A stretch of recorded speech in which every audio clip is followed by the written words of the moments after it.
Welcome back, everyone, to Day 2 of the Constellation Cup. As a part of Stellarfest, I am steadfast and welcoming here. You can see his shoulder just ever so slightly. It is Harstem. Oh, he's gone. And he's back. How you doing, Harstem? Fantastic. I'm ready to sit here on the couch and watch the greatest players that are currently in Canada compete. I really like all the qualifiers everyone's been saying. Like yesterday, Clem and Trigger were going back and forth with like, you're the best, or this is the best Terran player with glasses or without glasses, or this is the best Canadian Protoss currently in the venue. Like just some really funny qualifiers. Yeah, precision is very important when speaking, and pro gamers tend to take it to the extreme. Absolute extreme. Yeah, I should definitely follow that since speaking is mostly my job, but that's okay. We do have ourselves a wonderful tournament already slightly behind us, but still in front of us. Going to take a look at the format here. There is the how we've gotten here so far. So we had the leading four selection, of course, where we got our top four players, joined by the Maryvale 8. Harstem, one of those Maryvale 8, making it into the Constellation Cup. And now the 12 players have been whittled down to 6. Today we will whittle them down to 4. And then tomorrow we will crown our champion of the first ever Stellarfest. Yeah, and there's a little bit of competition, obviously, between the people that pre-qualified and the people that qualified here. So currently there's still 4 people remaining from the leading 4 selection, so that's all 4 of them. And there's 2 people from the open qualifier players, but both of them are in the winner bracket. Both Lambo and Scarlett are in the upper bracket, and 2 of the leading 4 selection are already in the lower bracket. So what does that tell you, Steadfast? That tells me that you are really good at coming up with ways to fill time, because that's a thing that I would never have thought about whatsoever, but it's actually really interesting. I think that's... I mean, what it actually tells me is that Zerg is doing a lot better on this patch than they have been in a long time. Absolutely true. Absolutely true. And, of course, as part of the in-group of the Maryvale 8, I am going to be cheering big time for Lambo and Scarlett as well. You know, the underdogs, the people that had to show up 4 days early to play these qualifiers. They've already had to withstand the Canadian cold.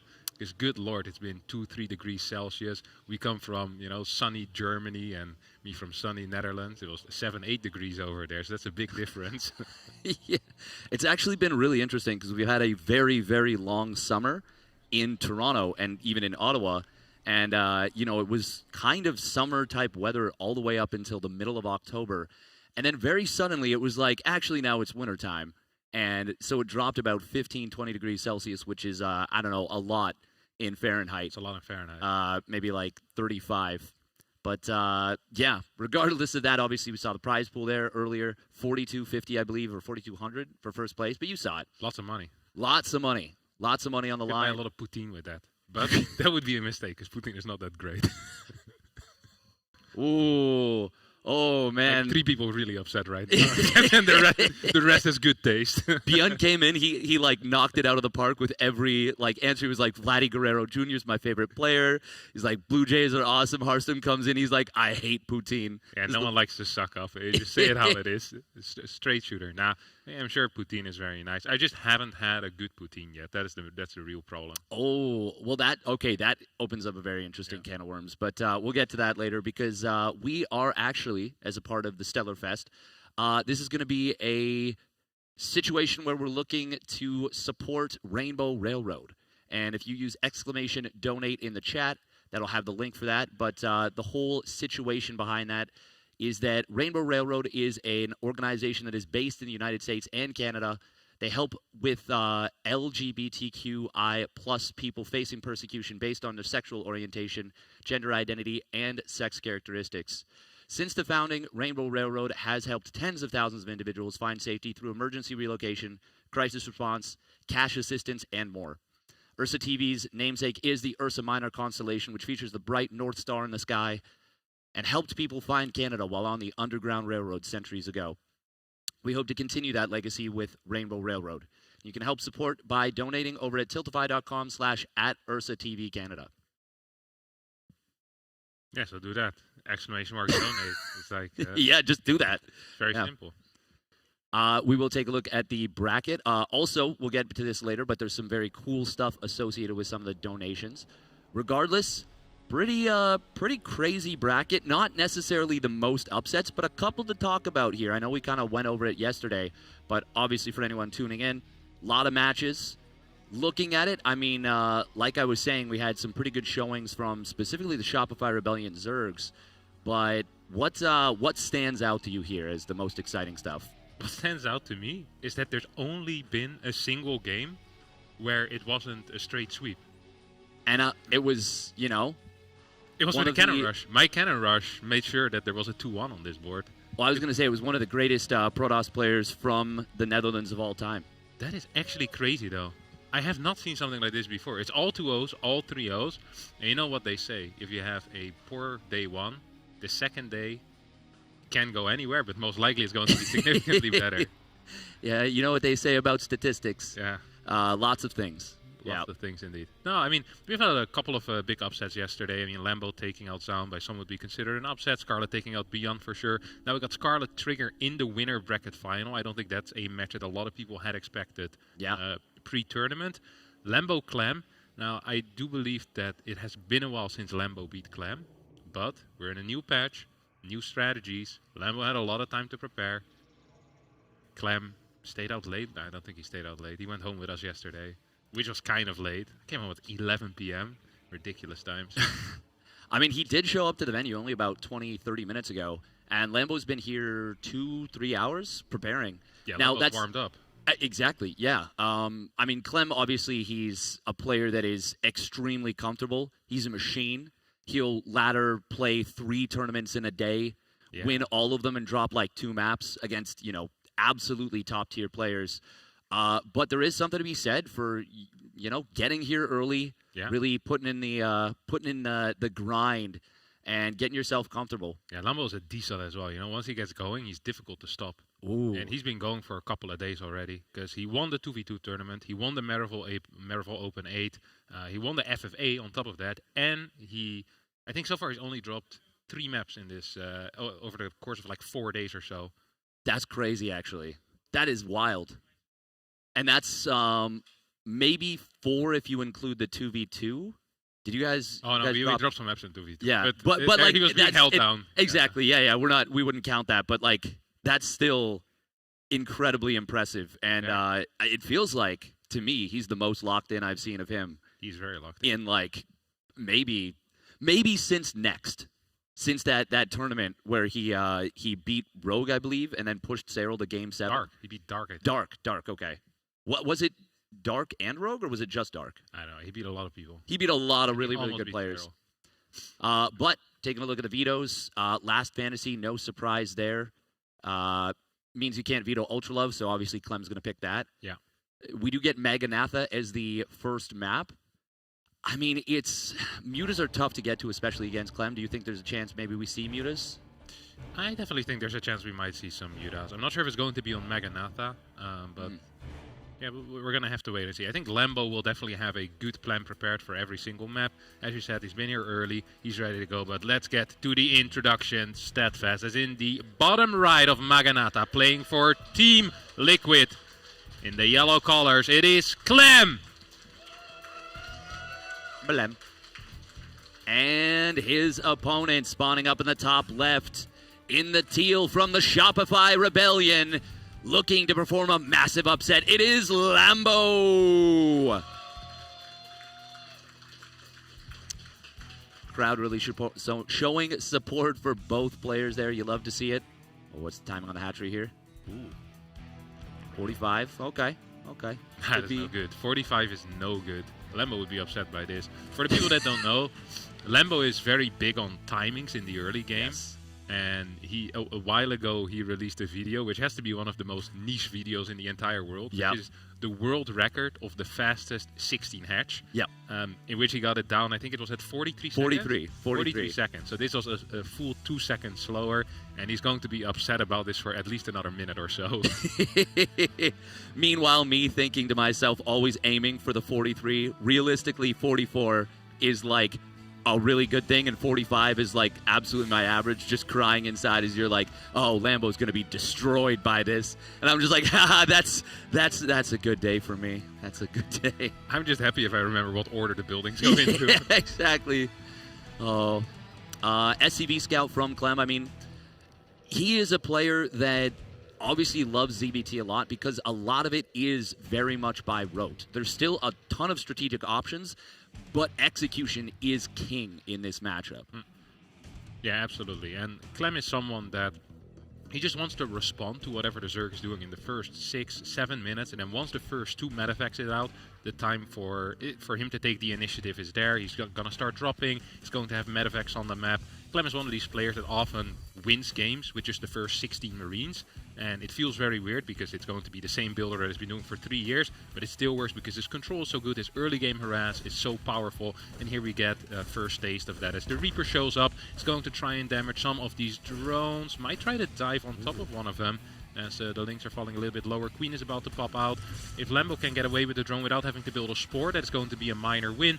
This is probably as good a start as you're going to get as the Zerg player against Clem. Yes, absolutely. I would take it a step further and say this is absolutely the best start you're going to get against Clem, against that early Reaper. And that's, as someone who I know does focus on the early game a lot, that's a really good feeling to start things off in a clean fashion. And I kind of take it for granted that you always have to morph at least an extractor, if not a spore itself. So getting away with that, very, very nice for Lambo. Yeah. Now, we talked about this a little bit, I think, with Lambo, but the early creep tumor as one of your first options has kind of fallen out of fashion a little bit. So we're mostly seeing double inject these days, and it's a much more economically focused setup, and it kind of concedes that the Reaper will snipe it, basically. Like you're saying, if I don't do it this way, my opponent is going to snipe that early creep tumor, you know?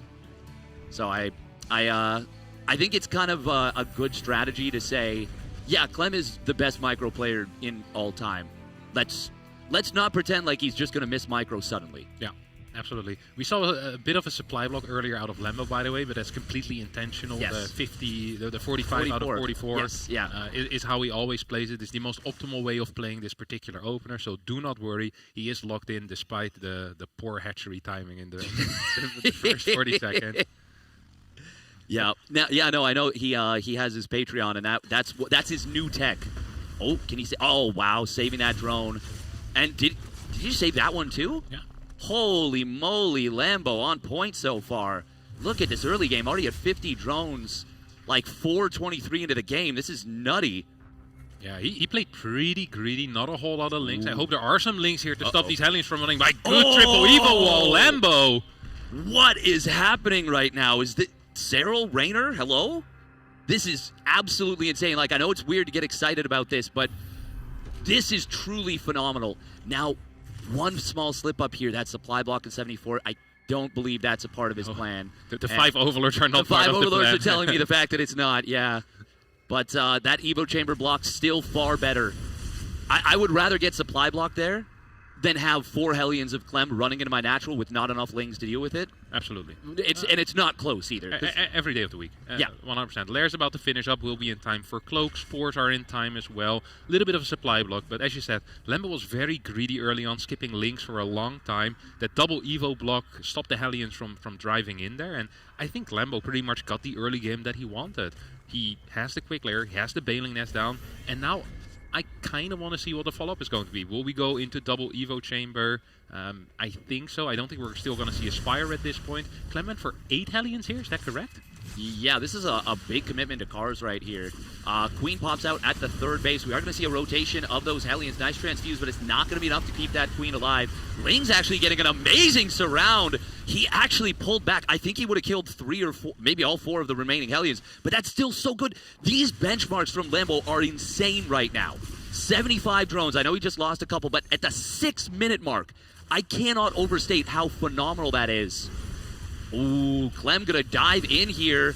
Oh, the drone's kind of body blocking these lings, and that will be some significant damage found for Clem.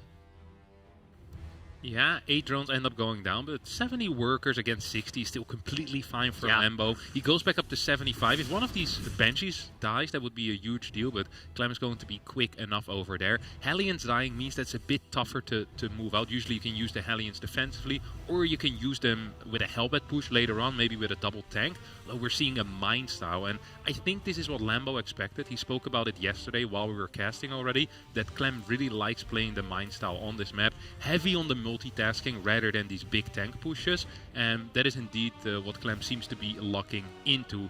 First 2 medevacs are coming out right now. We'll hit about 7 minutes and 10 seconds on the other side of the map. Combat shield won't be done, but he is going to have a crap ton of marines and 2 medevacs, and Lambo needs to prepare for this. Yeah, he absolutely does. He is a player that has said you can skip Banes. Oh, Widowmine. Okay. Could have been a lot bigger. Still got 4 kills, and I think one of them was a Bane. 1-1 is going to complete in a moment. Pull back against the Widowmine. Target fire on the Overseer is very nice, but there's another one behind it. Widowmine drag. Oh, the hot pickup from Clem just in time. But critically for Lambo there, he fought before 1-1 and combat shields were completed. However, the supply block is brutal for Lambo. He's got 8, now 9 Overlords in production. He will be able to throw down a ton of Hydras once he gets unblocked, but this next 10, 20, 30 seconds could be scary. Yeah, absolutely. Lots of cash in the bank as well there for him. Got to play for a long, long time. Banelings, once again, not going to get the connections that they want. And that's pretty much the story of playing against Clem. You feel like you're about to hit big, and then he just picks up and flies away. And Clem is just going to rinse and repeat that until he can't no more. 16 Hydras on the way. Once those pop out, this will be a little bit tougher for Clem. Hydras are very good against Widow mines. Banelings do pass by these mines, and actually getting a couple of connections. That was a really great read from Lambo right there to recognize the opportunity and seize it. No drilling claws done yet, so even though there's no detection, he's going to take down all 3 of these mines. Fairly phenomenal engagement from Lambo. I know it sounds like we're really almost on Lambo's side here, but I cannot overstate how impressive it is to be in such a good position against Clem at this point in his EVT. Absolutely. The one thing I am worried about is that we haven't seen an infestation pit yet. What is the follow-up plan going to be for Lambo? Is it just going to be 2-2 Hydra Link Bane? Otherwise, we will need to see the infestation pit in order to keep up with the upgrades, because it's great that he's defending against these pushes, but it's not like Lambo is going to win in the next 35 seconds. Like, he needs to do something himself. Decent split against some of these mines. Really good splits, actually, against the follow-up mines. Attempting to surround on these units. Target fire on the medevacs is not quite going to be enough. Clem manages to micro his way through that. That was a very scrambly engagement, and you can once again see the speed and accuracy of Clem coming through there. Drop on the bottom left is... Oh, it's contested. Yeah, there's enough units in here from Lambo. He's going to defend for now. But these Banshees on the top side... there we go. Units back in position again. Oh, if he gets these, that'd be amazing. Yeah, that's very big, because Banshees tend to be a great tool to deal with run-bys as well, especially if you're not playing with tanks. So Ling Bane run-bys are going to be back on the menu right now. Yeah, we do get the infestation pit. So up 3-3, I think, is going to be a little bit delayed here for Lambo, but he is maxed out, and he might want to try and push across the map. He gets a pretty decent start of an engagement here. Lots of links are going to get detonated by these mines, and Clem will manage to win this fight for now. Yeah, we are going to see the secondary drop on the bottom side. Clem with a little bit of rope-a-dope right there. Oh, okay, a little pause coming in. Moving up to the top, down to the bottom. Oh. Okay. Well, obviously we won't talk too much about stuff. The weather, huh? Good lord. Yeah. So, cold. Last 2 days. Yeah. It's actually quite nice right now. Apparently we're supposed to get 15 centimeters of snow tomorrow for a proper end to a Canadian tournament. That would actually, so it would make it a little bit difficult to maneuver around, but that would actually be kind of picturesque, I think, for a Canadian tournament. What do you think? It would be beautiful. It would be the trophy in the snow. That would be amazing. Make a snowman. Do you want to build a snowman? I haven't built a snowman in a very long time. We haven't had good snow in the Netherlands for a while now. Really? Yeah. I mean, I guess that makes sense. It's a little bit what? I was going to say it's a little bit further north, isn't it? So that would mean you should get more snow. Yeah. But we're not in a bad spot. You think the white noise is back on? It's a good question, but I think we should continue talking about snowmen for a little bit longer. Oh, well, probably. Yeah, just because there's a lot to say. Like you talked about not getting good quality snow. If you don't get good quality packing snow, trying to roll up a big, ball for the base, it's just not going to have the structural integrity you're looking for. Oh, I saw the thumbs up there. Look at Lambo with the split keyboard as well. He doesn't even throw it away. He just leaves it in front of him. Do you remember Sheth? Did you ever see Sheth at a tournament? No. Apparently, he played with the keyboard on his lap. Really? Yeah. That's what it'd be. Nicest guy you've ever met, but played like an absolute baboon with the keyboard on the lap. That is wild. Yep. Game on in a moment here. We're going to get back into it right now. Oh, there we go. Fit Ots, okay. Excellent. Nop. All right. Queen getting picked off. Ooh, sneaky little one of mine right there, but it does get avoided. Counter. Oh, found a couple medevacs on the bottom side, and that's going to enable Lambo potentially to push in here. I don't think he has enough to crack a planetary, but if he could somehow mitigate those mines. Ooh, the crushed Hydras.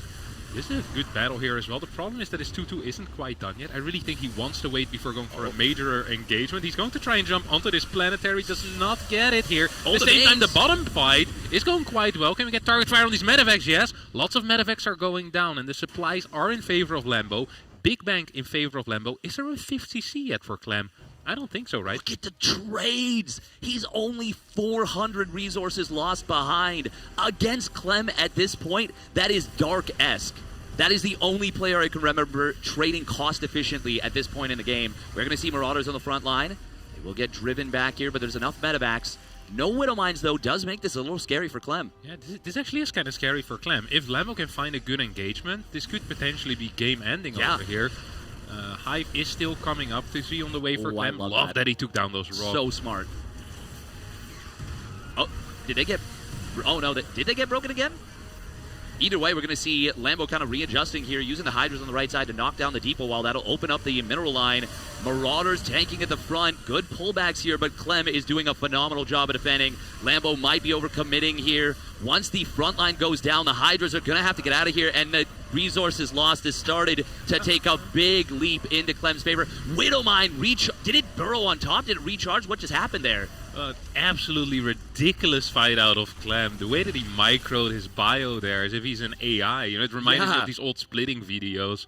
It's beautiful stuff with those Marines, and takes a decisive W there at his own third base. It was looking a little bit scary, but he managed to micro out of it. Lambo does have the seismic spines on the way. We have 3 lurkers, but he does not have the initiative to move onto the map once more. First 2 Ghosts already in production as well, as 3-3 is nearing completion for Clem, and this base is going to fall. Lambo will need to give it up. This is looking very, very tough for the Shopify Rebellion player.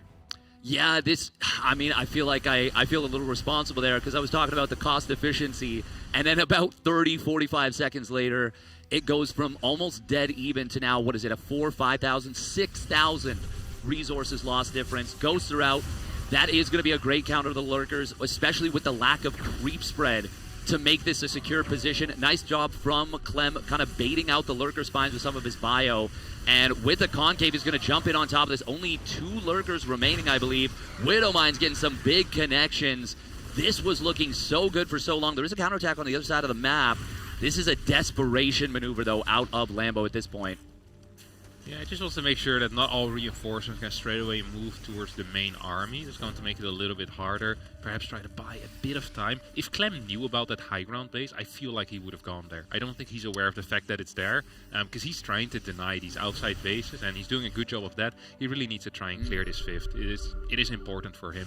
But, I mean, he's in a fantastic spot. He's up 40, 50 supply. He has his upgrades done. He has the unit composition that he wants as well, right? Liberators coming out, Ghosts coming out, and he's on the map. Lambo with a cute player. If he gets his planetary, that would be a pretty big deal. Yeah, this would be quite significant, and he will be able to take that down. The Widowmine does get a big shot on the way out. No, just barely doesn't go off. Still, that is really expensive. That's the kind of thing that even when you're ahead can be a dicey maneuver, but when you're behind, it's a lot of resources to commit. And at this point, Lambo kind of needs Clem to overcommit into these lurkers, I think. That's a decent Widowmine shot right there. Adaptive Talents has completed, but the 3 for 3 for the bio is big as well. Yeah, this base right now is undefended as the Marines move in forward. Liberators and Mines siege up.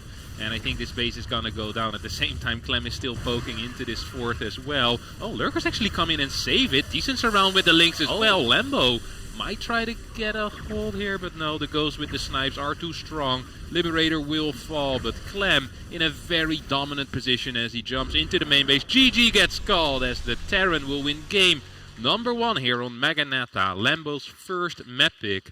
And it looked very good for a long time. Had a brilliant early game. But having a brilliant early game and having your own map isn't good enough against Clem. I would take it one step further and say not only did he have a brilliant early game, he had a brilliant early game and a brilliant mid game. There was a couple of moments where he jumped a big drop in the top right and kind of caught Clem with some Ling Banes, got some decent Bane connections while there was stuff going down in the bottom left. Ultimately, Clem did win that multitasking war, but that was more pressure I've seen exerted on him than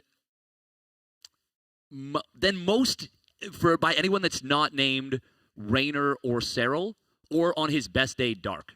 Yeah, absolutely. Lambo did a good job here, and he stayed competitive for a very long time. I think he really went quite hard on the Hydra Ling Bane attack that he did. Yeah. In retrospect, we could say that didn't work out, so he shouldn't have done it. But in the moment, it is very understandable because he had so much momentum going for himself, and it really felt like he was building towards that big attack. He got the 25 Banelings.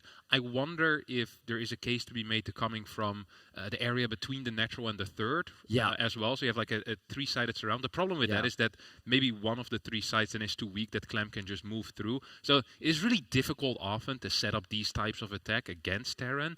And it's a little bit easier against Protoss, for example. You can just come from multiple angles, and it's almost always better. But against Terran, you have the risk, you run the risk of kind of being broken into. And yeah, Clem just honestly microing that phenomenally. Like he's on point. It was outstanding, honestly. I will say I think that's one of the highest level ZBTs I've seen from Lambo, maybe period. Like that was nutty good.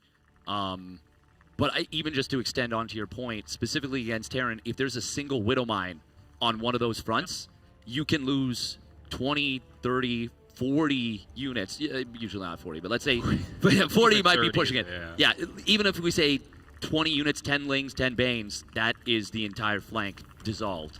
But let's see what happens here. Spawning up the top right for Team Liquid. It is the yellow Terran player, Clem. Clem. And in the bottom left, playing for the Shopify Rebellion, it is Lambo.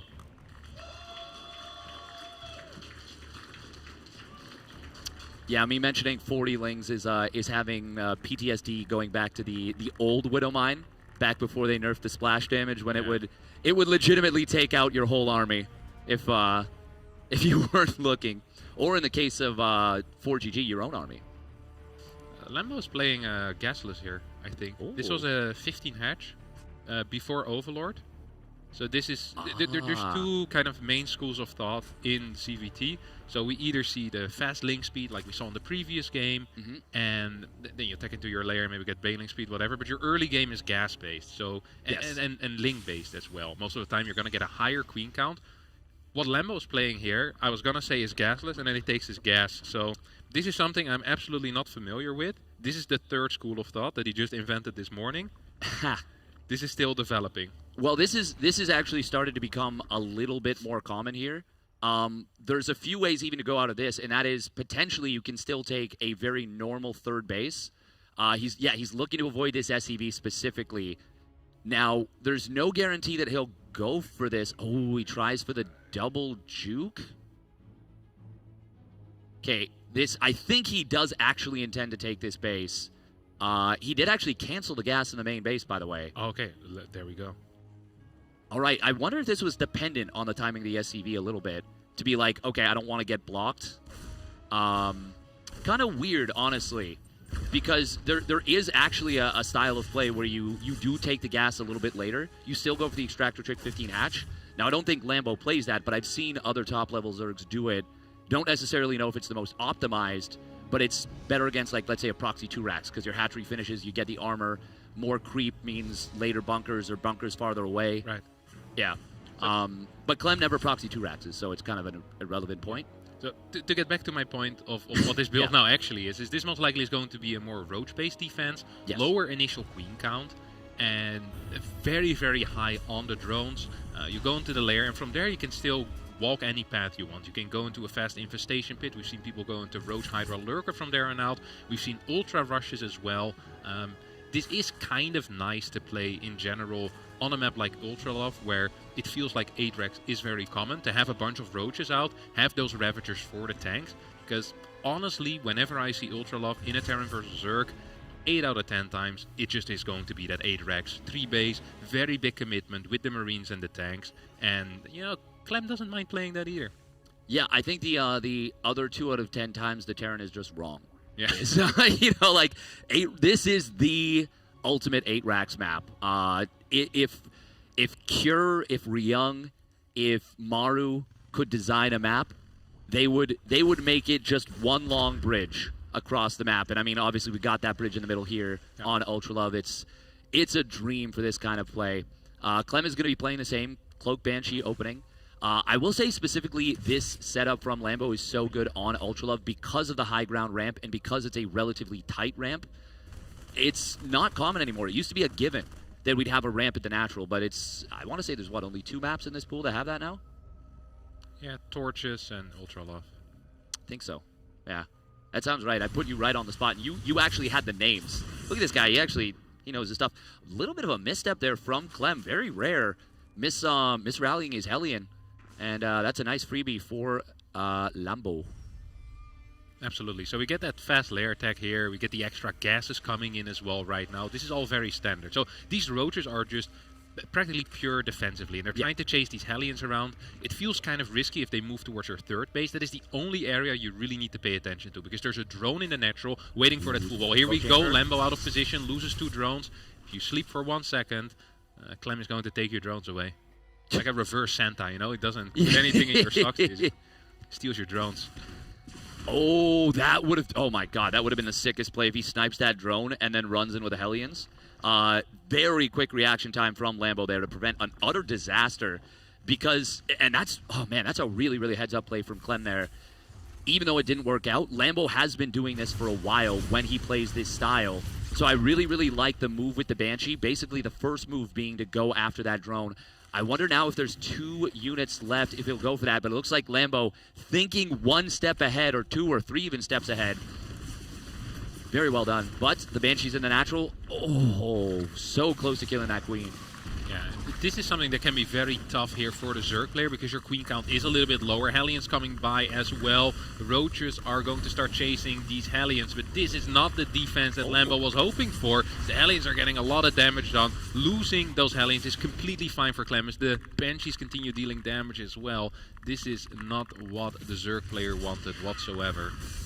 Very nice little move, though, with the Spore Crawler block that actually did choke the Hellions up. Once we go back to first-person view, we'll be able to tell how many drones went down. Okay, 11. It could have been a lot worse. Yeah. It was already really rough there. But if we look at the worker count right now for Lambo, it is still extremely high.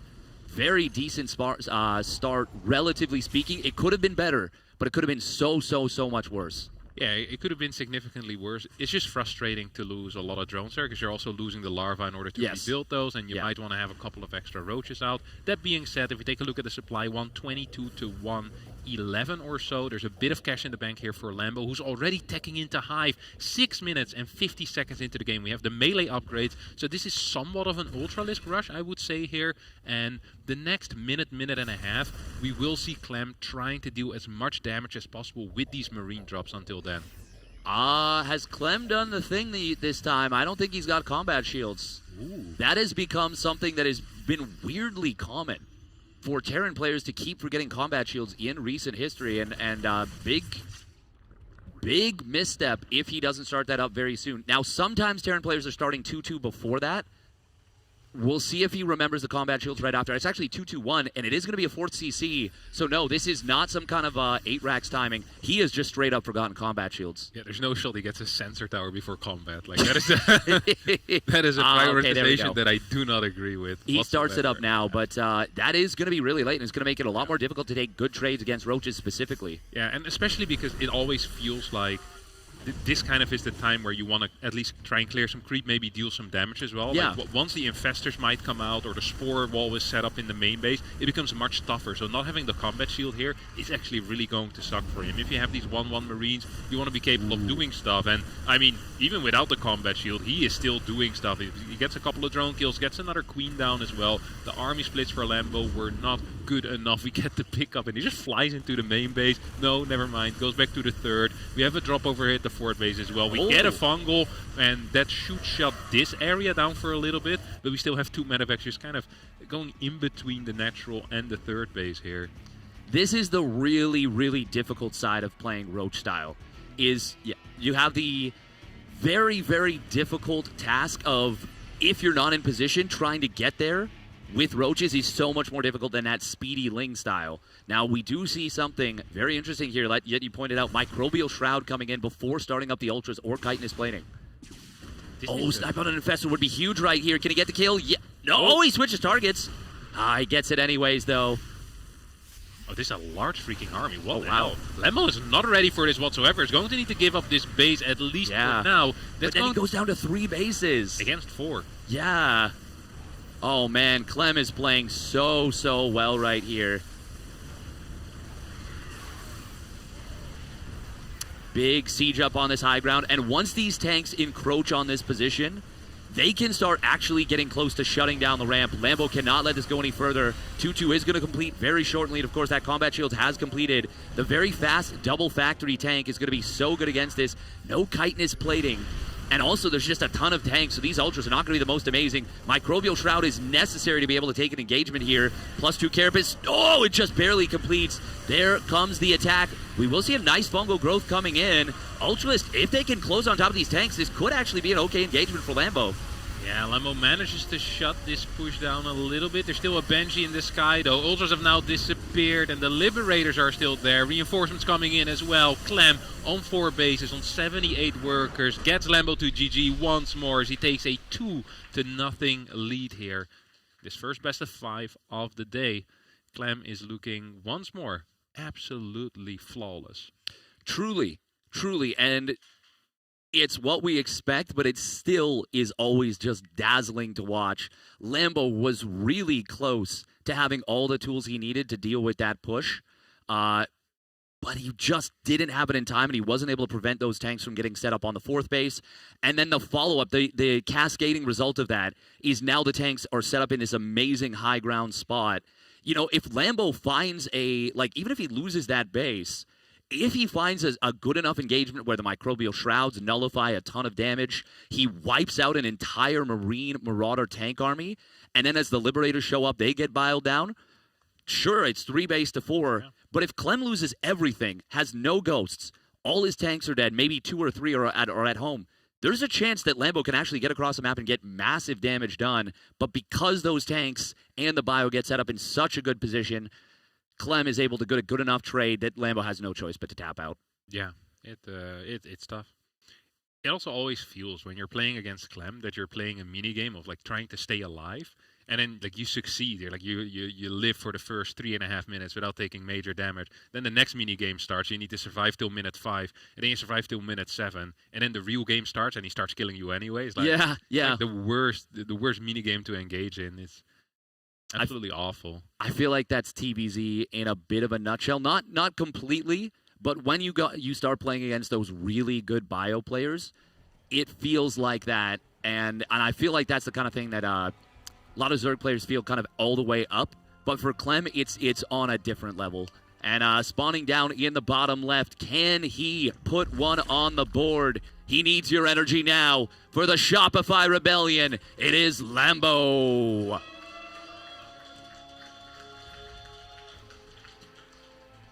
And in the top right, he does not need your energy, but he would like it anyway. It is Clem. Clem. I don't even know if he would like it. He might be like, that's okay. No, Nah, yeah, no, it's all right. You keep it. I think you look a little tired. Maybe you should keep that energy. He's a very polite young lad. Yeah, but he takes stuff if he wants it.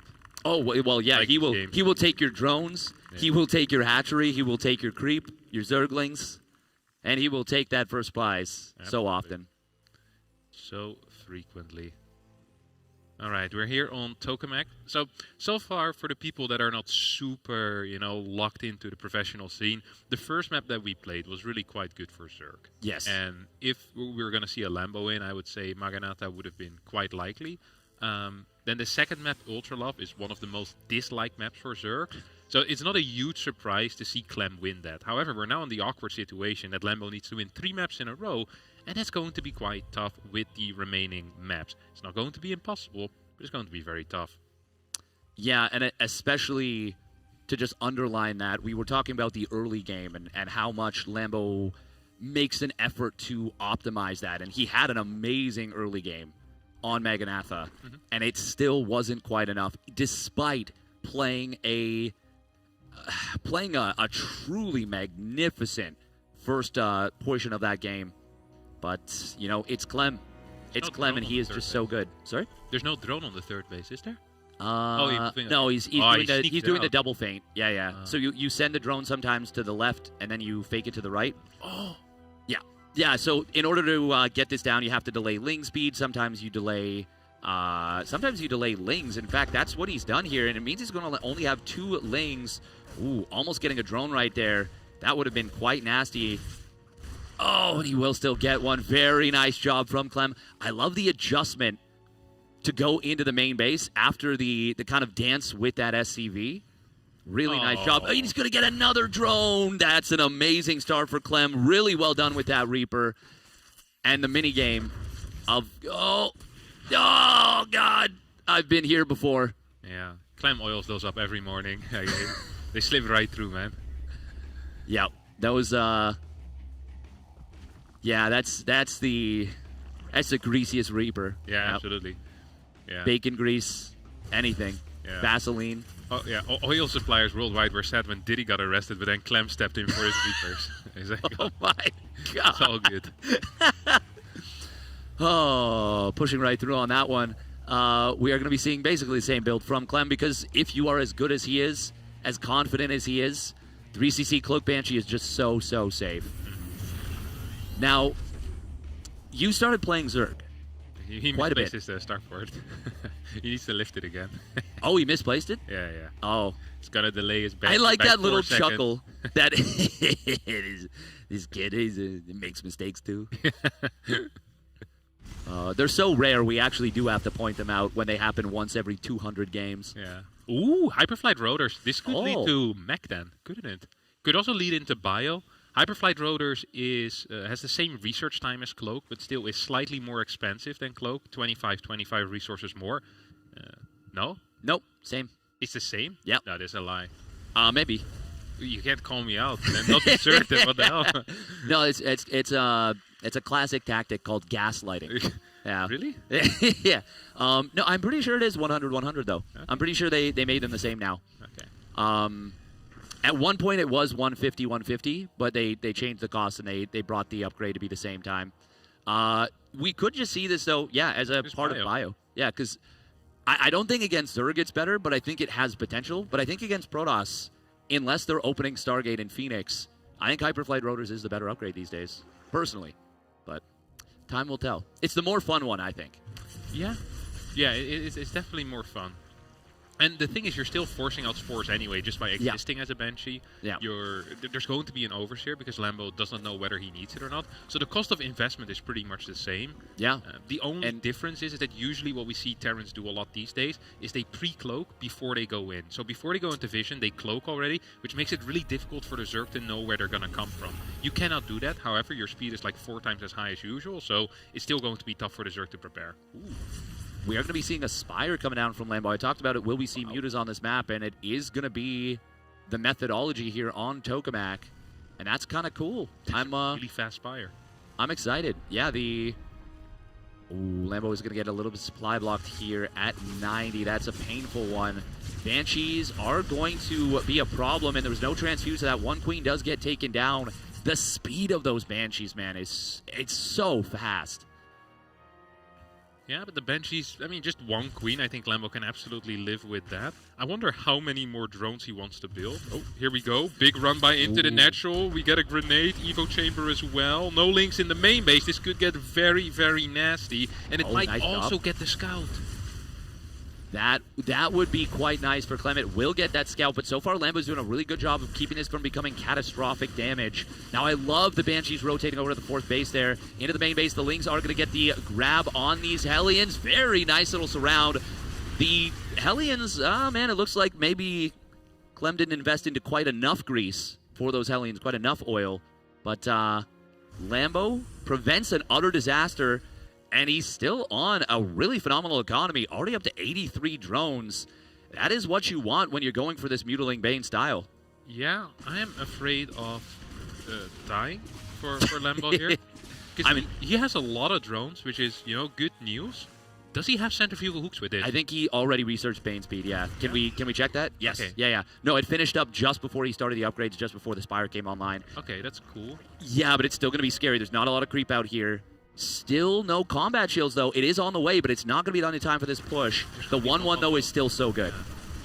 So if Lambo can just crush this push and kill those 2 Medifex, that's going to be huge. Mutas are now out. Banelings do not quite get the connections that they want, and the Muta count ain't high enough. Another big supply block here for Lambo, as he's floating about 1,500 resources total, and that means that he does not have the supply right now to engage with this force. Clem is going to return back home, and Lambo will live. He will live, and that tank push is probably the scariest moment. Usually it's with 2 tanks. This was strange. Normally when it's with that second tank, it is so much scarier to deal with, but he kept it at home because he went in with the Hellions. And because he didn't have those Hellions at home for the defense or potentially on the other side for the attack, he didn't feel comfortable to commit as hard, and Lambo gets past the scariest moment of going for Mutiling Bane, which is surviving that first tank push, holding your 4th base and not crumbling. And now this is a pretty great position for Lambo, but is it ever a good position if you're against Clem? The answer, I feel like, is always going to be no. It looks like he did lose 1 Muta on the interception there. If we can check the battle report of the resources lost. Yeah, 1 Muta going down. I saw the Viscera kind of splatter across the screen. I'm like, yep. I recognize what that is. That's a dead Muta. Absolutely. We have a very high work count going up to 90 right now. Overlord speed coming in for those overseers with the Mutas. This is going to be a pretty decent fight. Nice target fire there on the Medivacs as well. Tank could go down here too. Mutas taking a lot of damage, and this really achieved way less than I thought it would. Yeah, the Mutas weren't able to snipe down that tank at this point. Oh, Lambo's just got to get out of there. He tries to turn around and fight for a moment. Big misstep. And about 0.2 seconds difference is the difference between maybe 2 Mutas going down and the 6 that died. That is very, very painful for Lambo. I don't know if he was trying to go for that. I was just about to compliment that he found a way out from being basically trapped, pinned in the corner. But this is one of the other reasons why people don't like to play Mutiling Bane. It is so fragile. But picking off a Widowmine at the start there, very nice. Thor going to make it difficult to engage with those Mutas. 7 Banelings on the way. I think we're going to need a little more than the 7 plus the 5 that we already have, though. Clem's 2-2 isn't quite done yet, but in 14-15 seconds from now it will be. If Lambo managed to fight before that, it would be huge, as we're going to go for it right now. Lings are trying to connect. Banelings not really touching the Marines yet. The fights are even-ish, but 2-2 is about to finish up. There was an Overseer mind drag into some of those Marines, but the medevac healing of Clem was able to keep them alive. They didn't die. They just got knocked down into the red. Now, this is an opportunity to pick off some of the Widowmines in the backfield, but those ones are on cooldown. The ones in the front are ready to fire, and this rally is looking very scary. Oh, you cannot start to go in and then disengage. You lose a lot, potentially. That is what happened to Lambo there. He needs to wipe this army out, but Clem just does not want to let him. And the upgrade advantage is going to make it very, very difficult to engage. And this hatchery might go down passively. Yeah, there we go. There's still a base on the left side, so not really the end of the world as long as Lambo manages to stabilize. But stabilization seems very far away right now as the Banelings roll in forward. Marines do get connected with, but I just don't think there's enough supply right now for Lambo. He has 81 drones, but not enough army supply, and GG gets called. Clem continues the trend of not dropping a map here as he wins 3-0 against Lambo. Phenomenal job from Clem there. Recognizing that with the 2-2 upgrade advantage, he was able to even stay on creep. And splitting against Banes on creep, I mean, Clem makes it look so much easier than it is. It is, like, those Banes didn't even really come close to connecting at the end, but that's just Clem, man. That's just Clem. Yeah, fantastic micro. Yeah. I think we are going to have a little replay reel, potentially, of the series. I mean, I say this quite a bit, but I really cannot overstate the scoreline did not represent the closeness of this series, especially that game number 1. Lambo put in a Herculean effort. We're going to see this. This is where, unfortunately, this is where everything kind of went wrong for Lambo, and everything went really right for Clem. Going into this fight, it was looking very, very good for Lambo, but the Marauders tanking to the front. The bio behind it, the Marines were just, I think you put it best. It really felt like they were being controlled by a bot. Yeah, honestly. It's so well controlled. Like this entire portion of the game was ridiculously well controlled out of Clem. I think a lot of other Terrans here would have died. I don't want to say all of them, but I think a lot of other Terrans would have died. And Clem just had phenomenal control in that situation.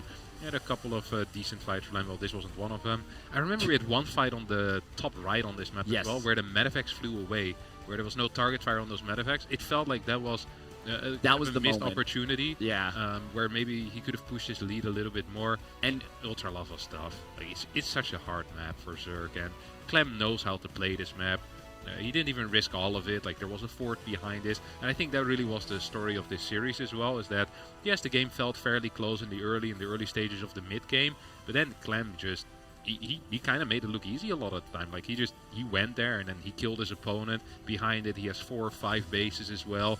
He has the tech switches ready. He's gonna get ghosts. He's getting liberators out. Like he's such a phenomenal Terran versus Zerg player, and he's a tough nut to crack for sure.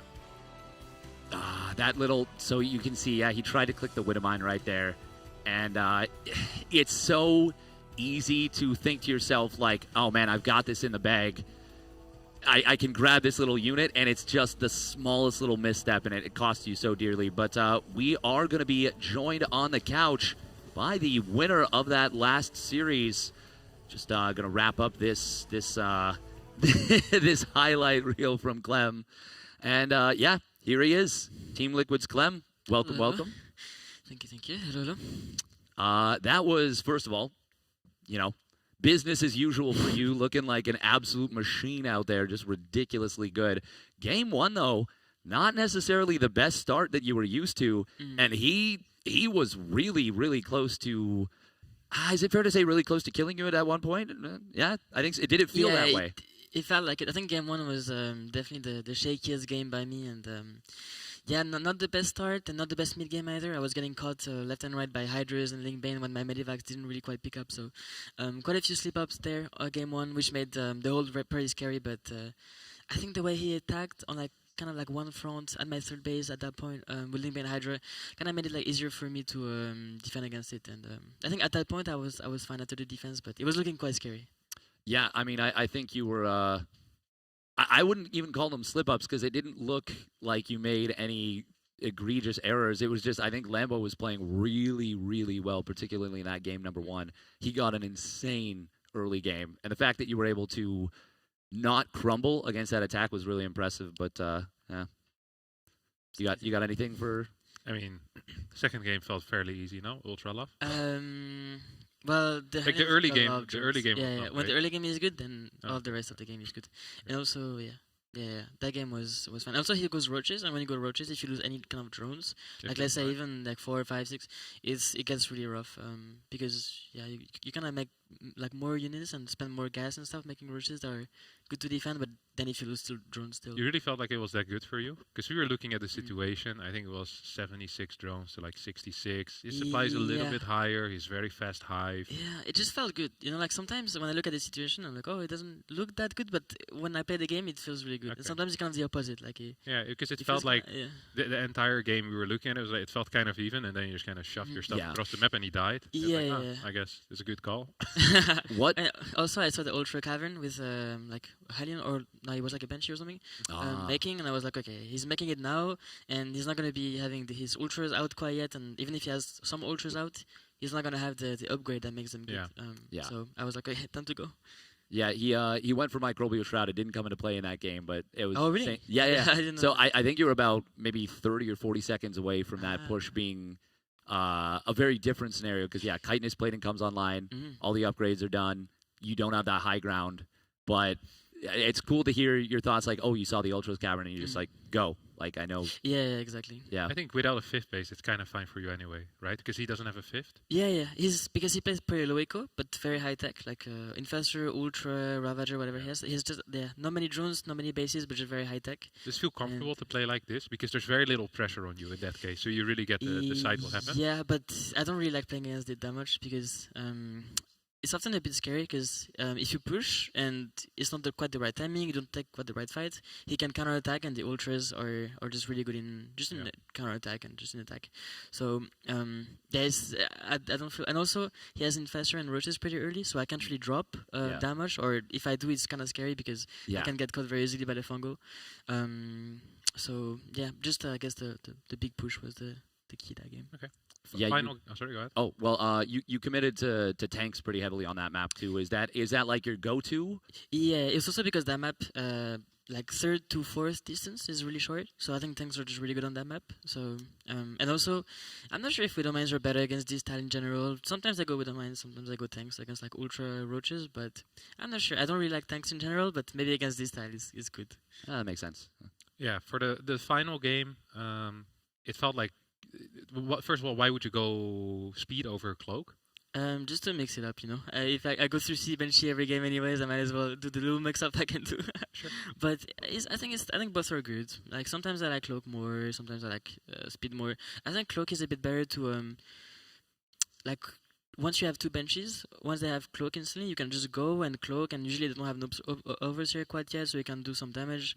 I think speed is more useful over the long period of time. Maybe pick off a tumor or something. Yeah, exactly. And also to defend against run bys, you can scout them really easily. That kind of stuff. So yeah, they're both good in their own ways. Were you happy with your Hellion scout once you went in? You saw the spire. I didn't see the spire. Oh, you didn't? Oh, okay, you didn't notice it. No, okay. I saw a spire. I didn't see that. I was okay. Well, first time I saw the mutas were when I pushed, and I was like, okay, it's going good. Okay. So I did want to ask, but now I can guess reframe the question. So you saw the spire, but you didn't realize it was a spire. Yeah. If you had known it was a spire, because you dove with the Hellion, so you had no defense at the third base, but you set up a tank at the third, would you, in that scenario, say, I want to pull the second tank, go with the push? Yeah, I think so. You think so? Yeah. Okay. Probably just push a little bit harder on this fourth. Because that's like kind of the biggest weakness I feel of going into that Mutilating Bane style is surviving that first two tank push. Yeah, for sure. And even that map, I think the early game was quite good for me with the Hellions running in. And when you play Muta as Zerg, if you have a bad early game, it's like it's really, bad really times. Rough. It is really bad, more than with other stuff. Yeah, I think so too. So yeah. That was good. For the follow-up push, did you? Because you had like a really, really long 2-2 versus 1-1 timing. Did you like click the units, kind of realize? No, I honestly maybe I should, but I never really click the units to take their upgrades. I just kind of go and like just attack if I feel like I have a good army to attack. But I mean, when they play Muta, their upgrades are always a bit later, right? Especially if they go early Mutas like he did this game. So yeah, I mean, I always kind of know in those games like. My 2-2 is going to be earlier than his 2-2, and then 3-3 as well. You kind of have some timings like that. Yeah. That's cool. That's cool to hear that you play like you're so good and you're so clean mechanically, and you still also play by vibes a little bit. Like if the vibes are good, it's time to go. Yeah, I love that. Okay, so we're going to wrap up the interview and head to a break. But before we do that, Clem, anything you want to say or shout out or? Well, thank you for watching, and thanks for having me here, and that was cool. Hope you guys enjoyed. Fantastic. Thank you very much, Clem. Such a gentleman. And we will head to a little break for this. It is going to be Scarlett versus Trigger coming up after this. And stick around. This is Stellarfest. The global refugee crisis has displaced 80 million people, the highest number since World War II. At the same time, 70 countries criminalize same-sex intimacy. Both crises disproportionately affect LGBTQI people who are Black, Indigenous, or people of color. It's hard to imagine this here in the global North because we've come so far on LGBTQI rights. But imagine facing death threats because of who you love or having to leave everything behind in your life in an instant. This is the reality for far too many people around the world. At Rainbow Railroad, we help LGBTQI people in these countries escape violence and persecution by providing direct funding and relocation assistance. We are a one-of-a-kind organization, and since 2006, we have helped over 1,000 people find safety. We now have the opportunity to help thousands, maybe millions of people find safety while transforming the refugee system.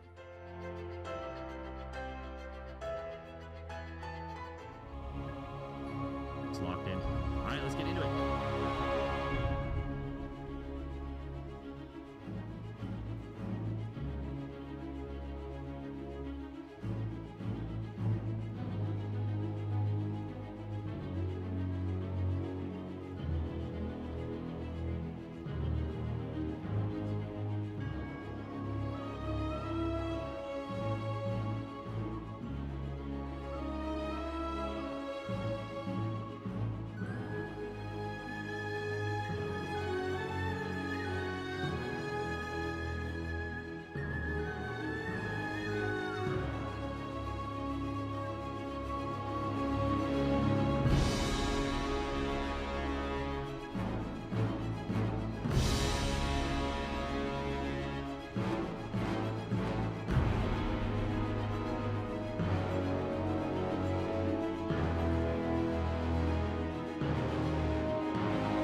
We are back with Stellar Fest. It is an awesome day too, as we are getting into the best of fives, the best of sevens as well later today. And we've got another winners match straight away. It's going to be Scarlett up against Trigger. Joining me, we've got Protoss expert, Lord of the Analysis. It is Harstem, and also Steadfast as well.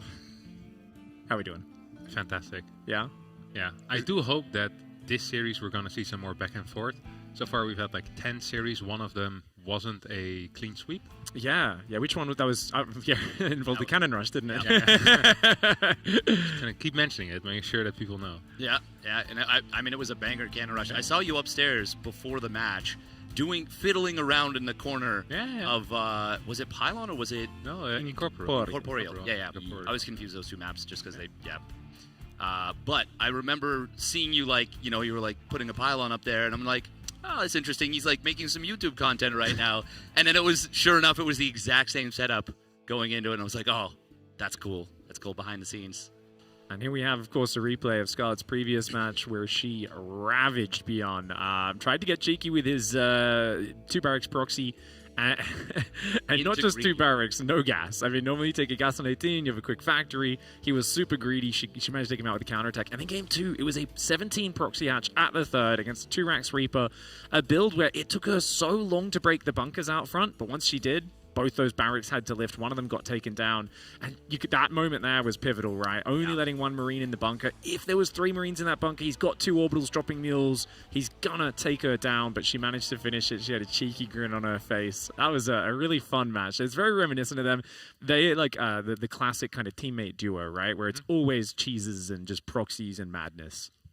The mind games are like 4 layers deep because they know each other so well. And speaking of knowing each other, I mean, these two play pretty much every big American finals or top 4, right, as well. So feels like there's a lot of history between these two as well. If you come up in the NA scene, Scarlett's one of the problems. She's one of the obstacles, the roadblocks that needs to be overcome. It's always funny as well because there can be periods where she's kind of chilling a bit. She hasn't been competing in too many tournaments, and she just rocks up and dominates all these events. That being said, I think recent form-wise, Trigger has been on an absolute roll. He's so good right now. Yeah, I'm completely with you. I feel like he's definitely going to be the favorite here in this match. We're going to start on Mega Nata out of all maps. That's pretty interesting. Scarlett has a bit of a veteran's edge, though, right? I feel like she's gonna do some cheeky tricks this series. I don't think she's just gonna let him play a very comfortable game. Yeah, I always feel like Scarlett offline is significantly better as well than online. If there's something on the line, like Canada's best, I feel like this is exactly her venue. Well, she came up, back in her very first tournaments with winning national championships here. So we'll see if this Protoss player, who's been on the rise for many years, he really is StarCraft 2's newest addition to the very top of the game. Representing Basilisk in the top left. Put your hands together for Trigger.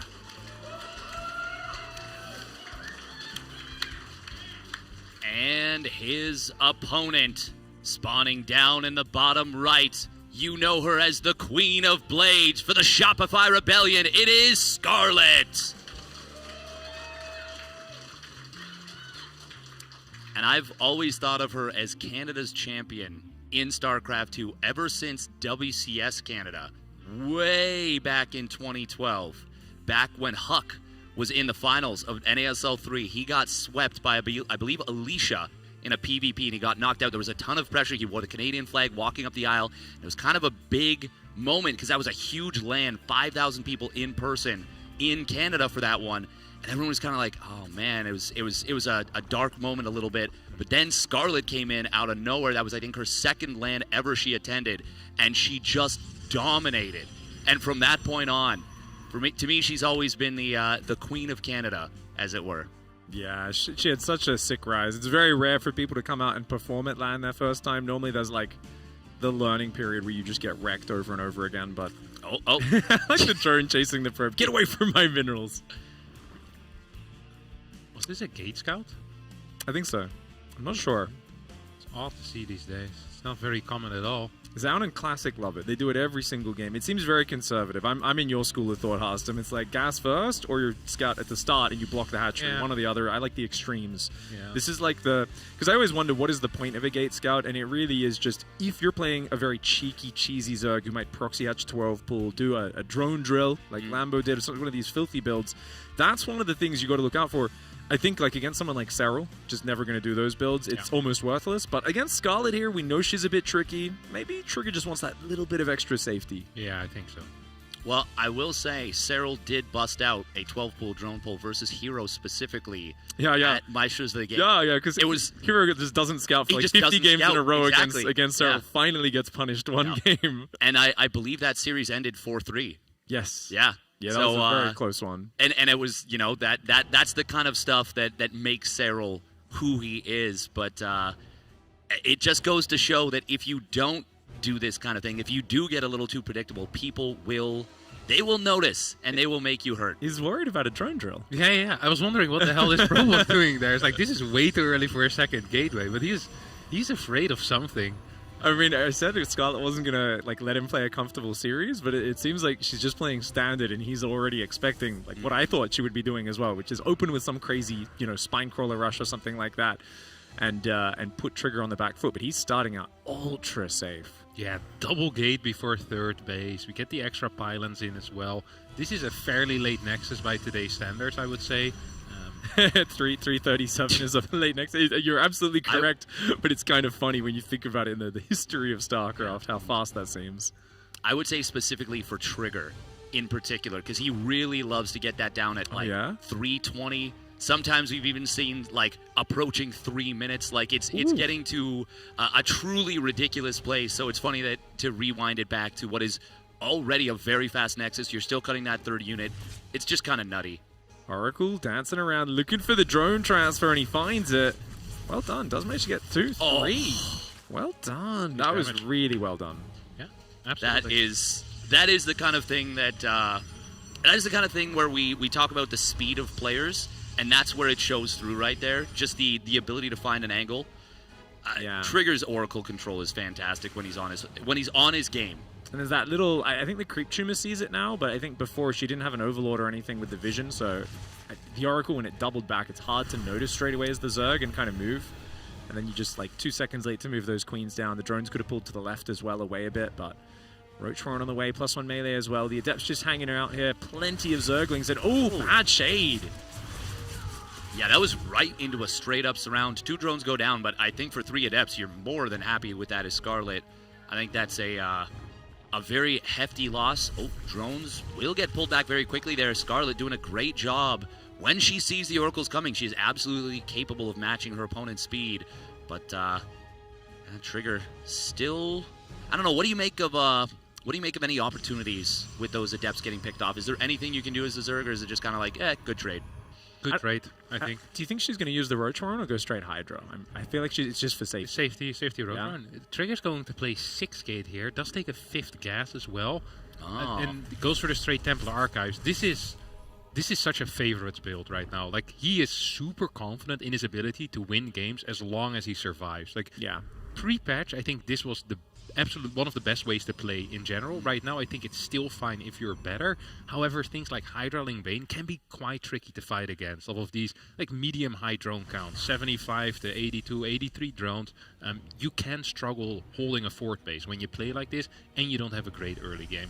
Templar Archive is going to finish up. We're going to see Quick Storm, and I do wonder if we're going to see one of these move-outs on 3.5 bases, or if he's going to play even more safe and maybe go into Fleet Beacon second Stargate once he manages to secure that fort base on his own side. Oh, that's interesting. That's an infestation. I have a feeling... Spire. Broodlord timing.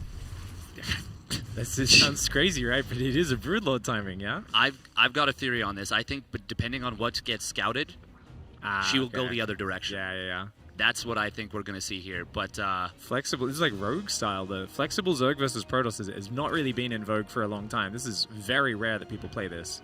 She could just go Mass Muta, right? She's got the upgrades. Oh, wow. Plus 2 melee lings, plus Mass Muta is an insanely good build. She's already got the double quick gases, yeah. Oh, those gases are crazy. If you get 10 gas, Mass Muta, Stalker Storm cannot compete with that. Ooh, getting these high tempo would be amazing. They don't have Storm just yet. Forcing an Archon Warp is already very good as well.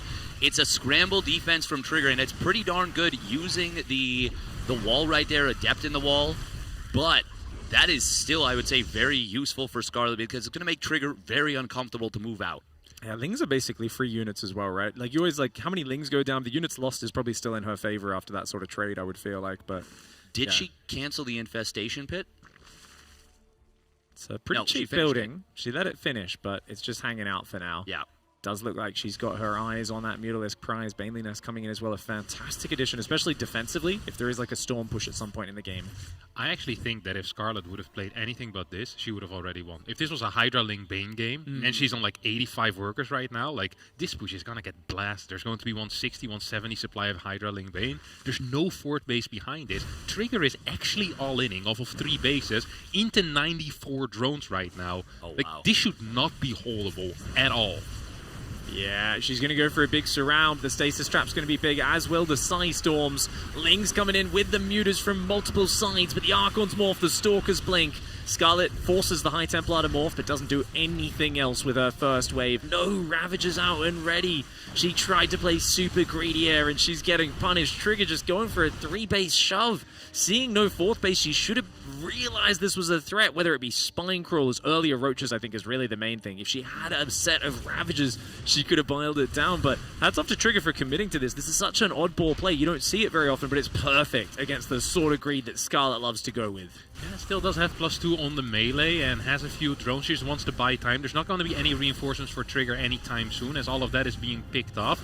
She has a crap ton of bases as well. If she can stabilize somehow, some way, there might be something viable here. There's no splash in this army except the 2 Archons. Yeah, the main problem, though, is that her reinforcements are separated from each other. So she's trying to rally everything together, and it just isn't possible very easily. Now she's going to use the rest of the hatcheries to actually rally across the map and force a kill at this 3rd base, maybe force a recall. But during all this, the main base is getting ravaged. It might very well go down, which would be a reset on the tech. She's already rebuilding her spawning pool. She will break through here, but she's lost 35 drones. She's way behind an army supply. I think the move from the position she was in was the best we could have seen, but Trigger is doing a good job of making this expensive and buying himself a lot of time while teching into 2 Stargate Phoenix. Yeah, those Phoenix, I mean, obviously they don't have range yet. They are kind of getting focused. There's no battery healing, but they do so much damage. She's losing all the drones on that base. And I think this is just the classic thing of you just can't build 35 workers and 2 more bases than your opponent and then defend the push. Maybe you can make it work if you base trade, and I think she should have immediately counterattacked. You're playing Mutaling. That's always the first order of defense. Even if you've got 70 drones and you're making more Mutaling, it just means you're even better at base trading. Mutaling is not really made to fight front on.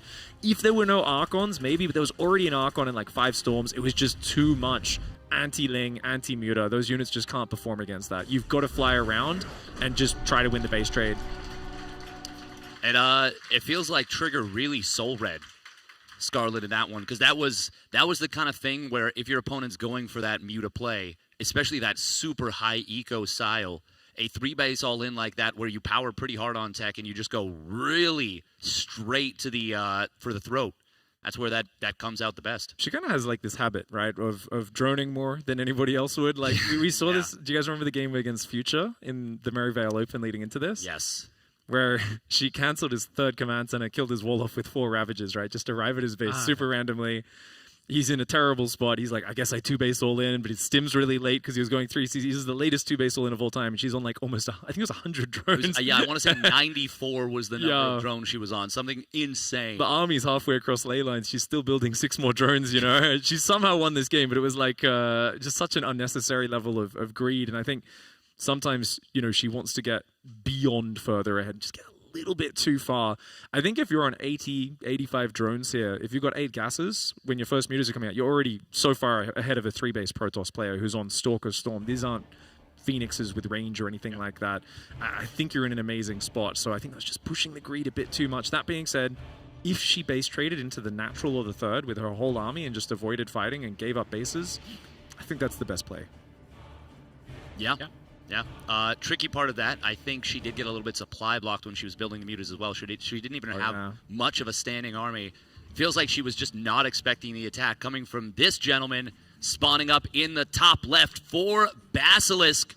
looking to commit some regicide and become a regent of his own. It is Trigger.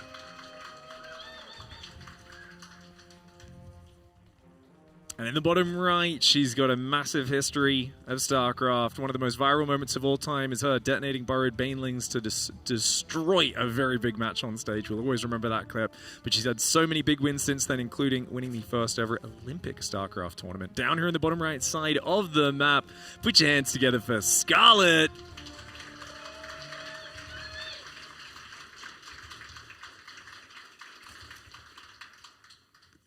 Bomber, more like bombed by her. Nice. Nice. That was such a...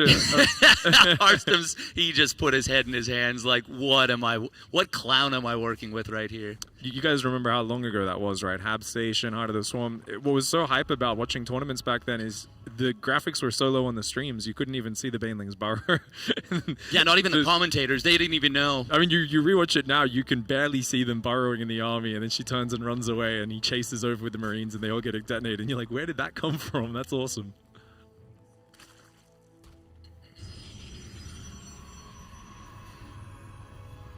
Shout out to Basilisk.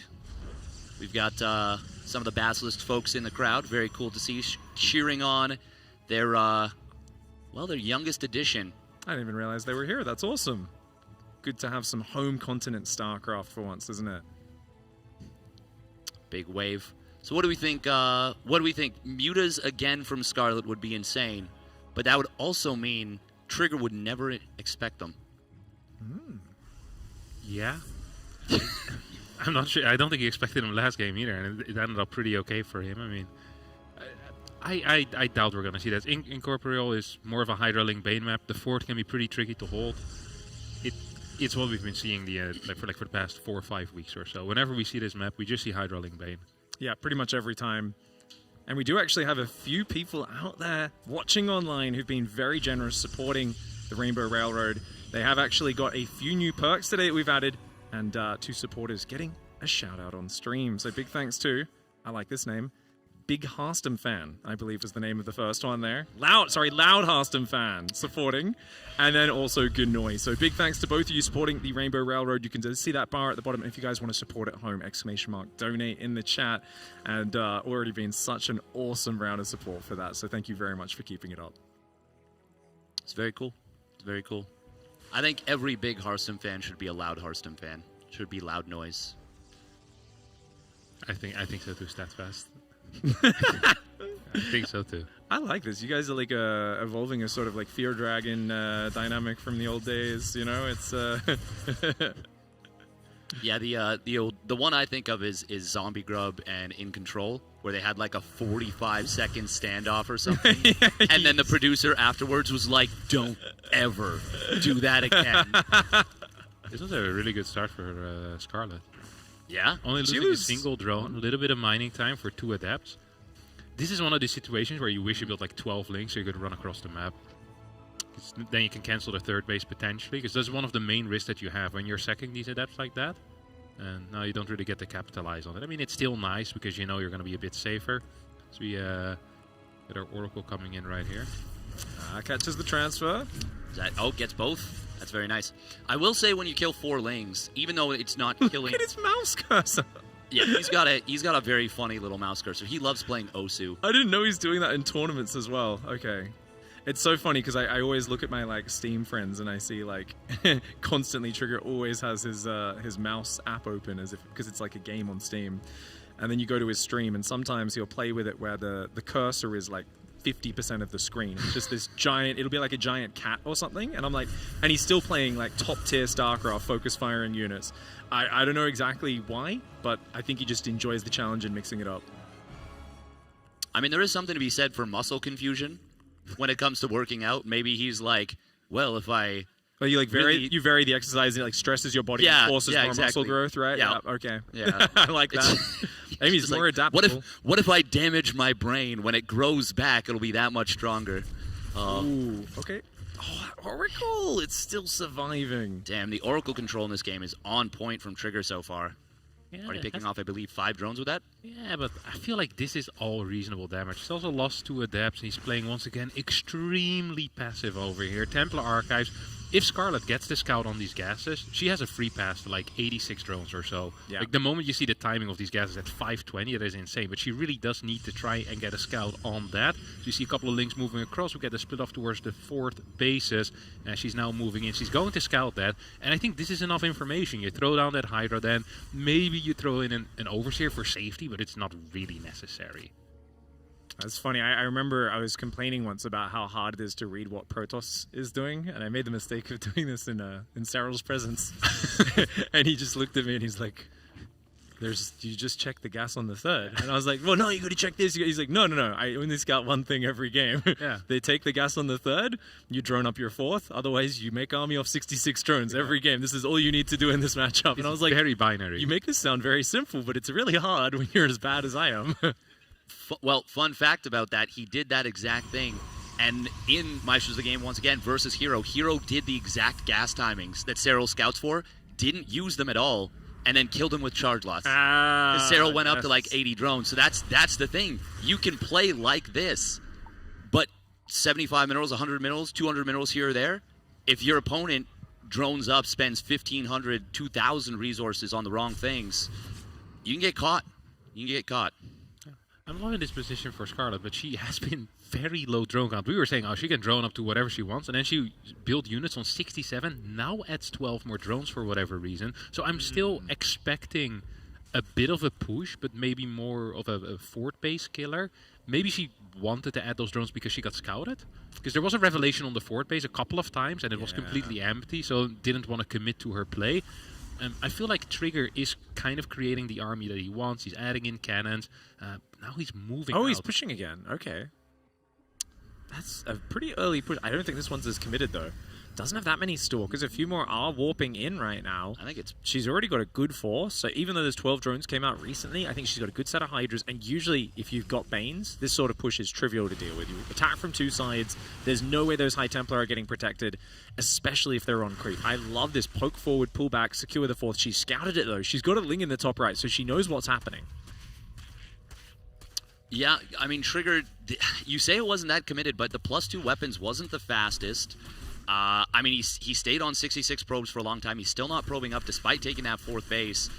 This is a situation where it feels like if he just pushes out and does nothing, unless Scarlett really, really massively commits into army, I don't know. Maybe it's just the early game was too good, but it feels like she's in such a good spot right now. I mean, she just cancelled the 4th. She's killing Zealots for free. She's got +1 melee. This is amazing for Scarlett. The Banelings crashing from every side. And that is why you don't go on creep with that army against Speed Banes. It is such a good surround for Scarlett. And after dropping the first map, she's coming out to game 2 with vengeance in mind. That is a dominant start. The Zealots and the main are getting cleaned up as well. Now you're stuck on 3 bases with no High Templar banking energy. What's the play from here, Harston? How do you take this from a 5% chance to a 20 or 30%? I actually think counterattacks are going to be a very big part of it. I would have preferred I would love to see like 10 Zealots just move towards the far left now. And the moment you see Scarlett move onto the map, I feel like you just need to counterattack, hope that Scarlett goes back home, you kill 10 drones, and you just rinse and repeat until at some point you have enough Archons, enough Templar. Holding this fort base is going to be close to impossible. Yeah, I think we got to contaminate on +2. Oh, there's a symbol for contaminating. Yeah. This overlay is amazing. +2. Damn.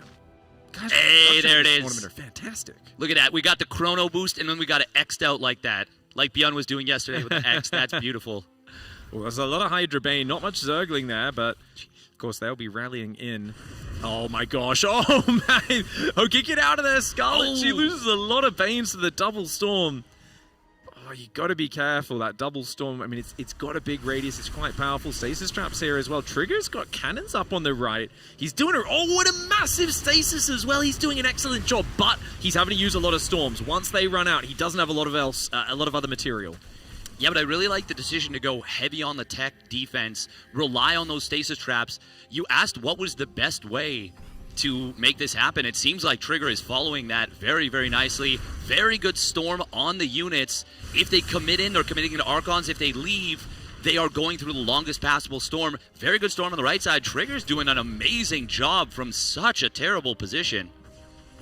Yeah, honestly, he's doing very well. Ooh, Scarlett not paying attention, losing a bunch of links here. We saw 6 Overlords morphing into Dropper Lords. I wonder if something's going to happen there right now. It seems like there's not that much space for Scarlett to start maneuvering. Still up in Workers, still up in Eco as well, and does have the +2. We see a lot of links moving towards the far left. Trigger supply looks nice, but there are quite a few Zealots in this army, and they tend to disappear quickly against Banelings. This drop with just links, I don't think has a lot of potential because Zealots can just deal with that, no? Is there a cannon in the main? They have +2 melee. They have +2 These melee, things though, kind of yeah. shred, man. There's one cannon which will help. Obviously, in choke points, they can help defend. I think the Zerglings are just enough to overwhelm that. A few Hydras would have been lovely, though. Just a couple of Hydras adding damage in the back to like break Zealots in choke points and stuff would be so nice. It's cheap, though. This is a very cheap move. Her army's going to go to the right at the same time. Those lings cost very little. Ooh. She's going after the fleet beacon here, wants to delay a potential Tempest or Mothership transition, but it's not going to go down. His The whole army army's in the main, though. Can she take advantage? She's got to hit that third. She's got to go for that, but she's a bit afraid to. Lings do breach the natural. I'm not sure if they're actually going to find much. They're not. The Storm! Hey! That probe dying as Storm expires is oof. That is some peak cinema right there. Well, Trigger's tired of Scarlett's BS. He's called his mum. He's like, Mum, she's bullying me! And it's only about a minute or two till she gets here. And I tell you, when you're stuck on Hydra Bane and the Mothership arrives, it's a real problem. Cloak's annoying, Time Warp's amazing, 700 hit points of tankiness just blocks your Hydras. She's got to get something done sooner. Infestation's still not finished. Base is where the Mothership's building. Can she find some damage here? Carrier's starting up as well. She's got to shut down this tech before Trigger gets to the late game. This would be a huge pickoff right now. Stargates are exposed, +3's exposed, Mothership in production, and the fleet beacon all there. This time it has the Hydras. Was there a recall there? She just ate a massive storm on this right side. I think a lot of those units are damaged and gone. She is going to take out the Stargates, which is great. That's not the biggest Protoss army. Some of her Banelings are running away. The supply's very even. A lot of units going down. Okay, she's going to go after the Stargates. That will deny this carrier, I believe. There we go, okay. But the Mothership is going to pop. And obviously she was focusing on multiple locations. He's once again rallying into the bottom right side. Trigger has been doing such a good job of dealing with this from a brutal position. Scarlett is now going to transition into double Spire, Hive, a second Evo. But this was a very, very good, 3-4 minutes for Trigger? Absolutely. Phenomenal army control, mainly. There were a couple of times where it's like 4 Templar, 2 Stalkers, and he just walks, like, he storms and he morphs into Archon in time. Like, actually phenomenal arc control. Love this move as well. We have a lot of gas in the bank right now for Scarlett as she's trying to get into the late game, but Trigger is already there. And it's very tough to get into a late game after the Protoss has already arrived. Did that just kill one of the cannons? I think it might have. Oh, yeah, yes, it did. Okay. I wanted to see. I was like, oh, did he get the perfect setup? Still very cool little move. That's going to be a lot of dead lings. What a dead High Templar as well, though. 3 or 4 do go down. The Hydras, if they could have focus fired those other 3 High Templar, might have been worth it. She's losing a lot of units. She gets the Nexus. That must have been like 30 Banelings. That's a lot of Banelings must have just rolled in. She has an insane amount of gas, but no minerals. Yeah, she's only got 75 drones. It's not enough for this style of like kind of just overwhelming smashing into things. Yeah. That's why her supply is down. If she was on 85, 90 drones this whole time, she'd get this up. And for me, the double Spire is a little bit of a misplay because her economy's not quite there. Like even single Spire, I think she can barely afford right now with double ground upgrades. You can see she's trying to drone up. But now Trigger has got like complete control. The next few minutes, he's just like, he gets to add his upgrades, get back into extra Stargates. She kind of just has to camp now, and that puts you in a very hard defensive position. I always worry for any Zerg when they go here. Unless it's maybe Serral, who's the king of late game. I always think like Zergs just don't usually want to play late game. Yeah. I will say Scarlett is a phenomenal late game player, and in regards to this sharp pivot, kind of before she can afford it / before she's ready, Trigger has been taking it on the chin for the past 7 minutes, 6-7 minutes. It's a really hard pivot, the kind of thing that could catch you off guard where you don't necessarily recognize. Oh, very nice job right there from Trigger. Getting the Stalker in position, pulling those probes very quickly, and Scarlett not able to control the Banelings manually, so it ends up being 3 for free. And even though +2 melee is done, you're not going to one-shot those probes from there. Oh, that Archon's going to have a field day, isn't he? oh, that's kind of funny. Right. She didn't send her Lings in, and so Trigger pulled away. So now the Lings are going to go back in the main, but Mama's there with a cannon. And as I said, Cloaking when fun field, is where'd in it the go? house, Lings have a bad time. I swear it was there. I swear it was there. It's gone.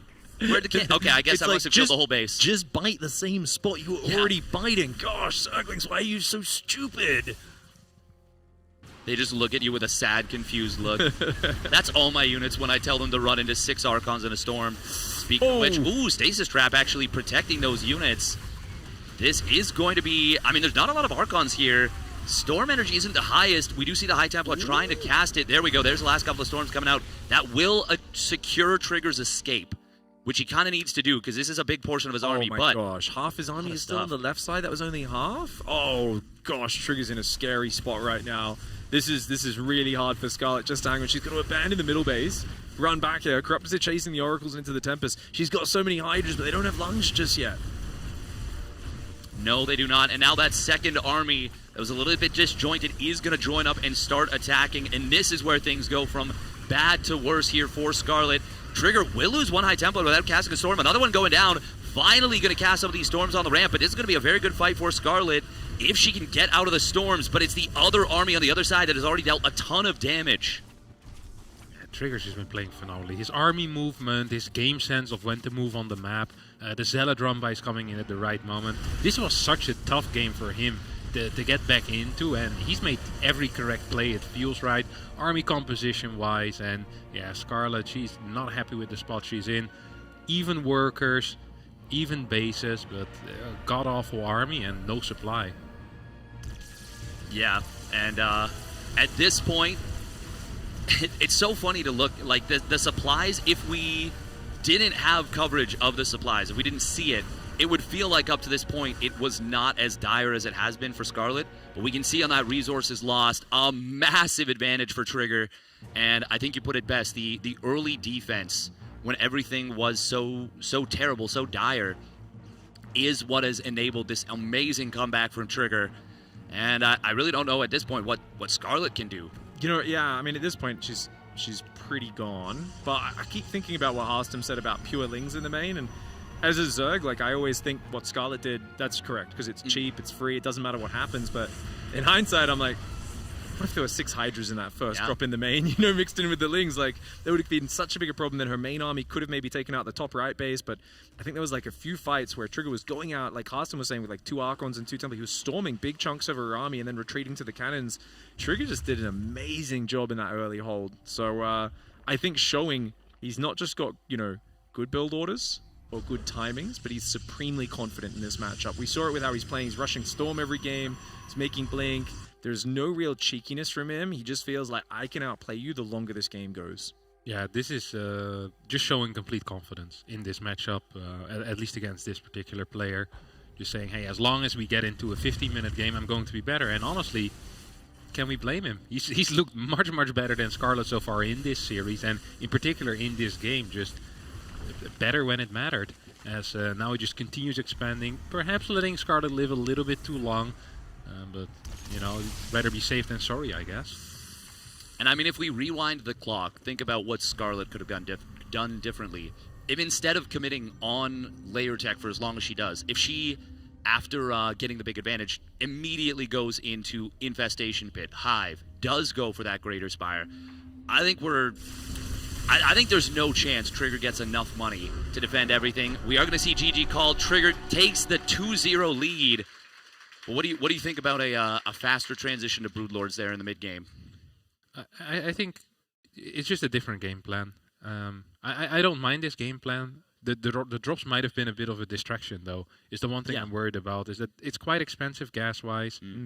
It's just, there's a lot of resources going in there, and I think one of the big features of this map is that holding a fort base is just very, very tough. Even if you take the line base like Trigger did here, you have this large open area where if Zerg comes from a big concave, you don't have enough storms really to deal with that most of the time, and potentially all the links going into the main base actually made it easier for Trigger to defend, because there he can actually use his Zealots, and Zealots tend to be useless against Hydra Link Bane.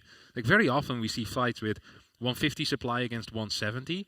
But if in the 150 supply of Protoss are 20 Zealots, like those 20 Zealots will just die against 8 Banelings. It doesn't matter. But if these Zealots have a purpose in killing Zerglings in the main base, fantastic for them. And maybe it's hard to say even what was correct here, but what we do know is that Trigger, just his army control is phenomenal. The army splits were perfect every single time as well.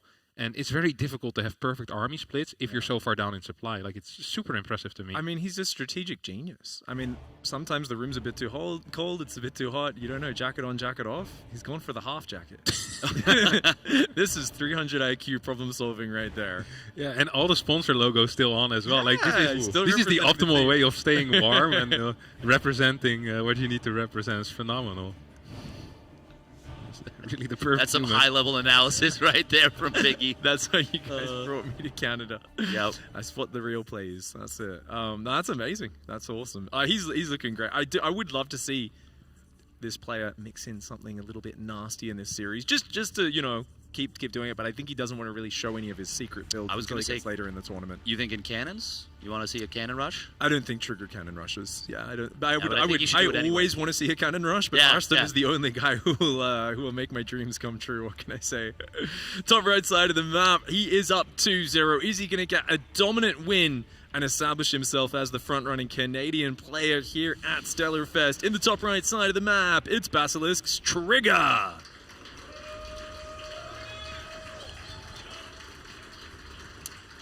And his opponent spawning down in the bottom left, down 2-0, down to the wire. For the Shopify Rebellion, she is Scarlett.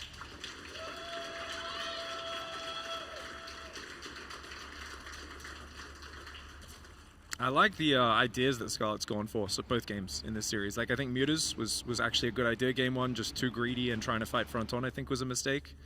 I think that second game, she was doing well, right? Just some details. I think Harston, your breakdown was really good. Like, just maybe focus more on just the Lingbane Hydra spreads coming from the front from two sides up those ramps rather than getting distracted by the drops and taking a little bit too long. There was a few times where, like, 30 Banes were in a bit of a clump running into Storm, and then they're damaged, and you kind of want to wait for them to regenerate, but that gives up tempo. So, yeah, it was. I don't think the ideas are lacking for Scarlett. There's just a few small details. The problem you run into as a player is often you sometimes lose confidence in those decisions just because of the outcome, right? Rather than looking at the little detail. I think she's pretty analytical. I'm hoping that she's like finding her way to like the right conclusions after those games, because it can be hard to do that in the heat of the moment in the middle of a tournament. Speaking of heat of the moment, middle of the tournament, talking about gateway scouts from Trigger. That's what we've seen the first two games. I love that he goes for the hatch block after game 2 specifically, because game 2, Scarlett knows that she was in a phenomenal position after the early stages of that game. So doing something that's a particularly annoying strategy to deal with in the form of that hatch block, opening up maybe a double chrono on an adept, pick off some early workers, this is the kind of stuff that I feel like was missing from Trigger's play in the past, and mixing this in and playing a little bit more of the frustration game, I think is a phenomenal choice. I love it. I love it as well. I think it's really good. It's nice and disruptive, being as annoying as possible. We did I think this early game should chill out a little bit, so I think it's a good time to say a big thanks to a $100 donor from an anonymous donor supporting the event, and has also asked for us to discuss playing StarCraft in zero gravity. What would you do, and how would you adjust? Now, for me personally, I've never played StarCraft upside down. I feel like I can do that in zero gravity. Then again, what is upside down? And I think what might end up happening is I may end up in a sort of philosophical spiral where I get confused about what is up, what is down, and I end up losing my mind. Ooh. Speaking of losing, we're going to see Scarlett losing 2 drones here, but it will be Trigger losing 2 adepts. And I feel like I should do something with the number 2, but we're not going to do that because 2x2 probes of blue. 2x2 probes of blue.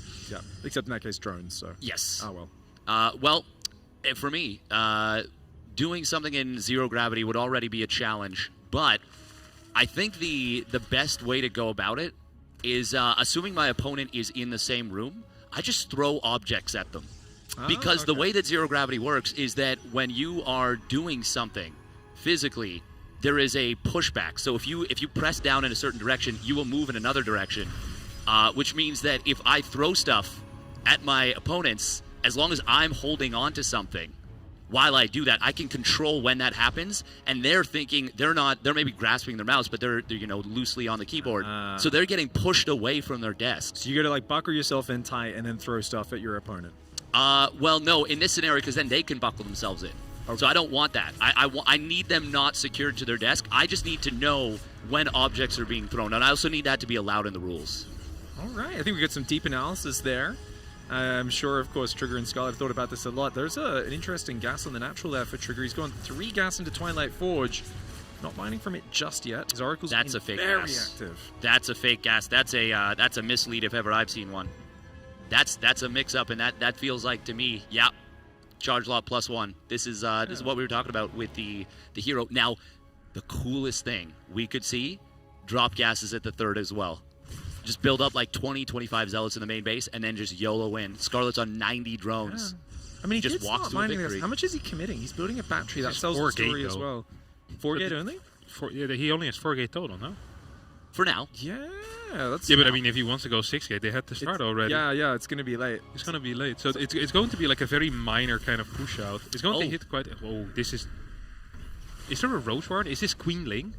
Oh my gosh. This has to be the worst outcome, no? Yeah, so for those who don't know, Zergling's not bad against Zealots if they can surround them, but when Zealots get +1, they two-shot the Lings, so it's kind of perfect for Trigger if he doesn't move out. And, whoever pulls the trigger here first is at a disadvantage, right? Because then your opponent knows they can defend, and it's Scarlett that goes first. This is really bad for her.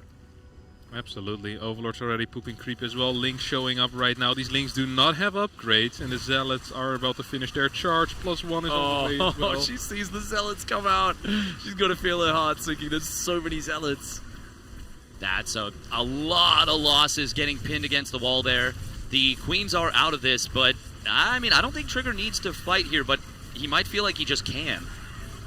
One Oracle does go down. Link's coming in from behind. The Adept Zealot is made to deal with Mass Zergling. She's trying to build Spine Crawlers outside of his base. But that is just so nasty with +1 kicking in as well. Damn. And you can see the exhalation. She was kind of blowing up her cheeks and just going, seriously? What is the chance I'm running into this build? You played so standard previously. This is exactly why we did want to see a change up, just so the trigger's not too predictable. Because even if you are playing safe, this is a conservative Zealot build, right? But it just mixes it up, and sometimes that matches up really well against your opponents. She was open to run into Blinkstalker Oracle, and that just is not the case. He gets a counter on the build, and now his counterattack gets in the mineral line. Love that positioning. Yeah, that +1 is going to trade these Zealots so well, and it's might not just trade, it might just overwhelm this position completely, win the game, win the series, and win the crown of Canada's top StarCraft player so far. It's a science victory if ever I've seen one. It indeed is. And at 3-0 once more. Yeah, that was really impressive. I think it was especially impressive. It was kind of similar to the previous series in that, the Zerg player had some very good openings, some good positions, and then the other player just took control from like the mid-game onwards, right? Very decisive attack there on Maganathra at the start of the series where it felt like he was quite a little bit behind in that game and punished that one. Barely holds on against the Hydra Bane in Game 2 and then gets a nice build order counter in Game 3. Yeah, that's a perfect summary of the series in my mind, Pig. Yeah, that's what I'm here for. I summarize, now you get to do some deep analysis, Arsene. I mean, I did it for the last game. Yeah, +1 Zealots are way better than Lings without upgrades. I don't know what to tell you. It was just very tough. Like, do you think it would have been like just 12 Zealots run across the map? I guess would have been the pressure when he reveals it, yeah? You could do a couple of things. You can attack the fort base. You can just clear creep. Like, sometimes just forcing roaches is fine because roaches are not that great. Yeah. So if they go like 66 drone and you're 66 workers, they can't really kill you. It can be fine. But I mean, this is obviously the perfect scenario. Someone alls into you with mass Ling without upgrades. Like, I don't think you're going to get anything better there. So it's very unfortunate build order-wise for Scarlett. But yeah, it sucks. Yeah. I mean, for me, where this series was won was Game 2. Was the defense there out of Trigger. Absolutely outstanding stuff. Obviously, we see at the beginning here, the Mutalings just started to pop out as the attack from Trigger was coming across the map. Definitely, this is one of those series where it feels like it just very quickly got out of hand for Scarlett. Like, it's not like she played particularly poorly, but I feel like it just kind of comes back to fundamentals a little bit, doesn't it, in hindsight? Because it looked like she was doing really good, but then it's like, if you don't see a fourth Nexus and you go to 94 drones, I think that just is like an illegal move, right? Yeah. Yeah, it's a little bit illegal, but I don't mind it either. Like, you should take a little bit of risk in life, and I like the risk that she took. I honestly thought it was fine. We kind of forgot about it in the second game, but I think the initial intention for her was to go for like a 67 drone push or something. Okay. And then when it Oh, got yeah. scouted, remember, she Right, added yes. those 12 drones. Sometimes just a change of plan like that is gonna be well. But yeah, I mean, the outcome of that fight should have been good But enough. that storm bought a lot of time. And killed a lot of Banes, too. Like, that's a lot of the initial punch. I really loved that storm there. Yeah. God, this defense when Trigger was actually insane. Yeah, the defense in the main was good, but the stasis traps also did a lot of like heavy carrying. It was really nice. He basically acted as though he had a normal army in the mid game, and the stasis traps were providing like 20 supply or Yeah. 30 supply even of power, just by being like, well, I should die in this game to this attack, and if I don't, how do I do it? It's by winning fights in multiple locations and kind of acting like the units were real. Yeah, there was a few of those fights where there was like 3 Immortals and 4 High Templar surviving and then just backing away, and I was like, if we just had a few more Zerg units, you surround them, and then suddenly you get the big payoff to the engagements. Hopefully we do get Trigger in for a quick interview in just a moment. He'll be joining us in a second, guys, but just looking at the final steps there where you can see the Zealots getting the Mineral Line, the Adepts still getting good value left over from the early game as well. That was just a brilliant series. A conservative start, falling behind there a little bit as well, but does very, very well as that series goes on. And you got yourself a nice 3-0. Welcome to Wow. the couch, Trigger. Well played, mate. Thank you. I want to start with a really serious question about the gameplay itself to start off. I noticed you did in the last game, you went for the half jacket approach. Was it like kind of a bit too cold, but not cold enough to wear the full jacket, or is this like a special technique? Well, I'm a bit of a fashion expert. Yeah. Well, the thing is, I wear like a hand sleeve because I use a glass mouse pad. Yeah. But my jacket is so tight around my arm that like it kind of messes it up. So that's why I had my mouse arm free from the jacket and my other arm. Yeah, I was feeling my hands were kind of cold, so Yeah. let's put on my jacket there. Is that just so you don't like cut yourself on the glass mouse pad or something, so it slides smoothly or something, or? Like, why Yeah, do you well, need if the you don't sleeve? have a what do you call it, a hand sleeve or a sleeve, I guess, then sometimes you can start sticking to the glass pad with like if there's a bit of moisture or whatever. So You get sweaty. become a problem. No, I don't. But It's fine. We all get sweaty. no, I mean I don't have like a sweating hand problem like Gumiho. I mean, for example, Gumiho has it really rough with like Yeah, but I mean, even if there's just a little bit on your arm, no? Like, I just can a tiny imagine. bit, like It's even just just like if the air is humid, like that's enough to start sticking. So that's the problem. fair play. Or you get sweaty. If that happens, yeah. Yeah. But it wouldn't to you. My hands are ice cold. Love it. All right. Can we get a sweatiness rating on that series out of 10? I mean, I was locked in. I mean, I would give it a 10. I give it my best effort. Even though it was like 3-0 or whatever, like, that doesn't mean I started, like, not focusing and just taking it easy. Like, I know how good Scarlett is, so I wasn't going to give her any opportunity there. I felt like in game 1 she was in a really good spot. Like she had a really good economy and stuff like that. Were you planning to do the 3-base push earlier, or was this a reaction to something? Yeah, it's reaction because I saw the infestation pit, so her plan was probably swarm hosts. And then I saw her saturate her 4th base with my revelation, so that means it's not swarm hosts anymore, and that she has 85 workers, and I'm on 3 base, so like I need to do something. Yeah. And it felt like you were playing pretty safe, right? There was like gate scouts, going straight 6 gas, get your storm early, go blink stalker. Was this like you were kind of going into this series playing like reactive, defensive Protoss, and like kind of even at the start of that game actually you had a probe at your wall in case there was like a drone drill and stuff like this? Were you just like kind of making sure you were safe and securing, kind of getting to the late game where you were confident? Well, yeah, I wanted to be safe for sure. And I think I often play too greedy in tournaments, and a lot of players have said that I play too greedy. So I've been making some changes. Cool. I feel like just being able to actually play the game without getting cheesed in the first 6 minutes is actually pretty nice. So that's a pretty big advantage for sure. I think on game 2 as well, you were like kind of on the cusp of getting overwhelmed for the whole time. We were really impressed at you hanging on after your push kind of stayed a bit too deep on creep. You got your High Templar surrounded. I thought you were dead in the water. I thought there was no coming back in that game. I even said to Haastem, I was like, how does he make this more than a 5% chance to win? And can you talk us through like what your mindset was after losing the army on her side of the map? I mean, I felt like I could still win the game because she was playing Link Bane, Hydra, and Storm.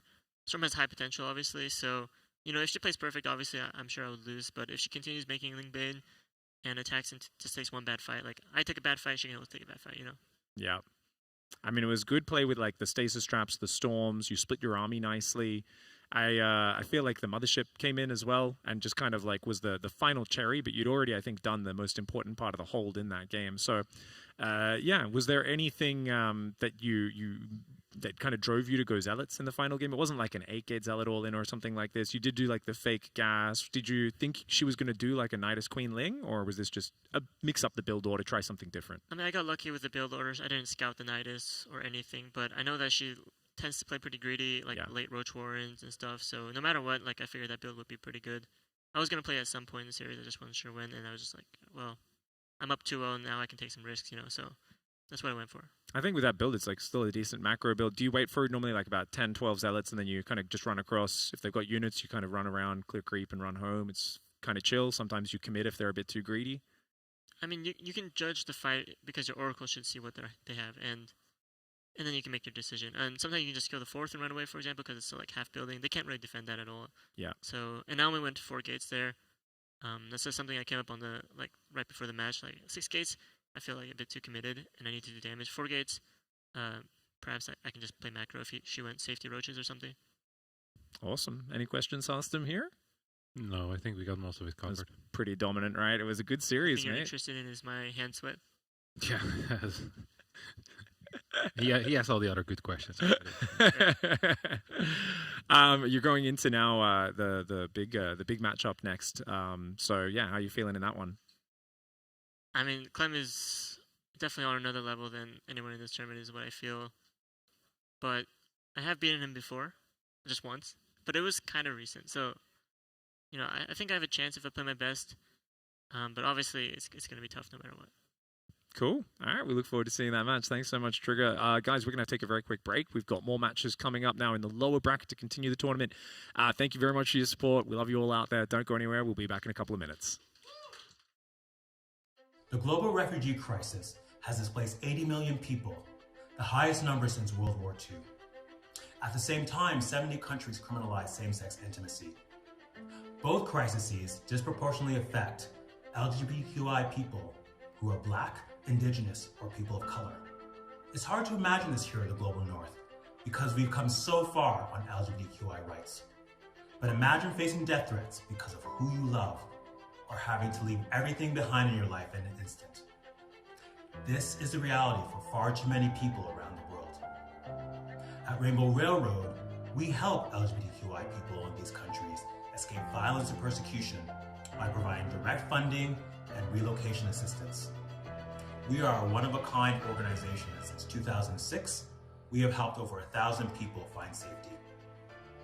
We now have the opportunity to help thousands, maybe millions of people find safety while transforming the refugee system.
It's a fest. It's stellar. That's right, it's Stellar Fest. This is an introduction from a professional person who's talking about StarCraft. Welcome to the show. Joining me, two also very professional commentators with decades of experience playing, dominating, and talking about the game. We have next to me Eon Blue, an amazing Zerg Grandmaster, and of course Vast, a Grandmaster Terran player. Which is handy. We've got a Zerg versus Terran. We've got Lambo versus Beyond we're going to be talking about in the lower bracket. You guys excited for this one? Absolutely. Oh, yeah. I think it's going to be a lot of fun. I think Lambo looked so good in his openings against Clem. if he can bring that quality against Beyond, it's going to be pretty tough for Beyond. Like, definitely Beyond has the same characteristics as Clem. He can stim his Marines in and just win games suddenly and multitask like mad, but I feel like Lambo set himself up so well in the previous series. I was, I shouldn't have been, but I was shocked that Clem was able to win as quickly as he was in some of those games, even though it still took him 13, 14 minutes sometimes, which, as any pro Zerg player knows, surviving past 9 minutes against Clem is sometimes very difficult. I mean, surviving the first push against Clem is a miracle sometimes, honestly. Oh, we got a little replay here as well. Very nice. So for those who don't know, that's Beyond's headphone technique. We were just studying that. Very nice. It's from the main stage yesterday. Beyond making quick work of Maples. Yeah, these games were very clean. Oh! I remember this one. Yeah, that was exciting. It was very, very close towards the end. It was just unfortunate that Harsem had a really bad start in this game.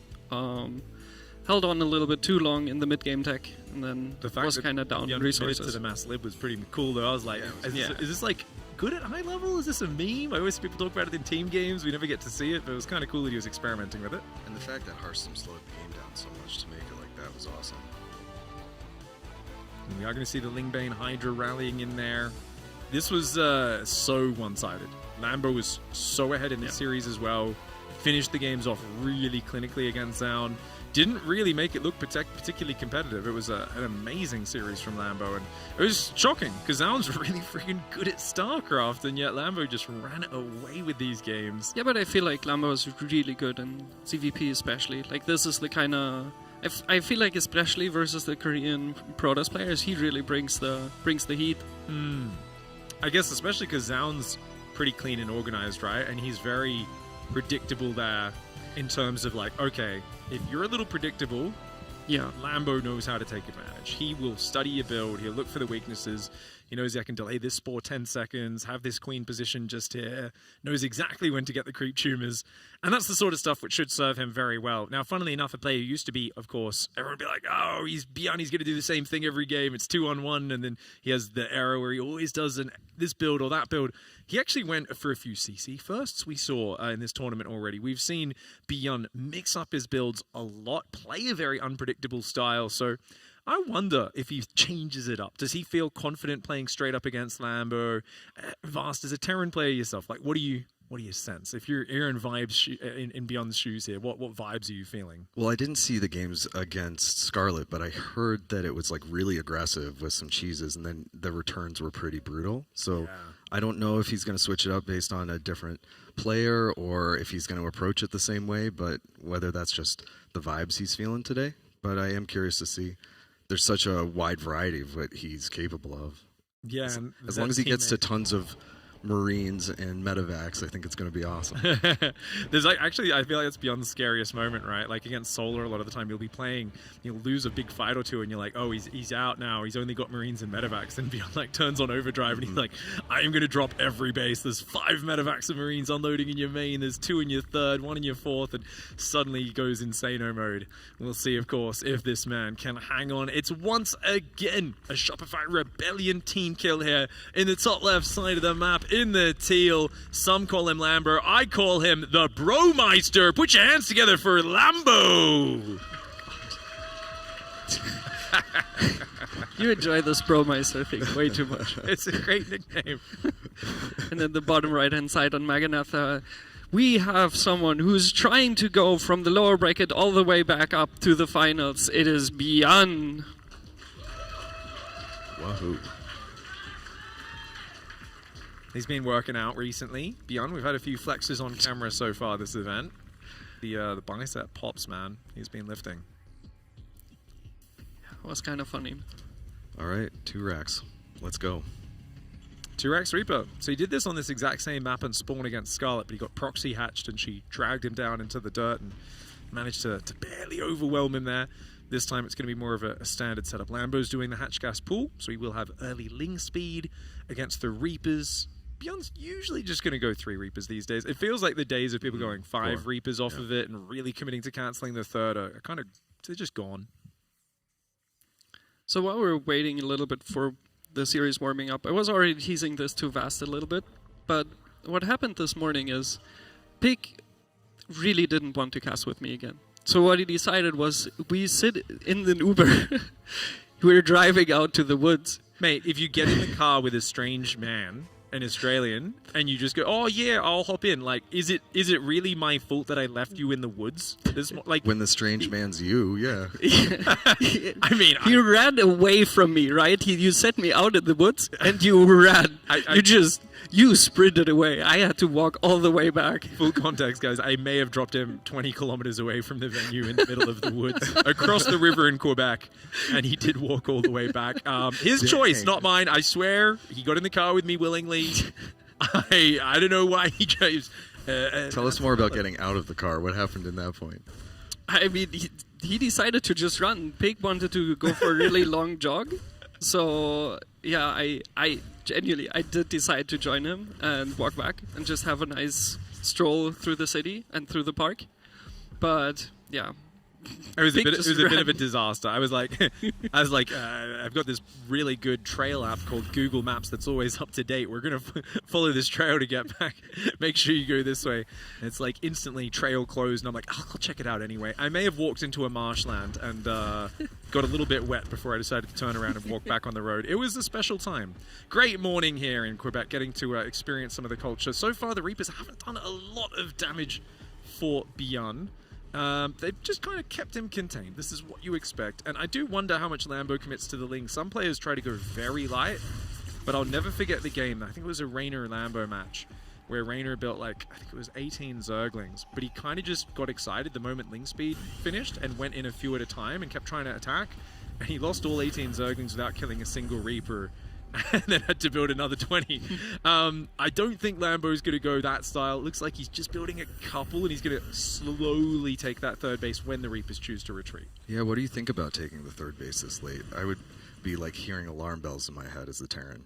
I think it's fine, because, the Terran command center is slow. Yes, they have a faster third, but what you can do in the meantime, because you had to build extra Queens, Lings, you might have delayed an inject or whatever, your natural's just saturated, right? And that's the main thing. As long as the Zerg has 2 mineral lines up, and then you can do this, that Evo Chamber. So you get an earlier second gas and an Evo Chamber while you're waiting to get the third hatchery up. This way you've still got efficient places. You're not going to 27 drones on the natural, but you're able to get an early upgrade. And that's really good because guess what? They've opened 2 barracks. We know that because of 2x Reaper. Therefore, they're almost always going Stim Marine.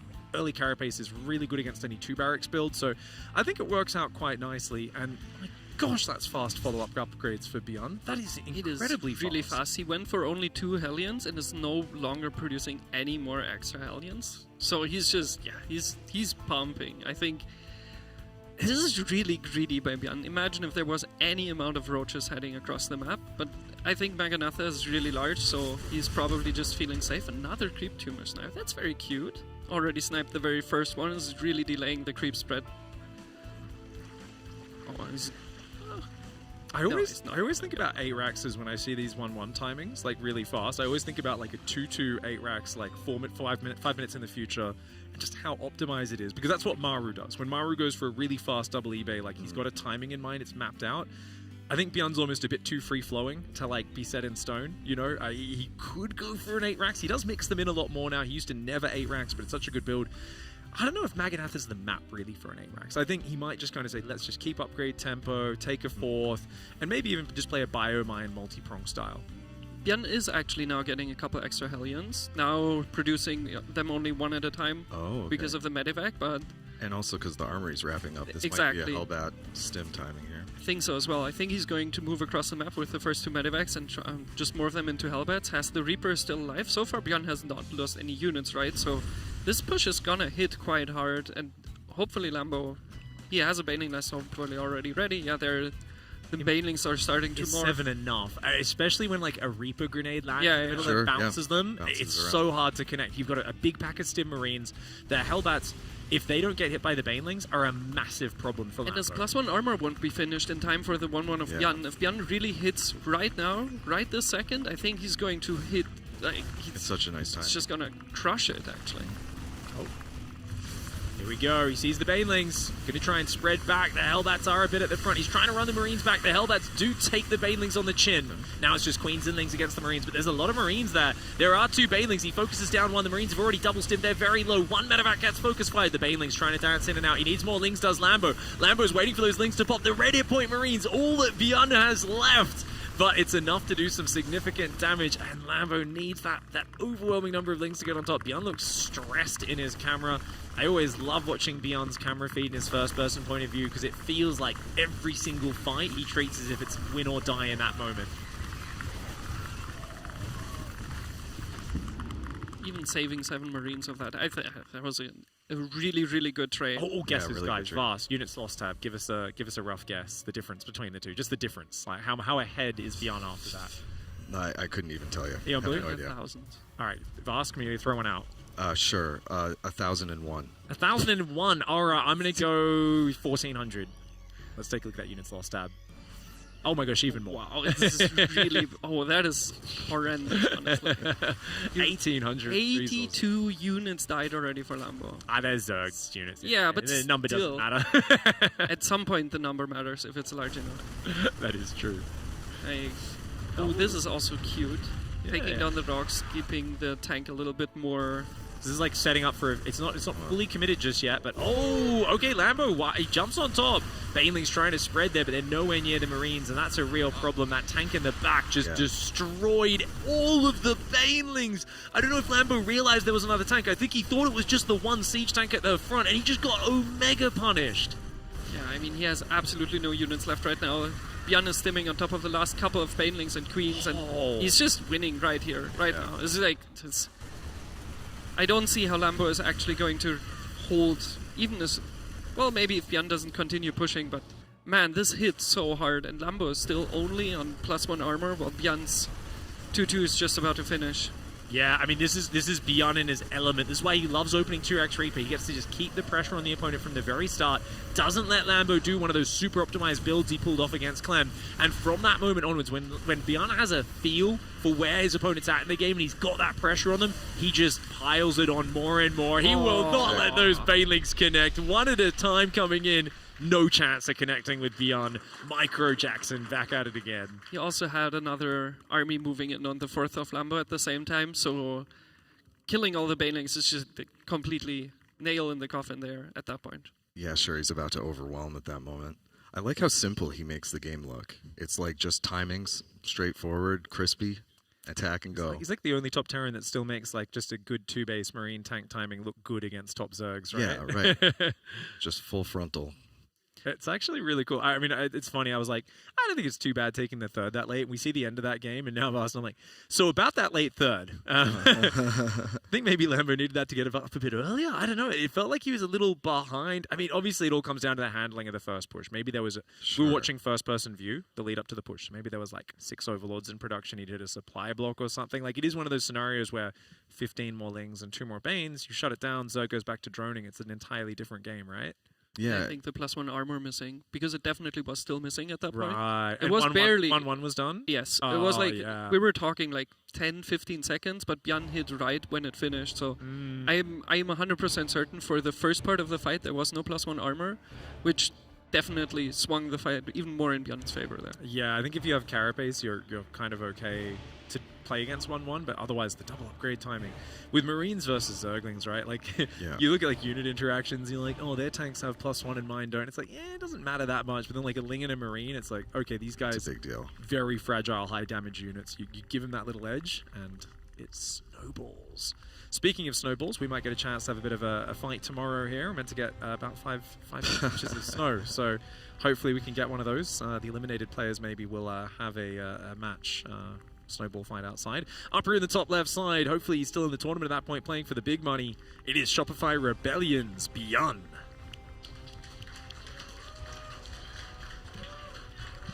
And then the bottom right hand side. Unfortunately losing his map pick, and also in the top, I guess, it is Lambo.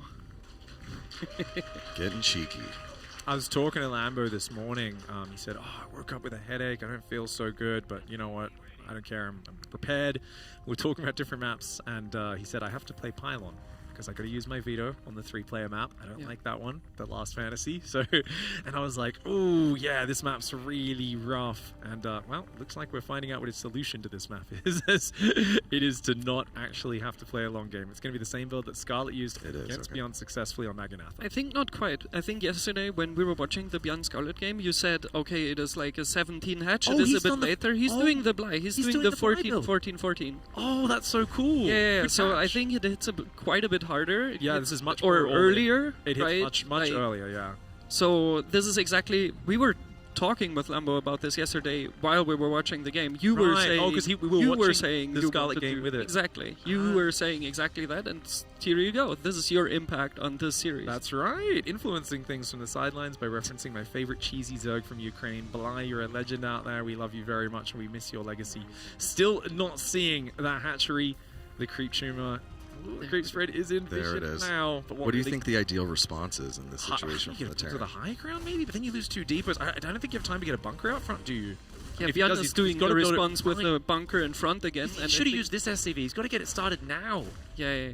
And like, Lambo has almost got his 3 roaches. But he's still going reactor? He hasn't cancelled it. That's crazy. What? He's going reactor tech lab in the face of a 1-base rat. Does he think it's Lings popping out? I think he just believes it's the same as yesterday.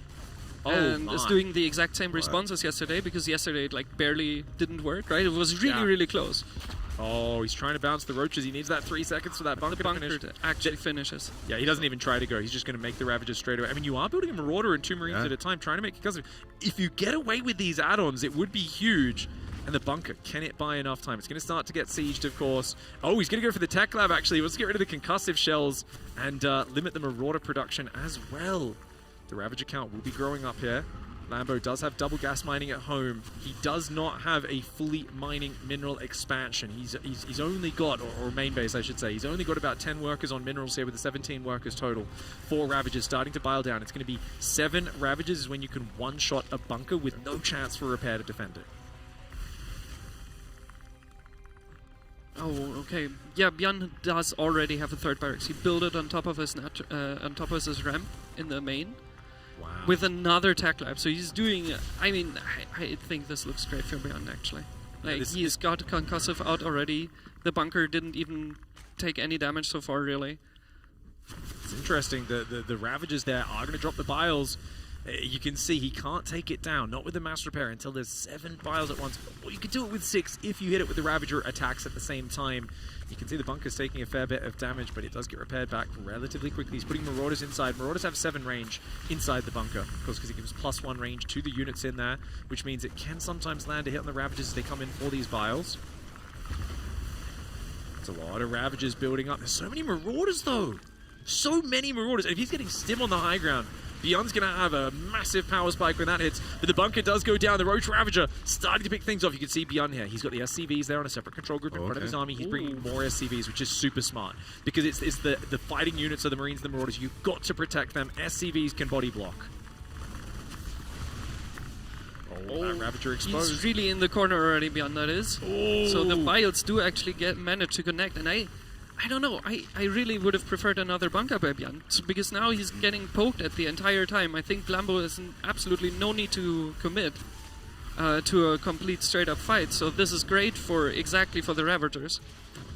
But there's not that many Ravagers, and if they get tagged by the concussive, as they do, a Ravager goes down, a Roach has gone down. Yes, he's picking off the odd Marine and a lot of SCVs. Only 16 workers left, but can he actually deal with the Bio Army itself? A few Lings come out and help tank. The Roaches are in front tanking as well. One more Ravager comes in from behind. Beyond supply is getting lower. 24 army supply for him, 39 for the Zerg. I don't know if Stim happened. He went Shields, not Stim. Shields. Yeah. Oh, wow. Maybe he wanted it because it was a bit faster.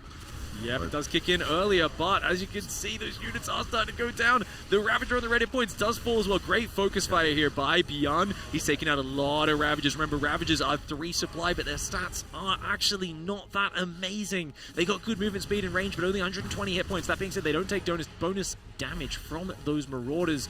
Only 4 Ravagers, 1 Roach against 4 Marauders, 4 Marines. Here comes another wave of SCVs, and that's going to force Lambo to keep on kiting. He cannot stand and fight.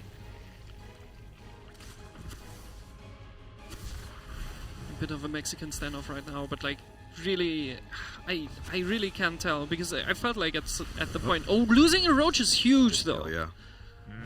I really felt like Bjorn got the trade that he needed versus the Ravagers, but Lambo is getting his Ravager count back up, and with the Lynx being able to tank a little bit, I mean, but Bjorn is halfway through to getting Stim, and as soon as Stim is done, I think this game is absolutely over. Yeah, I mean, the slow links can buy a bit of time, but Stim and Shields would be crazy. I mean, maybe should he have built a Queen and spread some creep? I don't think that really would have helped that much. It's just Ravagers and Lings. It's still a very close fight, but now that Beyond's army supply is closer than it's ever really been during this point, and he's still got SCV's body blocking.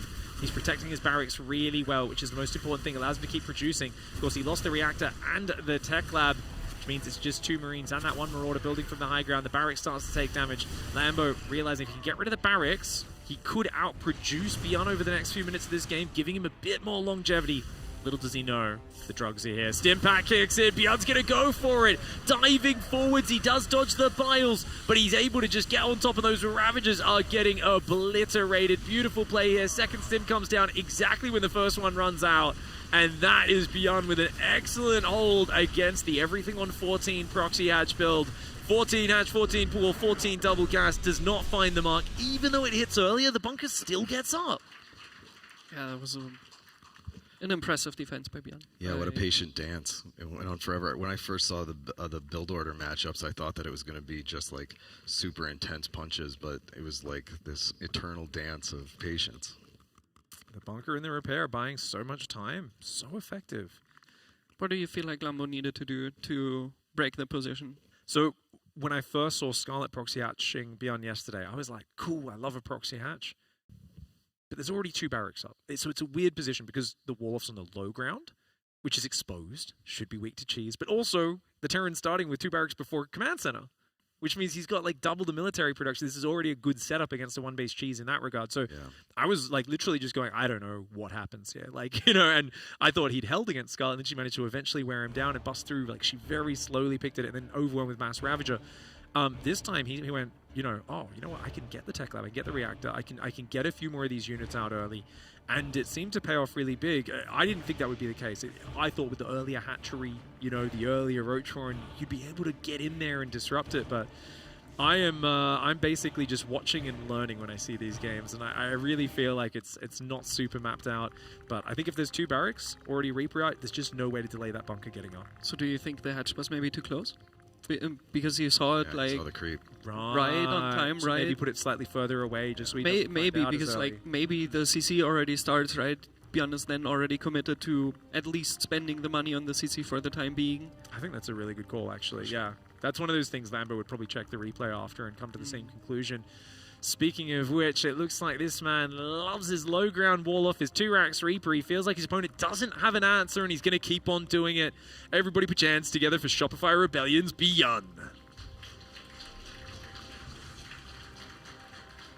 And in the bottom left-hand side, now currently 5 map losses in a row versus the best Terrans in the world.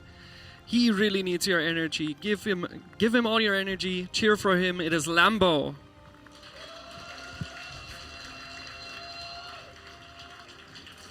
A little surprised by just how effective Beyond has been so far in this series, but the last one wasn't all in, and it was on the map that he was least happy to play. One of the things you'll see in any sort of tournament where we've got especially longer series and the Zavito formats is as the series goes on, you go from best maps for each player into the most balanced maps, which are the most even, because obviously you leave those till last. So at the start of the series, Lambo losing that first map on Maganatha, I think very unfortunate for him. That's a big loss. Losing game 2 on Pylon, even though the score looks really bad, it was Beyond's map. He's kind of meant to win that map. Now, here, Persephone, pretty decent map for Zerg. It's a bit longer, hard for Terran to get in there. I think there's still, good chances if Lambo can keep his confidence together. But it just, I think as you said, Neon Blue, it's like, how shook are you after losing 5 games in a row, right? How much is your confidence hurting? Yeah, I mean, Lambo didn't seem to be too happy yesterday about how the bracket was going to play out. First, he complained to Scarlett about having to play Beyond because Scarlett knocked Beyond down into this side of the bracket, So, yeah, I mean, I really hope that Lambo can keep his confidence, his chin up, because I really want to see a longer series. I think Lambo absolutely has the skill to do it. This time he goes third hatchery on location, nice and early, despite also having a quick link speed. So he's basically saying exactly what your criticism was, Vast, you know, let's get that third hatchery up while defending the Reapers, hey. I mean, you could commit 3 Reapers just attacking it the whole time. Yeah. I wonder what the play there is. I mean, I think you could even send your Queens down and save it against 3 Reapers, though. I think it's so hard to actually kill that as the Terran. So my little experience that I have with that is getting the hatch down so early is really nice versus 3 Reapers, because they will not actually... Yeah, like it has more them hit committing points the now. 3 Reapers entirely to the hatch would be way too much, because you can get out your creep tumor, you can then go down with the Queens. If it's 5 Reapers, so that would have been really annoying, but so far Beyond hasn't shown 5 Reapers, so I think it is a really good call to get the third hatch early enough that it already has enough HP so that the Reapers can't commit to killing the third hatch. Reapers just poking around, seeing if there's anything hanging out. So far, no big pickups for them. Definitely, I think Lambo will feel much better with his third base finishing, as the natural orbital's still not finished for Beyond. That's a much better production that he's going to have going. And normally, getting that third mineral line up, it's the secret to Zerg versus Terran. It's all about minerals in this matchup, especially if you're playing Zergling Baneling.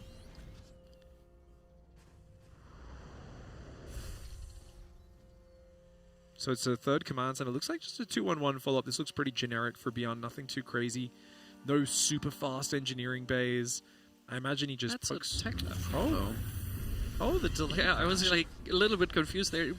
Usually that is a reactor, right? But a Raven. A Raven, wow. Well, Twitch chat is happy. I mean, until it doesn't work. The Raven's like one of these things that it comes out, I mean, in a blue moon, but it's almost always with Hellion. So yeah, this is so interesting because he's basically going to be going around with Marines in a Raven, and then you'll add medevacs behind it, right? And the idea is, for sure, I'm going to get more minerals, right? So the Raven, right, it allows the Zerg to be greedier because they don't have to deal with Banshees, Liberators, or earlier medevacs, right? So the Zerg gets to be greedier, but you also never have to spend a scan on clearing creep, which means over the course of the game you get thousands more minerals mined in mules. It always just changes the gameplay so much. But Lambo sees the Raven immediately because it is heading out for a bit of harassment rather than creep clearing with the Marines. So now the push out from Beyond is just delayed with Stim, you know, the medevacs will just be there later. And I don't know, this is kind of odd to me because Lambo's economy is pristine right now with over 60 workers already done. Like, Beyond needs to do something, I feel like. There is a school of thought that you don't pull drones because you're still going to lose a few. I think in that case, if you're going to lose 3, you might as well just sit there and lose the 4 and not lose the mining time. But, I think it was just... I think he doesn't agree with your school of thought of like, let's just keep it there. But I mean, I think it's a pull, but you do yeah. need to pull much quicker. Exactly, you need to react immediately. You can't have like the first 2 drones die before the pull actually happens, and not pull out the gas drones. It was kind of funny as well because like the third one looked like it was out of range of the turret, but the animation started and it connects no matter what. Yeah. Reaper Marine down here in the bottom right. 4th base in the corner. Queenslings and Banes trying to defend. Beyond, is he going to be able to find an opening here? Looks like it's a bit unprepared as Lambo. He's got a lot of Zerglings, but one Queen already goes down. There we go. Nice. Surround. Shuts it down. Oh! It's really low. Oh! He gets it! That's massive! I'd love to see the player cameras around that moment, but it is one of those things where we'll get that in the replay maybe. I think Beyond would have had a very frustrated shake of the head after that. I've seen his reaction when he loses that medevac. He never looks happy, and you never do as a Terran, because that's your main thing to keep the creep in check. It's your main piece of harassment. And now Lambo, I mean, if I were in Lambo's shoes, I think I could go 80, 85 drones here. Instant replay, and Beyond is... Oh, that's such a great one. Yeah, that is a look of pain. Sure. That's why we love Beyond so much. He wears his heart on his sleeve. Like, there's no bottling off his emotions. It's all out there. But man, I also pictured a few Reaper grenades going down during the fight. I really feel like this start is so much better for Lambo. He's got the creep spread out towards the middle of the map already as well. He held the 4th without any issues whatsoever. Like, I think this is exactly the kind of game that Lambo wants to have. The Raven. Oh, you can't be losing that! Oh. That's costly. At least it gets 2 drones, but definitely not what you want. You want to use that to clear up the creep, but it struggles to keep up with the mobility of the bio and does end up losing the Raven. Cancels the 5th base at least, which is nice. 1-1 upgrades are ahead for Terran, but the armory was a little delayed, which means the 1-1's catching up for Lambo. Lambo's got a massive Link Bane building on just 74 workers, and you know, I was talking to him earlier about, I was like, I really do think against these aggressive Terrans especially, sometimes just waiting with a massive Link Bane to counterattack is the best way to deal with them. Let the Terran move out and then swing in and crush, and he had that flank set up so nicely. Double drop on the right side though. Oh, it's a double game drop. Got you. Even Beyond got you with that. No, I was also thinking there would be a double drop. I would have expected there to be 60 Marines in there, but well, it was just maybe rally point, maybe a bit of a bait. Yeah, might have trying to get a reaction. I like to think it was on purpose. Yeah, for sure. Already the infestation pit now on the way for Lambo. The 4th base is a little bit delayed by the Ling. Not allowing it to drop. Playing pure Ling Bane, right? Like, I don't think we Yes. saw a Hydrodan or a Spire or anything like that. So it's this style where you got to be careful keeping your queens alive. Maybe get a few spores. Beyond could go crazy on the drops. I think the main does it not have any spores in it? I'm not sure. I feel like it, yeah, a couple spores on that left ledge just to make dropping up on the high and low ground a bit harder would be good. But so far, it's all been Lambo here in game 3. I mean, want to be such going a big down army. Look at that. Oh, wow. Pushing him away from the creep immediately. There's just no hope for Beyond being on the map right now. Yeah, Ooh, that's a big Widow mine. Ooh, not a bad Widow mine. But can he even defend? Yeah, He's I mean, got that's so the little question, at home. right? He's just started building Widow mines. He's got 1 tank for safety in the natural. That tank might just save him. Oh, there's a 2nd tank in the 3rd, but like might not be enough. Oh, holy Widow mine, Batman! That was a good Widow mine. But yes, I don't think he still has enough he because save the tank is in the natural is dying just now, so there is just nothing left. It's just Marines at this point. Yeah. If he had that tank up, maybe he could have picked up the SCVs from the 3rd and stabilized. It would have been a bad spot, but now there's way too much Link Bane on the dance floor.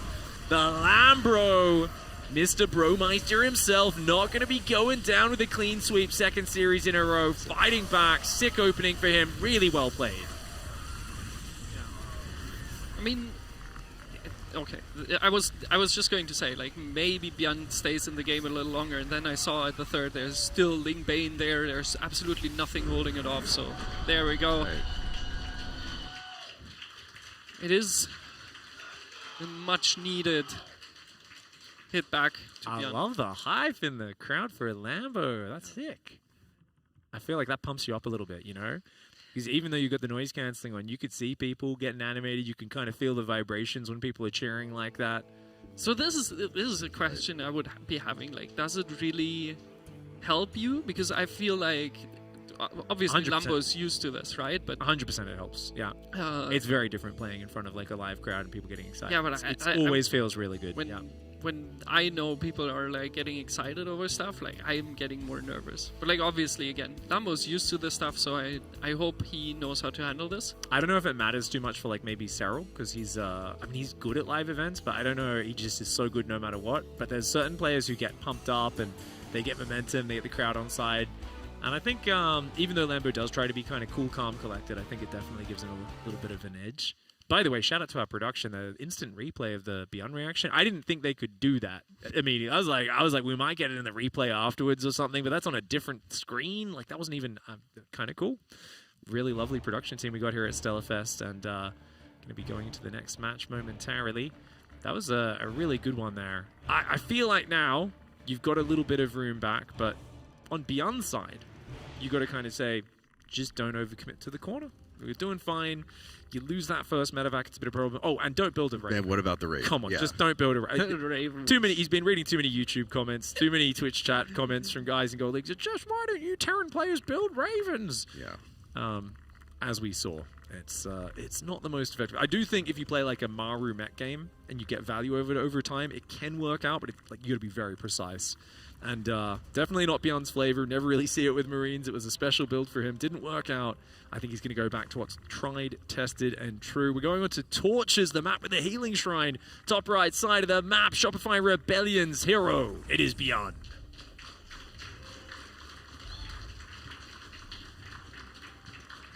And then the bottom right hand side. Starting his comeback in this Shopify team kill, it is Lambo.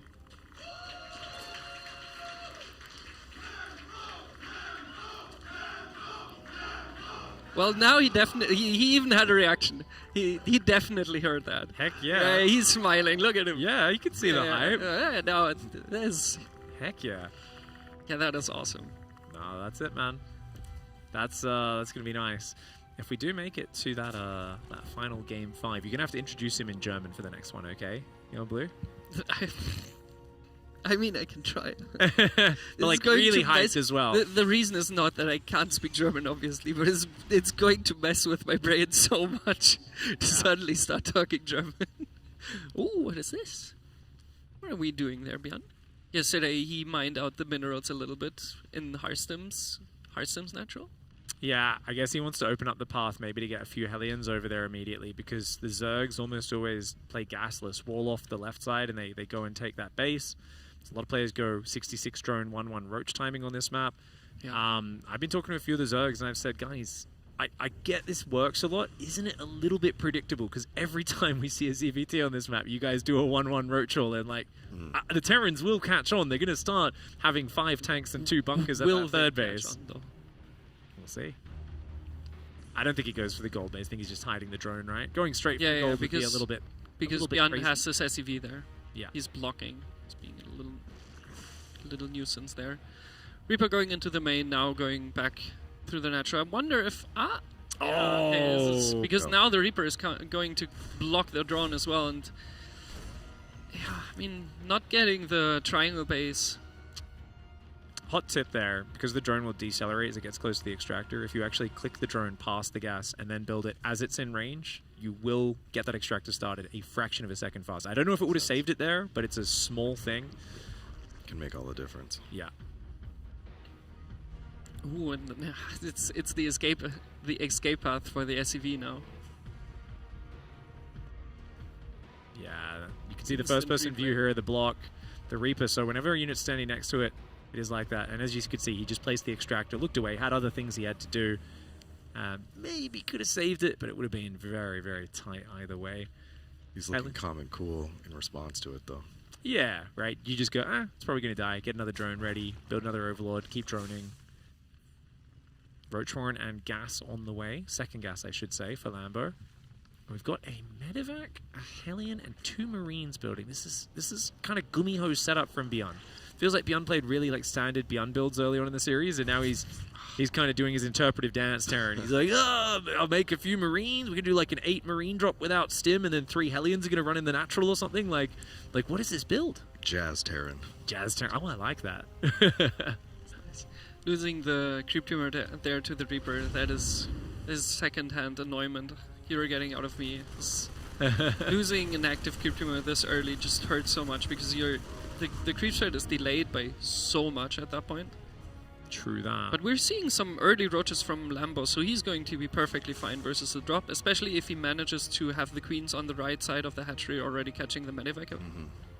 The worry I have is that the Hellions will surprise him while this is distracted, and they run in the natural. Okay, but the roaches pop at the exact right time in the main, so... Diving through here a little crazy, but not many queens, and he knows that. Yeah, and now the Hellions come in the third, and there's nothing to defend, so he's going to lose a bunch of drones. 5 workers going down, no losses for Beyond just yet. This is a delicious opening for him. His third command center was delayed with this build order. He does need to find some damage, but already 5 workers is an excellent start. Yeah. Ooh, that was some good micro there. 6 drones went down though. Ouch. I guess that was that close enough to the previous one. What's the total workers code? Is that 6 in total? 6 total, yeah. Okay, so it was near enough in time to the previous losses. I guess 7 and in the total first because one. of the one that Reaper, died at the start. Yeah. Another creep tumor down. How's that feel, Leon Blue? Well, this one doesn't hurt me as much. Well, now we're getting now we're back on it. Like Another this one just went down. Yeah, another one. No, especially because in the very first couple rounds of energy from the queens, like you can't replace them this easily, right? When a creep tumor dies now, there are already queens in the front, so it doesn't annoy me nearly as much. But really, the pain of losing the first tumor to the Reaper because you're like, I'll just put it down, and then the Reaper comes in at the exact right timing. It's just annoying. Okay. 2 more drones there. The Reaper Hellion has been ended. 20 worker advantage for Lambo, despite the annoying start for Beyond. And remember what I said earlier. Third command center was delayed. It was a lot of units built off 2 base. You need more damage. This is like, sometimes we forget these sort of builds are so rare now in Legacy of the Void. The early days, it was always this sort of build where Terran was like, I gotta kill 20 drones to be even, you know. We got the single Banshee flies in, finds a bit more damage. It's very annoying for Lambo. He does build spores, which is actually really good for Beyond. He kind of gets a bigger reaction than his commitment really warranted. Exactly. It's just one Banshee, no cloak, nothing else. And Lambo looks like he's going for the 1-1 Roach, clearly. But as both players knew before the game started. I mean, he doesn't have a third to pressure just now. Beyond's going to take the front base. Oh, I thought he'd take the one to the right side, and a lot of players do that, and they kind of go down that right lane. This one, it feels like it can get maybe biled across the cliff and stuff. I don't like that, especially because the minerals are also already open. You know, you can run in roaches behind it. Obviously, Lambo would need to know, and like... But I'm actually not a fan of taking that base right now, because it's still closer to the roaches, but like... I'm really curious where he puts his tanks, because I think this could, especially if he's willing to lift the base and pull back the workers a bit as like a reserve position. You've got tanks on the ledge above the minerals. They're pretty hard to get to because you're at a tiny access point through the mineral gap on the right. There's no way you're getting up the natural ramp to get at those tanks. So if you're just focusing on not losing, not getting overwhelmed, I think this is kind of smart for Beyond. And I actually think that's the main thing against 1-1 Roach. We've seen, I mean, think about, was it GSL earlier this year? Maru and Rogue was up like 100 supply on him with Roach Ravager. And we saw what happens if you don't win with the 1-1 Roach and then you just keep attacking. Eventually the Terran just gets so efficient as their upgrades kick in and their tank count grows. So it's very cute. I like the idea of just survive. That's all you need to do right now as Beyond, because there's a massive Roaches. There. And there, like, that was what I was saying, is the wall is already open. Is he going to get both tanks with that? Yes, he is. Wow. And all the SCVs! But Beyond is stimming into the natural of Lambo with a bunch of Marines, so this is not great for him at all. Oh my. This is going to get messy, but I think Lambo, like, even losing a lot of the drones here, I like this position for Lambo for now, unless he loses the hatchery, actually. Oh, man! Oh, wow. Where did that drop come from? Just out on the left of the map, I think. Yeah. Oh, and now Beyond is stimming even further and going for another hatchery, and he's going to get that as well. Wow. Lambo is really a bit out of position on both sides at the same time, so yeah, never mind that on liking the position for Lambo, because I mean, Beyond's so low on... I hear you, Eon Blue, but Beyond's so low on supply that I'm thinking, if you go Infestation Pit, rebuild both hatcheries, you can still take this to a long game as Lambo. Absolutely. You lose a lot of mining time, but you have to make that decision fast. And I know as a Zerg player, when you lose 2 hatcheries, the last thing on your mind is transitioning to the next stage. In your mind, Beyond, I think, is bigger for Lambo. I think he's thinking, Beyond might be bigger than he actually is. Beyond's third's just getting down. Yeah, his army's not that huge. I actually think there's real play in the longevity here for Lambo, but he's going to drop that Night of Swarm as we expected. He's going to try to find a way to crack this. Yeah, I mean, this is still a very playable position. It's just before I really was liking it for Lambo, you know? But being completely hindered in the economy for the duration of both. Oh, that's a nice little stim on of Jan. He's just catching half the army out, killing every single Ravager and getting most of the Roaches as well. And the drop in the bottom left is also still there, and I feel like Lambo is, again, not in position because it's probably just Overlords in the natural. Yeah. He's just in time. Okay, pulls back Roaches this time around. The Infestation Pit does go down. I think Lambo's realizing he's kind of... I mean, he doesn't really have a kill timing, and the supply is getting dangerously close between both players as well. Knowing Lambo, probably going to try to get the Lurkers off this comp, I think would be the natural play with 2-2 upgrades coming in for those. The Bio pulls back, and once there's tank fire, he's got to immediately run away. Oh my gosh, he's going to try and shove. Does get 9 SCVs. There's a lot of tanks there. They're a bit slow to siege. He's got to pull away those tank volleys. Oh, that hurts. Beyond feels so good about that.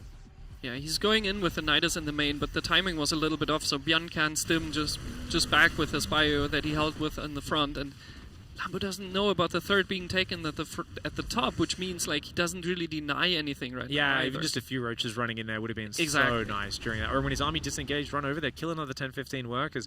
Beyond's in such a desperate spot economically, but his army's just slaying. Like, he's so efficient, he's killing so much stuff. His drop's been so annoying.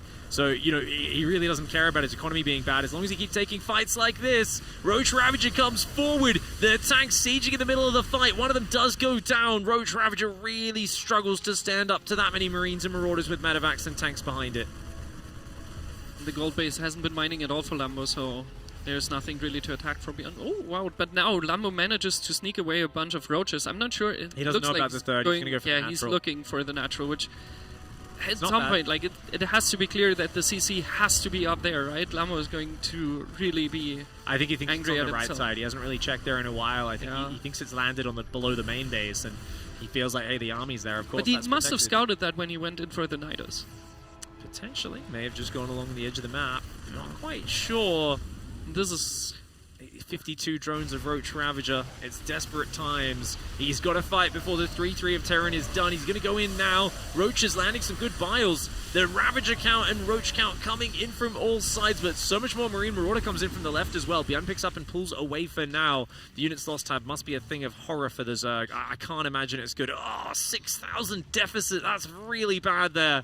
And you can see Lambo, he feels like he's got to commit to this. He's got to get something done. Roach Ravager barreling forwards. He's going to try and overwhelm this. There's no tanks behind it at least, but that is an insane amount of medevacs. Even low on healing juice, there's just too much healing. Ravagers and Roaches don't do enough damage to get through that. I mean, Lambo is going for a desperate last-ditch attempt, but Bjorn is pulling the SCVs, eating some nasty biles there, but I mean, this is... Lambo has no contingency plan, so... Getting his army cleaned up there. GG. Very nice play for Bjorn. I love how intense Bjorn looks, win or lose. He's always on the edge of his seat, just trying his hardest in every single game. That was a very stressful last game as well, right? He lifted the third, lost all of his SCVs on it. I feel like that's the sort of game, if I'm playing as Terran, I don't know what the heck to do. And I feel like Bjorn knows instantly what to do. Yeah, it was an interesting base to take, and then immediately had to respond to getting attacked. There was a whole lot of ins and outs to get to the part where he was like getting 3-3. And yet he found his way there. I guess that drop getting into the natural was so crucial, right? Like that drop sneaking its way down the left side of the map. That's one of those things you're like, you feel like you got the map on lockdown. You see everything. Your whole army moves to the enemy's side to get the big attack going. And unfortunately, just not quite there. This first game, of course, the first timing attack, even before this, had already led to a big advantage. And from there, it was simple for Bjorn to focus down the Banelings, as he always does, and clear that out. Game 2, very cool idea here for Lambo. But I think Elon Blue was probably spot on the analysis. The hatchery maybe needed to be slightly further away. You got to hide it just a little bit longer, because once the bunker's down, you're in trouble. Might not have expected a 2x Reaper as well. He might have thought, you're doing a normal 1-ranks expand, in which case that creep doesn't get spotted nearly as early. That's a good point. For sure, but Bjorn has been playing a lot of the 2x Reaper, right? He's done it versus Scarlett as well, and I mean, it is an argument, especially on a map like Pylon, where you are favored as the Terran, but why not play it out safe? I feel like 2x Reaper is exactly the safe opening, right? And here we saw Bjorn's first real overcommitment of the series. The medevac's going back there. It's like, that is insane. Don't know if you misclicked them or what happened exactly, but did get overrun in the response to that one. It was such a cool strategy to see. Go for a Raven, mix it in. But we just never saw it pair up with the Marines to clear the creep, really. It kind of threw some auto turrets and then unfortunately went down. Yeah. Final game, this was a good start as well. I think stopping Lambo from getting the smoothest start, finding a bit of damage at the Reaper Hellion, not bad. Lambo's macro is still good enough, I think, to be in a good spot, but we saw how hard it is to get through that right side. And the tanks were a bit misplaced. I really thought he'd have the tanks all lined up on that ledge on the right side, right, where the light bar is. I was kind of surprised he left that hanging out. I pictured a juicy bile going down on all the SCVs when they were like clustered in the middle of our line too. That would have been brutal. I always feel like we so rarely see that, but I always associate that with Dark. I always think of like Dark would always go for those, and like he'd be the guy who'd get the 1 in 100, just Hail Mary, shot all the SCVs stacked, and he'd somehow time it just perfectly. Yeah. Dark certainly had some nasty vials. I remember him sniping moving Oracle Spectrator with vials. Yes. This is what happens if you go for the 1 in 100. Yeah. After 100 times, you're hitting it. Well, that's the thing, yeah. If you watch enough games, you realize, like, If you always try for it, you don't care whether or not you get it, you say, just try, just take a shot, just take a shot, just take a shot. They will eventually land. Really good play for Beyond. You can see relieved to have overcome his very challenging teammate. You have a camera shot now of us lovely people. We're going to take a look at the bracket in just a moment here. But it is going to be unfortunate there for Lambo, of course, is now going to be exiting the tournament today. I feel like, you know what? He won 3 tournaments in a week. He couldn't win the 4th one. Still had a pretty damn good run. And you can see him there in the losers quarterfinals going out in the top 8. Of course, Beyond goes to the next round to play the winner of Scarlett versus Zaun. And I believe we are going to be playing basically Scarlett Zaun. I think we do losers semi-final today as well. And then I think we've got winners final. Actually, do we do winners final later today in blue? I think we do the winners final today, and the losers semi-final, the losers final, and the grand final are all tomorrow. That's right. So we've got 3 best of 7s tomorrow. Those 3 really big series. But so today we've got Scarlett Zaun, and then we'll be going on to that Clem Trigger series as well. It was good to see Lambo fight back against Beyond and stop the advance of the dominant 3-0 wins. Our next match, I think, is also one that could be very competitive. Scarlett versus Zaun. I'm really excited to see how that one's going to go. Any predictions? I mean, I really expected Scarlett Trigger to be very competitive. I was not necessarily surprised, but but like I would argue I really would have expected Scarlett gets Trigger, and seeing that, I'm not sure, because I feel like Zaun will play like in a similar vein, and it's going to be interesting. I think Zaun has it though. Like, let's be real. Awesome. I would love to see Scarlett win, because then all the Shopify players would be eliminated by each other besides the last one. So they don't lose to anyone else. Exactly. Okay. And we're coming back, guys. We've got the winner of that series. He's going through to the next round. Congratulations, Beyond. Well played. Thank you. You looked very happy to win there. I think for you, your Zerg vs. Terran always has been a very special matchup. You're always very good with your Reapers. You opened up 2x Reaper. Okay. Do you feel like this build is just one of your strongest? 2x Reaper? 2x Reaper, yeah. I think I'm not Clem. Clem say 2x Reaper, so bad. But I don't like trip range. I don't like trip range. I want 2x Reaper. We use strong. I think that's always been your superpower. Obviously they nerfed the Reaper grenades, used to do more damage. They nerfed a lot of different things. Still, you're the king of the Reapers. Grenades. Too nerf. No damage. That's right, guys. We've got to buff the Reaper again and let Beyond win every single tournament ever. I think if we buff the Reaper, you would win every trophy, I think. It would be pretty much unstoppable. This was really good. When you play against your teammate Lambo, do you know his style very well? I know Lambo style. Yeah.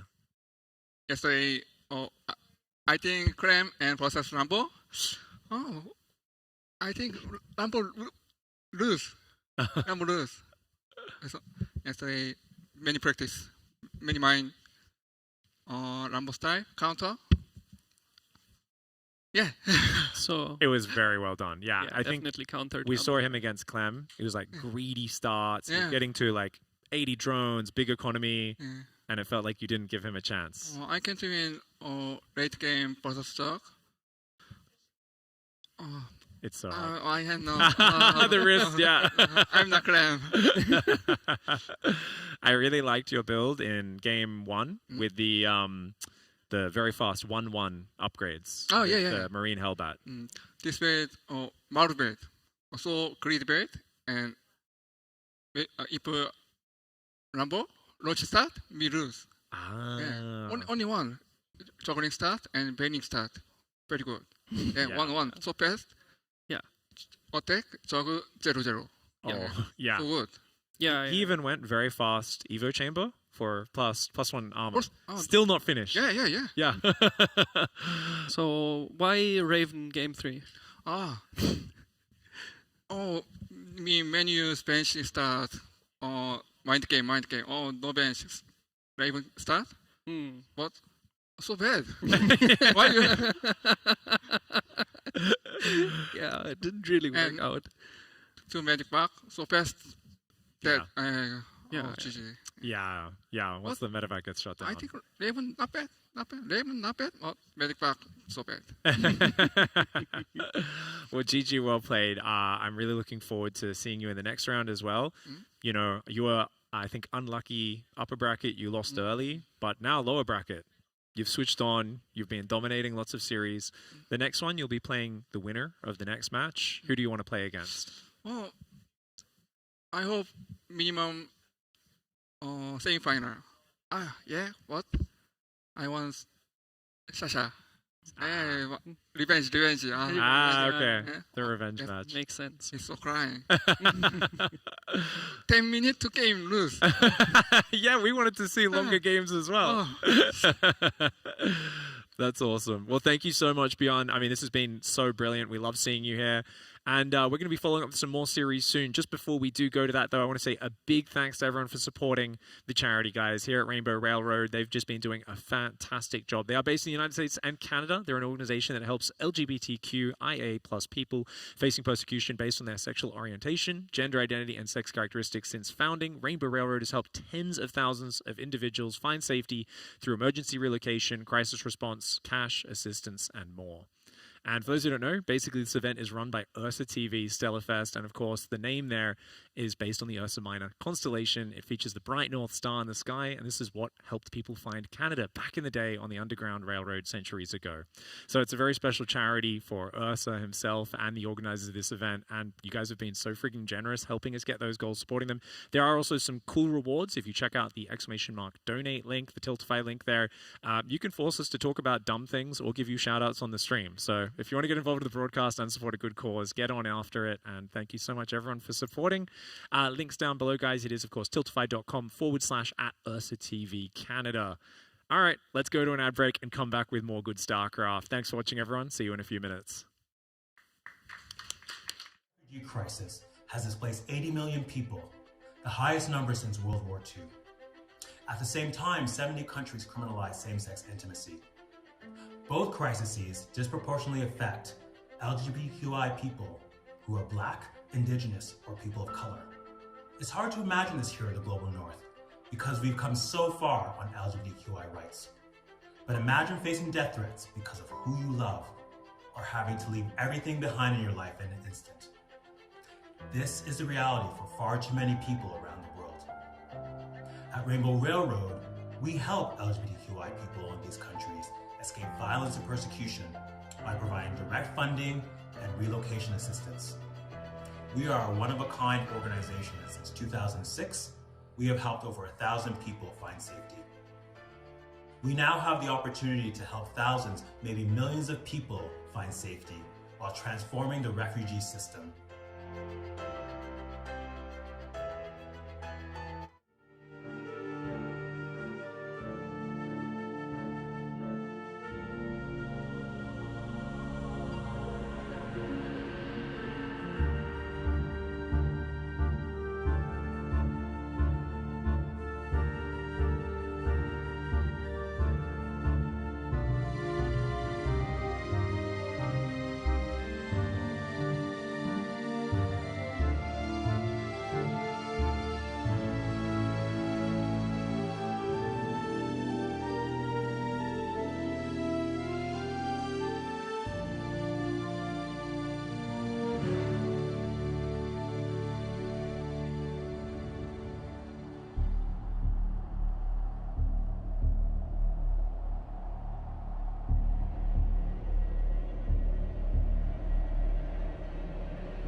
Welcome back, everyone, to Stellar Fest.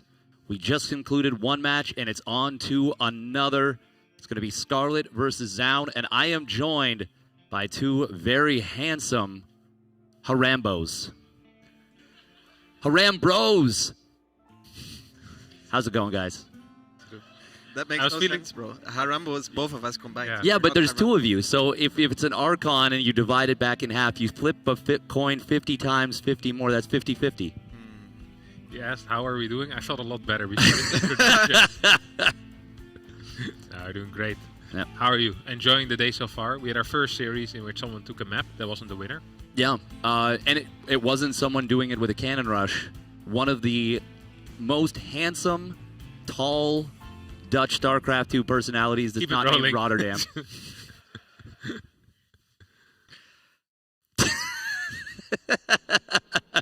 Anyways, here's the bracket.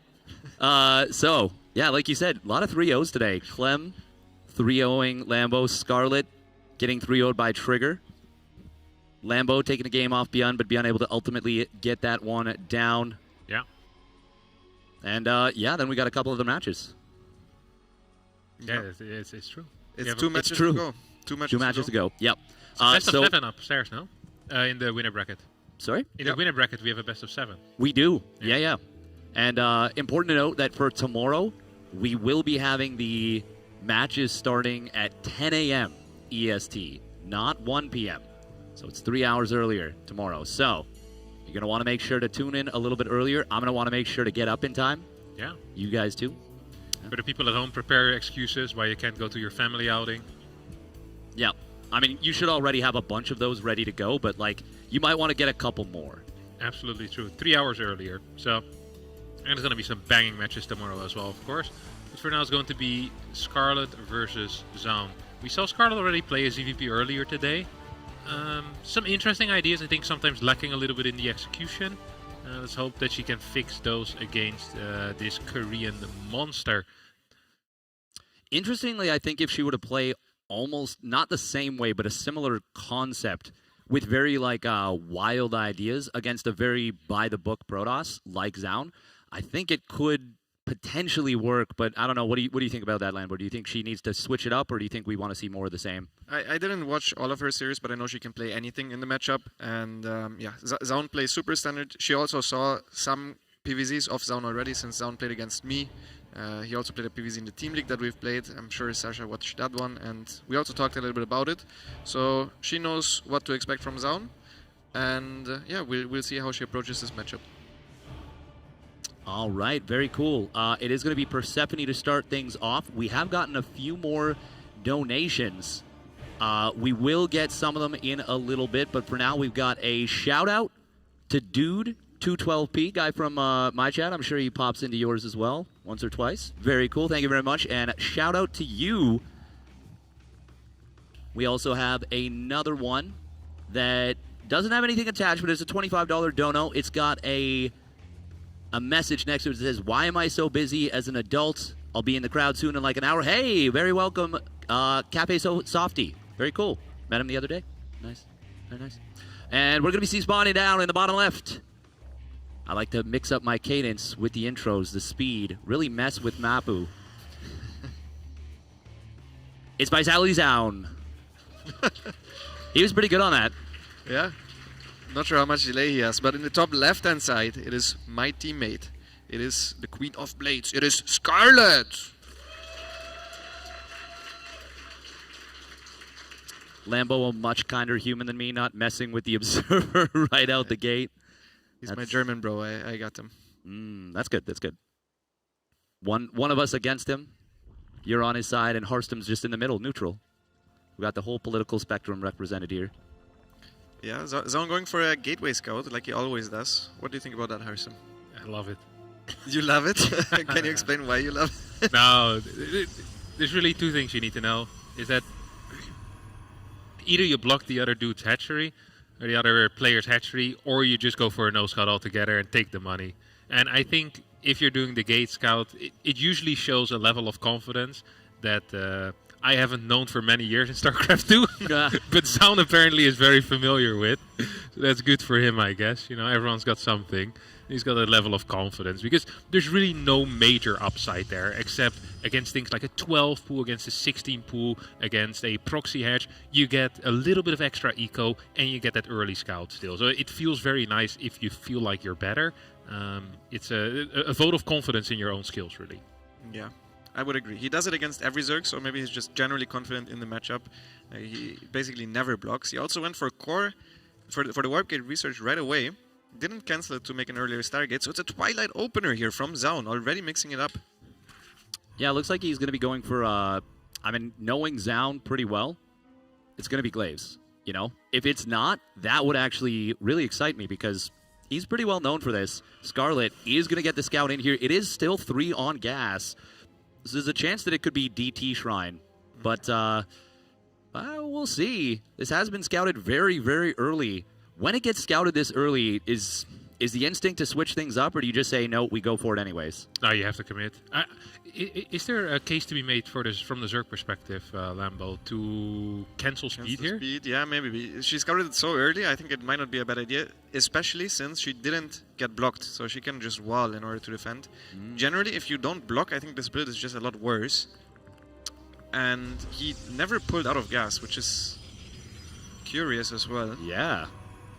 I mean, that's a very NA thing to do. I feel like if you're going to do that, it's like almost got to be a DT Shrine, not necessarily right away, but there has to be something there after. It's going to be a sentry. Okay. Well, that's kind of wild. He's mind gaming. Sentry in the prism? Force field the ramp? Shade in? Yeah, I guess so. It makes sense on the map. But yeah, we'll see. The thing is, you make roaches against this, so you... Yeah, but Ravager 12 seconds? I mean, 12 seconds with 9 unleashed adepts in your main base. I would not want to be a drone there. Yeah, but since it was scouted this early, you could go for the Dark Defense, which is the very fast rush to 3 Ravagers. I don't know if Sasha's going to do that here. She is going to gas. She does have a Roach Warren at a decent time, so she could make at least a Ravager defensively. But most likely, I think she's planning on just walling and then making Roaches, similar to how I did it against Hearthstone as well in our match.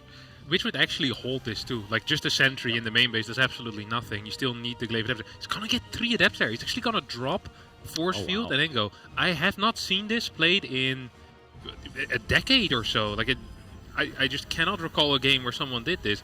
This is absolutely wild. Oh. He needs to really watch out to not drop that sentry by accident again, because if you spot the sentry, the entire plan will not work anymore. Scarlett on a very low worker count. She even went for a Spore, and she's morphing the Ravagers. This is very bad for Zaun here, because he needs to deal damage with this. This is very committed by him. Yeah, this is an incredible situation here for Scarlett. Even getting Lings up into the main before the force field comes down. Killing the sentry, canceling the shade in, canceling the units. Now we're going to see a jumping on top of these units. The surround is fantastic to start. Yeah, this is rough for Zaun. And this is also the absolute worst case scenario ever for this build, so it's going to look even worse. Scarlett already wanted to all-in anyways, I think, so she's trying to all-in now. She has no information that there is no third Nexus.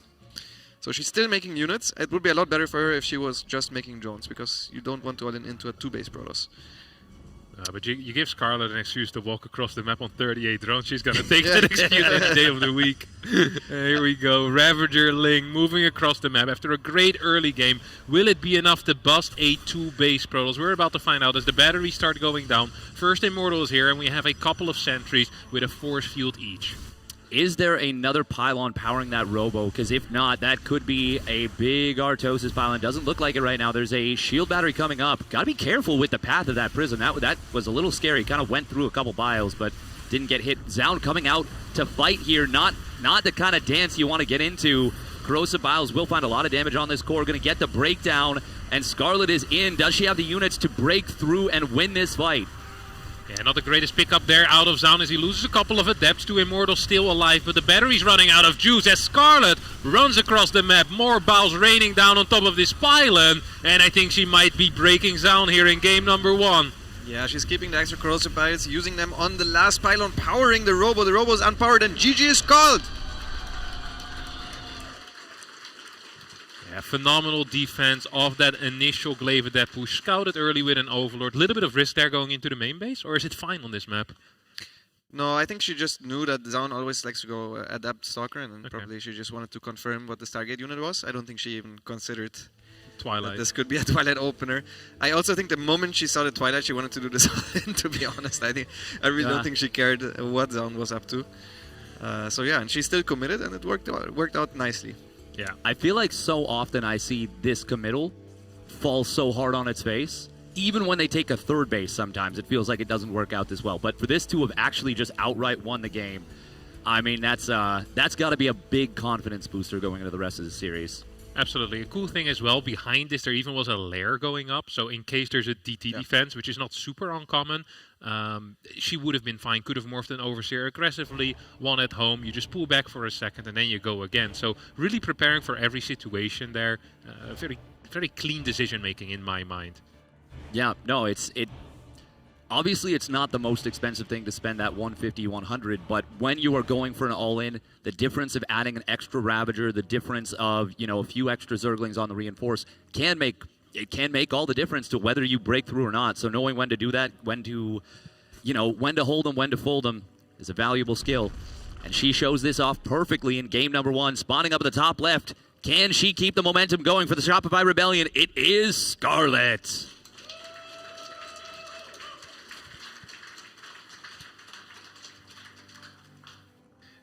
And in the bottom right, as our teal Protoss player, he needs your support. It is Zaun!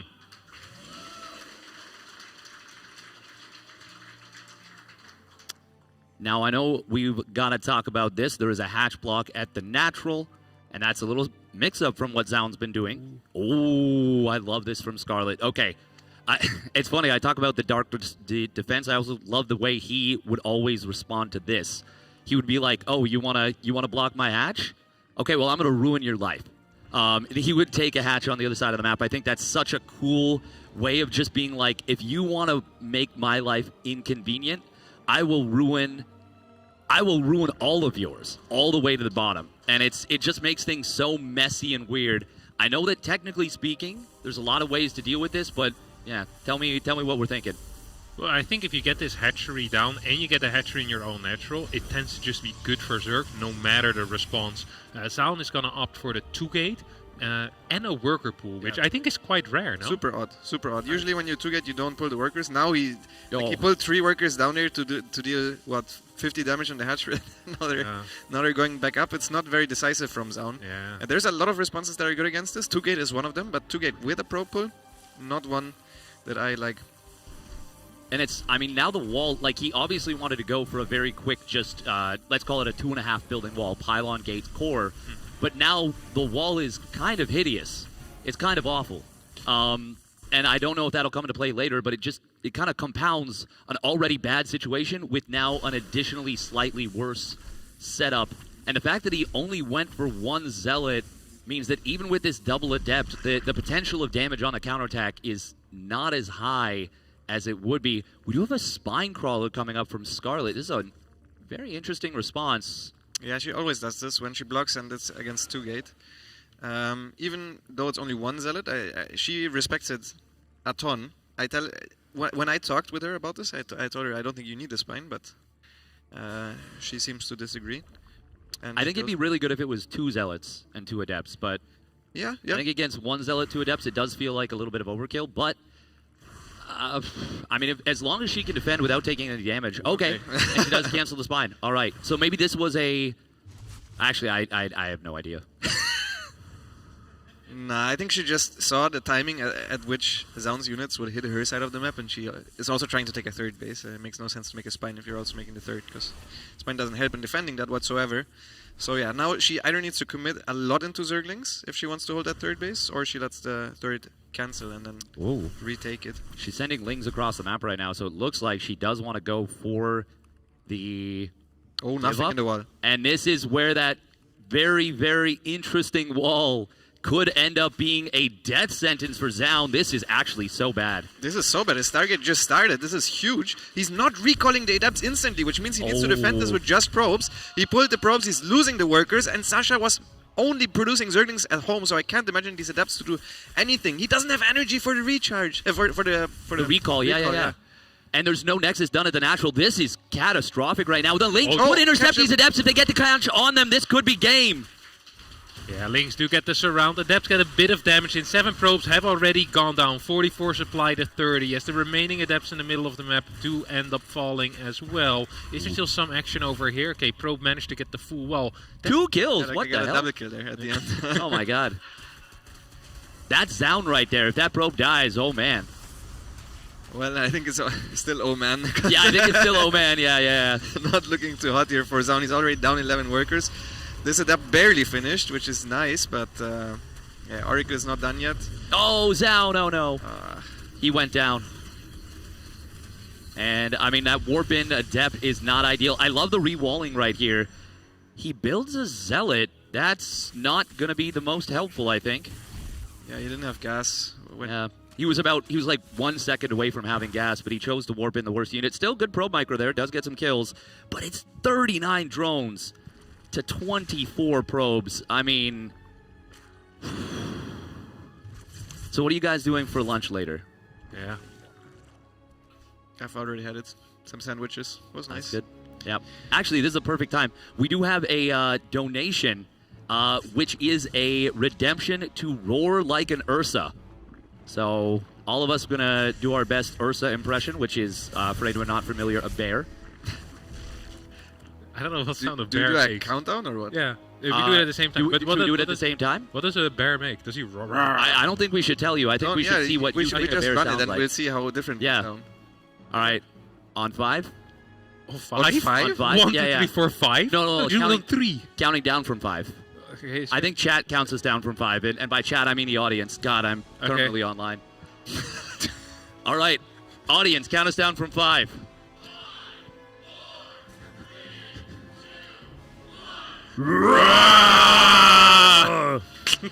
Nice. That was very similar.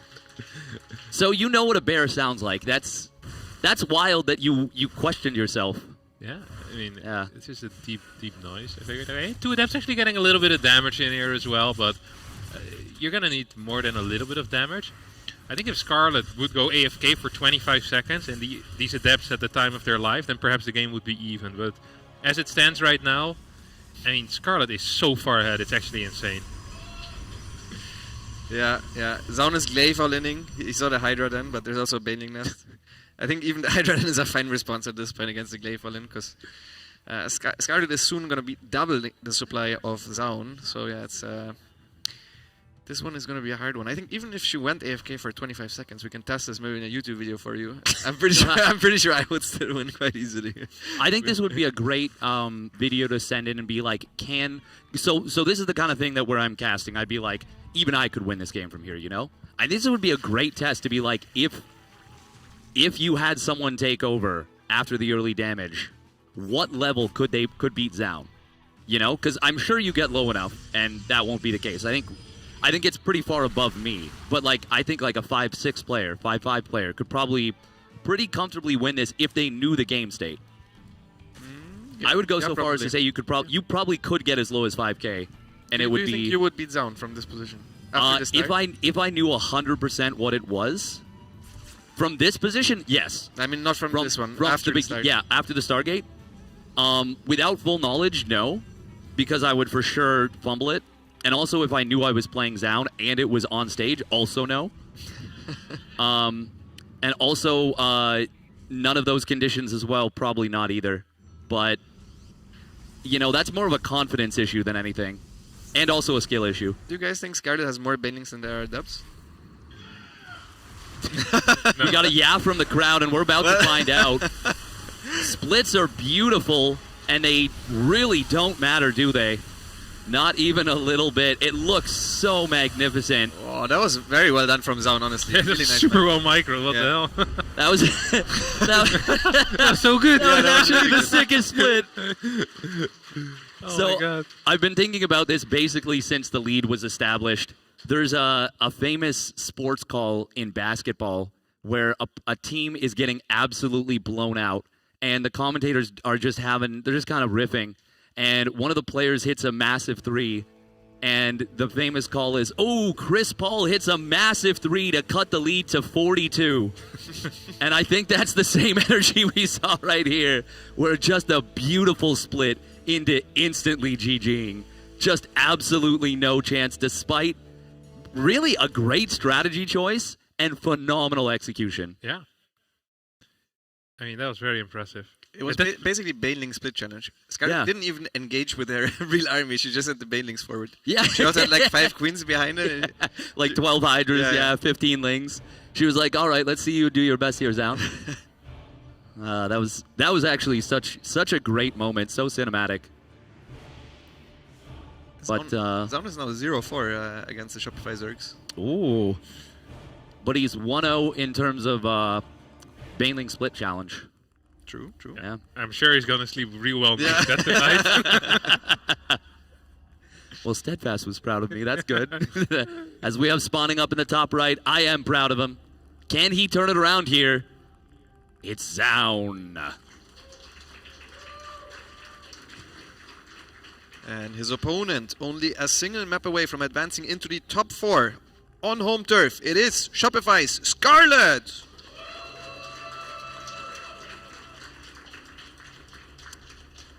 You know, I think I realized what actually happened there. So, a lot of Protoss players they're constantly berated by Terrans and Zergs because there's this ongoing thing of like, oh, you don't need to have good micro or mechanics or splits. Specifically splits. Marine splits are you know, like a big thing. I know Sal, he does that Marine split challenge every day at the start of his stream a few times, and he takes a lot of pride in that. And I feel like that might have specifically maybe been targeted at Sal to be like, look, I can split Marines with the best of them. I don't even have stim. I don't know. I think that's really funny. Yep. I think that's a likely explanation. So I'm a big fan of Upper Tree. Or a big hater. Or a big hater, yeah. Yeah. Either way, he's back to gateway scouting. I saw it as well. Yeah. You can't do this in game 3 when you're down 0-2. It's absolutely illegal. Well, he didn't get a real game yet. Yeah, it's 2 games in and he didn't really get a game yet. Yeah. It's really frustrating when you have a prepared build in game number 1 and then it completely fails. And in game 2, you kind of just want to have a standard game, make sure that everything is cool. And then you get freaking proxy hatched at minute 2. Like, life is not looking too hot then. And then all of a sudden you're down 2-0 in a match where you're probably the favorite, right? Yeah, pretty big favorite, I think. Yeah. Yeah. Paper. Yeah, it's cannot feel good. Yeah. Cannot feel good. But I mean, this is just phenomenal play out of Scarlett so far. Nice job with the proxy hatch. Zaun, I think after that, I don't think he's gonna hatch block Scarlett for a very long time. Yeah. But you have such a mental edge now if you're Scarlett. Like, if I'm in Scarlett's position, I'm like, okay, this guy's gonna go 2 Oracles, 4 Adept, move out, into Blink. And I'm just going to be as greedy as humanly possible because there is no way this guy does anything aggressive against me now after he's already down 0-2. So this is like the perfect position already for Scarlett. It's really a very nice spot to be in for her. We did also get another donation, which well, I think we'll take care of that on the next series, but I'm going to have to practice my Star Trek impressions. And let me tell you, they are not good. Okay. But we're going to do our absolute best. Big shout out to Bitter Dawn 553 for that one. Oh, nice little surround. Yep. Gets an Adept for a drone. I think that's good for Zerg. With a Spore cancel and a drone, but maybe it's about even. Yeah. Yeah, maybe about even. It's annoying though because it feels harder to take your third base in this case. And it's scarier to move out your Oracle as well. Yep, yep. So I think the eco-ish might be even, but the mental edge is for the Zerg. Well, the eco is good, right? Because you don't lose anything economically as a Protoss. But yeah. I mean, I think the mental edge, like, it's big right now. You know, like, this is just the worst feeling. I love this Overlord spread, by the way. Even if Zaun fakes over to the right side, he's going to have to take a very wide berth to sneak that Oracle in. He's very passive with his Oracles in general. Like, I think on average maybe gets a drone or 2, which he gets 1 here. Keeps the HP alive, so yeah. He prioritizes HP on the Oracles. He went 3-gate actually. So it's going to be maybe a bit more of an Adept follow-up. 3-gate? I think so, because I saw 2 Warp Gates transforming, and then there was a 3rd on the way. Huh. This is a thing that used to happen at the very beginning of Legacy of the Void a lot. Yeah, it'd be like, like 3 Oracle, like 10 Adept. But there is no 3rd Oracle with this. Which is going to be a little weird, yeah. because he has the gas for it. Yeah. So usually this is like 3 oracles and then it's 8 adepts. In this case, maybe it's 8 adepts and just 2 oracles. He's really scared, no? Battery already over at the third base as well. Still no tech. We're 4 minutes and 40 seconds into the game. If Scarlett does not take serious damage against these adepts, there's nothing that Zaun can do anymore, no? Like, he's going to be passive for the next 4 minutes. Yeah. I think that's his plan anyway, to be fair. He doesn't really move out much with the Stalkers, even if he goes Blink. But yeah, Scarlett is playing greedy against potential Glaives, against any potential charge lot follow-ups. And this is obviously not happening. She does need to get a clue of the Adept Warp in zone, as there's 2 extra Adepts. Yeah, these links are key right now. They need to see the move out. They see a couple of Adepts moving towards the left. Can she get the full read? She sees a bunch of them. That is a huge read. As 6 Adepts are moving across the map, 18 links coming out, and Queen's moving in position. We're going to get a full wall over here, and this problem should be dealt with. Uh-oh, Queen, don't block it, don't block it. No!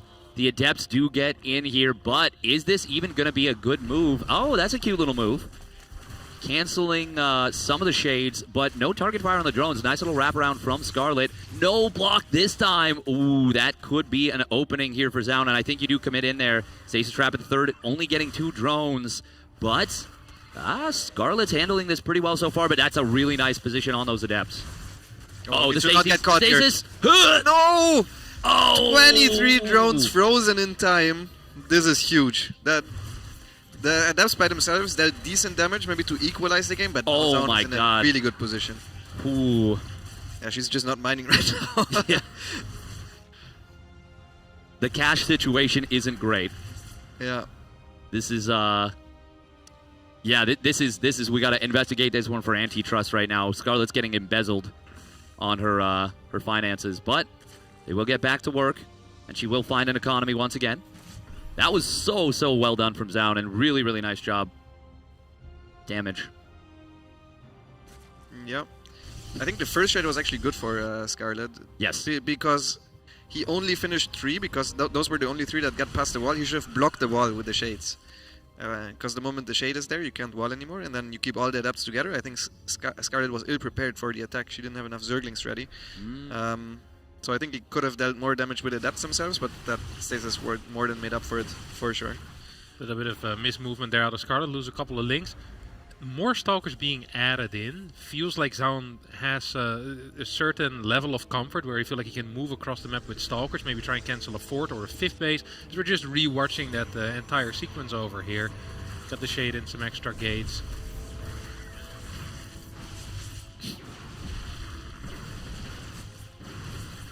I think we're hearing the live game. Yeah, I was going to say, I don't think those are Adepts. They sound very much like Stalkers. This is actually not bad for Scarlett in the sense that she has got that +1 melee. Did she leave enough lings on the high ground? She realizes the answer is no. Oh! Blink forward into these units, but the Oracle not being controlled. Oh, this is bad for Zaun. He loses the Oracle. He's going to lose all of these Stalkers if he doesn't recall. Yeah, he's going to recall now. Actually, the 2 Stalkers nicely blocking the surface area from the Zerglings. That was very nice. Can we take a look at the battle report on that one? I want to see how many lings for how many Stalkers.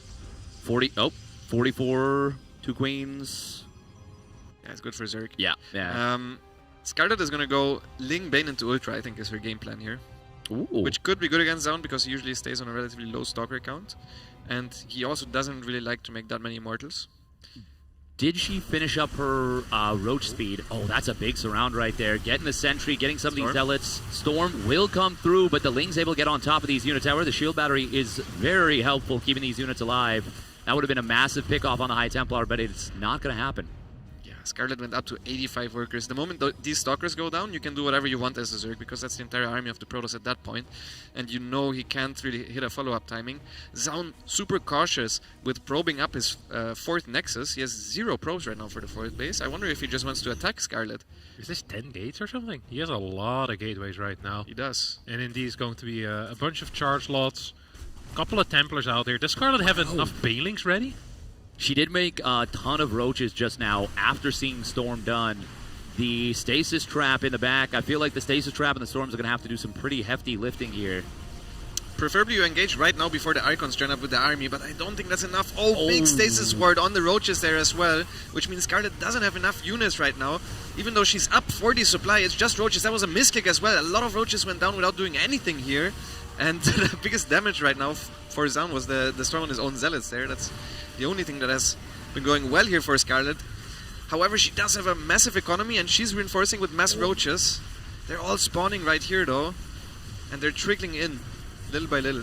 Well, big blink forward on top of the Roach Queen as the Oracle still damages as well. More roaches showing up, 18 on the way. Don't forget these roaches have no upgrades whatsoever, and you're fighting a +2 Protoss army right now.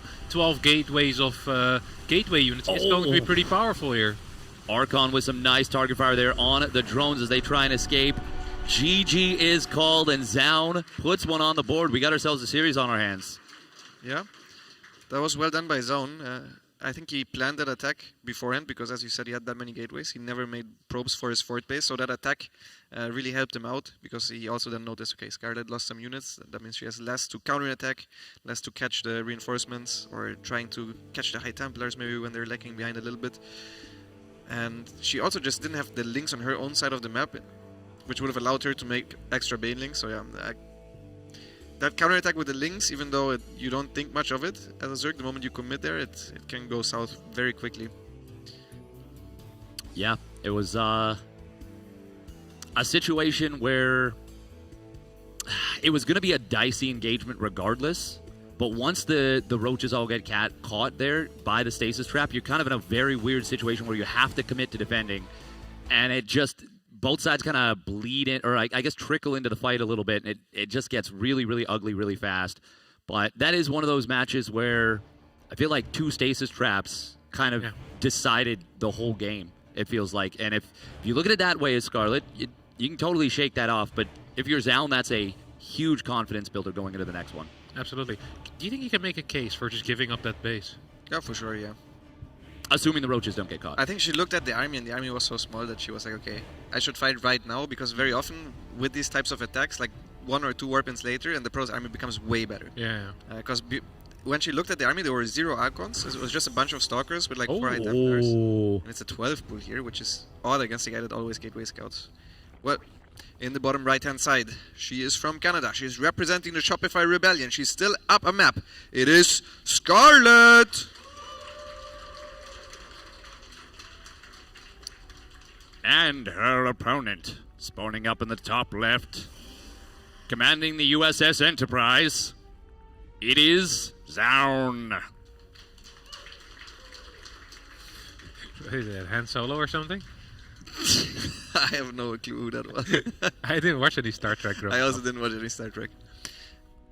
Yeah, she wants to proxy hatch, and the drone got spotted, which is huge, by the way. She should have sent the drone the other way around. Yeah, this is not the dream scenario. She's gonna go for the hatch block in the wall here. That's her plan. She has to fake trying to take the hatch at his natural, and then I think zigzag back. Oh my god, she just gets it. That's huge. That is huge. If that gets blocked, there is no chance, I think, here. So yeah, he now realizes it's a 12 pool. Let's see his response. Forge. Right? Yeah, this is correct. This feels correct to me. Now, is there a gap in that wall? I think this is one of the worst impressions I've ever done. It's vaguely British. I'm not entirely sure. Number 1, engage. I don't know how to follow that up. Alright. Set phasers for fun. Oh, the Zealot is supply blocked. Ooh.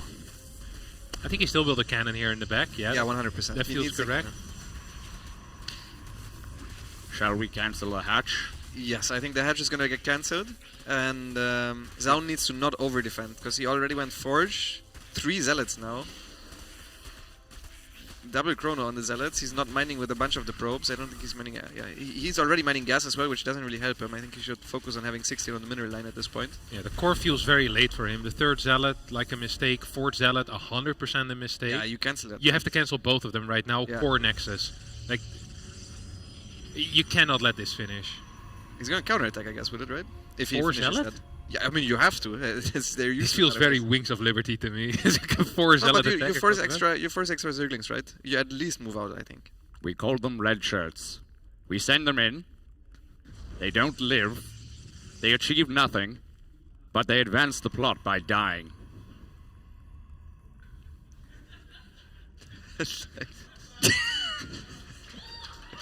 Nice.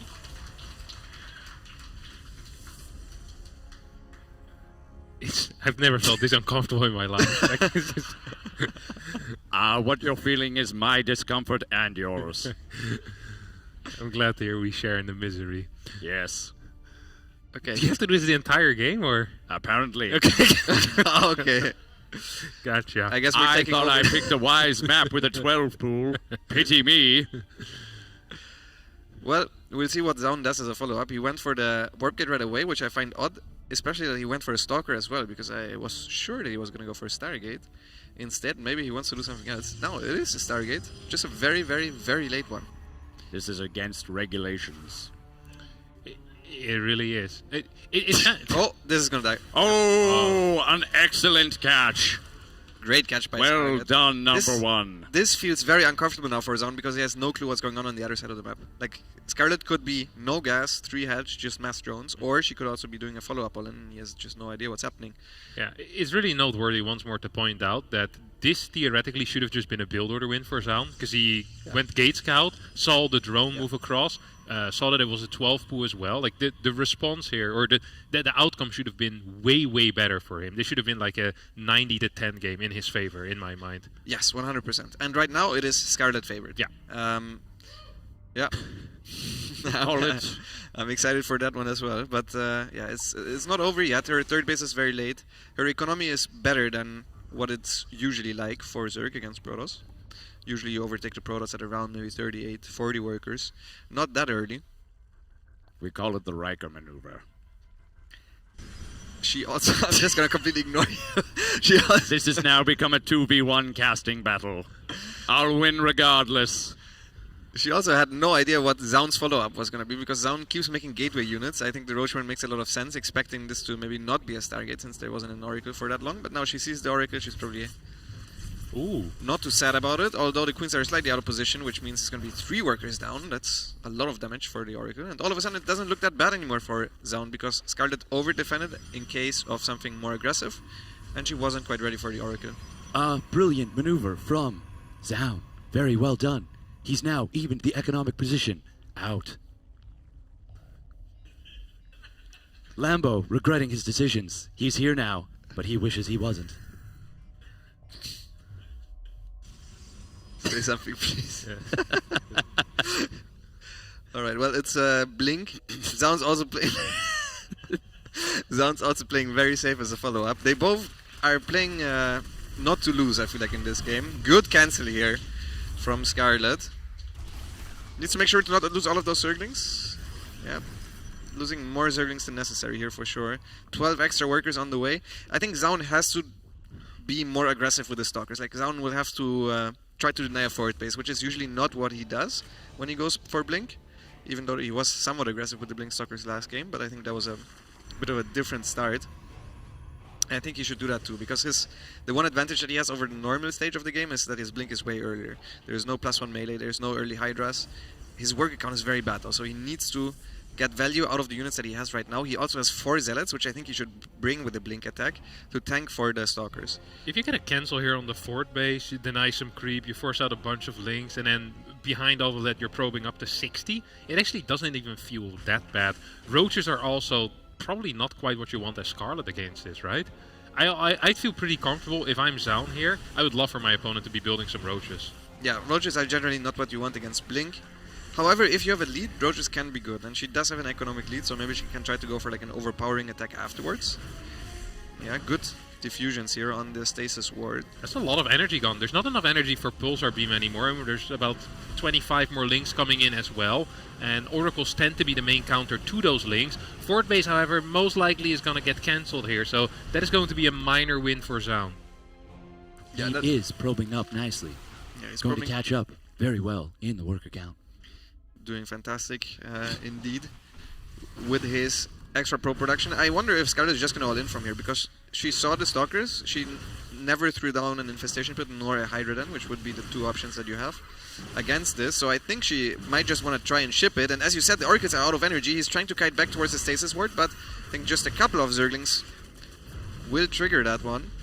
And only a single Stalker goes down forward Blink. pretty crazy. It's looking good for Zaun now. Scarlett has a lot of cash in the bank, and as you mentioned, we had no Hydra then, no Infestation Pit, no real follow-up plan. So she seemed a bit flustered by this attack, not completely prepared, incapable of spending the cash as well. It's going to be walking into a supply block pretty soon as well, with 0 Overlords on the way. So although the strategical part so far has been pretty cool, the execution so far this game has been lacking a little bit now that we've hit the mid-game. Yeah. Yeah, this is not the super decisive Scarlett anymore that we saw from game number 1. If she had gambled, for example, on the follow-up of Zaun, I think she could have had an even bigger lead after the early game. If she gambled on either an all-in, I think she would have had a good chance to kill Zaun. If she gambled on maybe destroying the Blink Stalkers, it also would have been good. Here is a counterattack. I don't like this at all. I think she killed literally nothing. And she lost a lot of Zealots. This is really bad for Scarlett. Yeah, every single link ended up going down. It's going to potentially embolden the army that already is out on the map. I agree, that attack was illogical.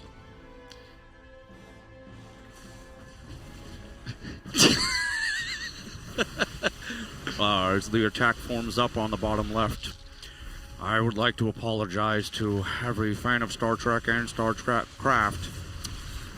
I have watched maybe 7-8 episodes of Star Trek in my life, but we're doing our best. I mean, it could be that you're doing a fantastic job. I just never watched it, to be honest. Either way, this is looking pretty bad for Scarlett. I think Zaun wants to go for a similar attack as he did on ley lines. He probably thinks he has a good position, and now he's going to try to finish it. The Lurker then might be in time to more of a couple of Lurkers, but definitely not to have Lurker range. Scarlett is also staying on a very sensible drone count. Never mind, she started 11 drones. And yeah, it's going to be hard. Yeah, maybe if you're on top of a ramp, but she's not. Zaun is just kind of going to barge in here. +2 is under heavy fire. Scarlett probably wants to win as much time as possible, see if she can do something else. Do you think a drone pool is useful? A drone maneuver through the Zealots onto the Stalkers? Potentially not, because we have so many storms already. Oh, huge buy! Almost, dude, all of these High Templars are 1 HP now. The first storm whiffed completely. The second storm also macroed very well against only 2 storms remaining. That was a really good engagement here for Scarlett. She did a great job defending, and this is super committed. I don't know why Zaun keeps doing this attack, because I don't really ever see it working from an even spot, but now it didn't even work from a good spot, I feel like. And yeah, if Scarlett just survives, she's in a fantastic spot. I wonder if Zaun keeps committing with this, because he still didn't start a 4th, he didn't start a fleet beacon, which he definitely needs if he wants to stay in this game. Is there even a robotics facility with this? Yeah, he has a war prism. Okay, yeah. Ah, right. Yeah, good point. It's a key unit. Well, it's not like anything's been happening this cast that could possibly throw you off your game, so there's really no excuse for making any of those mistakes. You know, Scarlett is making a second Lurker then, even though she already started the Lurker range. Maybe she forgot she clicked Lurker range, because yeah, there's no reason for that Lurker then. And losing that base is completely fine. She's going to kill a couple of Protoss units for it. She's still on 8 gas against 6. Fleet Beacon is not even close to being done. And Zaun now needs to survive until he gets Tempest and a Mothership out, which is going to be like 2 or 3 minutes from now. And yeah, those minutes, I'm not quite sure how he's going to keep Scarlett at home, but that has to be the plan. Constant run-bys, trying to just delay the attack from the Zerg player. Yeah, delaying the inevitable is definitely going to be the plan here. Did the Prism die? If it did, that's a huge... Oh, wow. Yeah, it died. That is terrible. Oh, that's a big mistake. You have to base trade. I think it's the only way. Yeah. He cannot win a straight-up fight. Oh, these are really good storms. Okay. Scarlett not paying attention. She's losing all of her roaches here. God. That was 50 supply down the drain. Okay. All right, that was... That's another way. I guess that's one way to do it. I didn't quite think about that one. As there's a Nidus on the way. Extra Lurkers. Lurkers will have both upgrades quite soon. And he's even trying to delay that base again. Just a Mothership started. He's not even trying to get into Tempest. I feel like he thinks he's too behind to go into Tempest. He's just going to try to get good ground engagements. But he also has no Immortals. His army is just not very good against this. He gets another pickoff. He needs to recall that. That's just going to trigger Scarlett to go, right? Surely you attack now. I mean, you got your Adaptive Talons, I believe. Hydra Lunge is done. You gotta go for it at this point. And... Wait, is there Adaptive? No, there is no Adaptive Talons. Ooh, okay. That could give an opportunity, but this is going to have to be a crazy, crazy hold. Yeah, I don't think the upgrade is that important. As we have Nidus in the main base, Yeah, she just needs to set up somehow, so she's doing the run by to get him out of position, and then she wants to go for the straight up attack. But Zaun wasn't born yesterday, and he knows that this is exactly what's happening. As I said, that he's now going fully out of position, allowing Scarlett to move forward towards his fort base. Scarlett also with a huge bank. Good storms here. I love that he left the High Templars behind to zone out the lurkers. Once you hit the storms, they're really a lot better now against lurkers than they were before. Sound supply still looking very healthy over here at 192. Scarlett is not managing to deal the damage that she wanted to and that she needed to as well. After losing that fort base, Zealot run by comes in.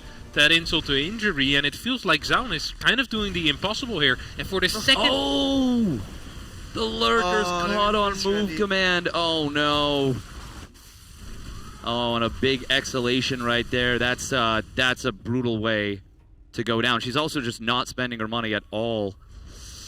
Yeah, this is a massive comeback from Zaun. Honestly, he was in such a bad spot. He legit had to survive for these 3 minutes, and now the 3 minutes are over. He has the Tempest out. He's in the position that he wanted to be in, and Scarlett's position is much worse than it used to be. She's at 120 supply, completely out of gas. Even though she has a mineral bank, you don't really want to make unupgraded Zerglings with this. There's not many good options. She was also lacking a drone in her gas at the third base. It's one is missing here as well. I mean, this would be, if Scarlett were to win this at this point, this would be one of the greatest comebacks of all time, I think. This is looking extraordinarily dire. I think the game basically has flipped. I feel like Zaun's position before, after his attack, was similarly bad. Yeah. And he actually made the comeback, so maybe Scarlett can do something similar. They just keep having insane comebacks back and forth forever. Yeah, that'd be kind of cool, yeah. What do you think is?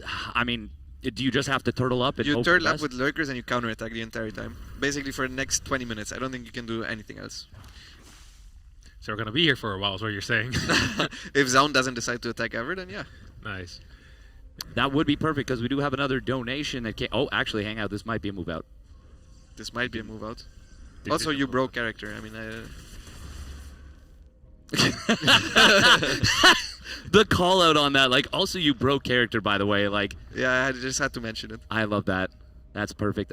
Big scout here with the Zealot on the watchtower, spotting that run by.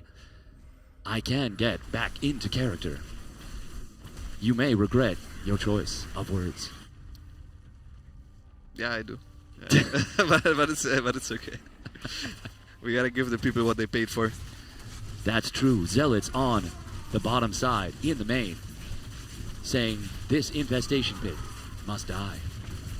Yeah, won't But get it. So it won't.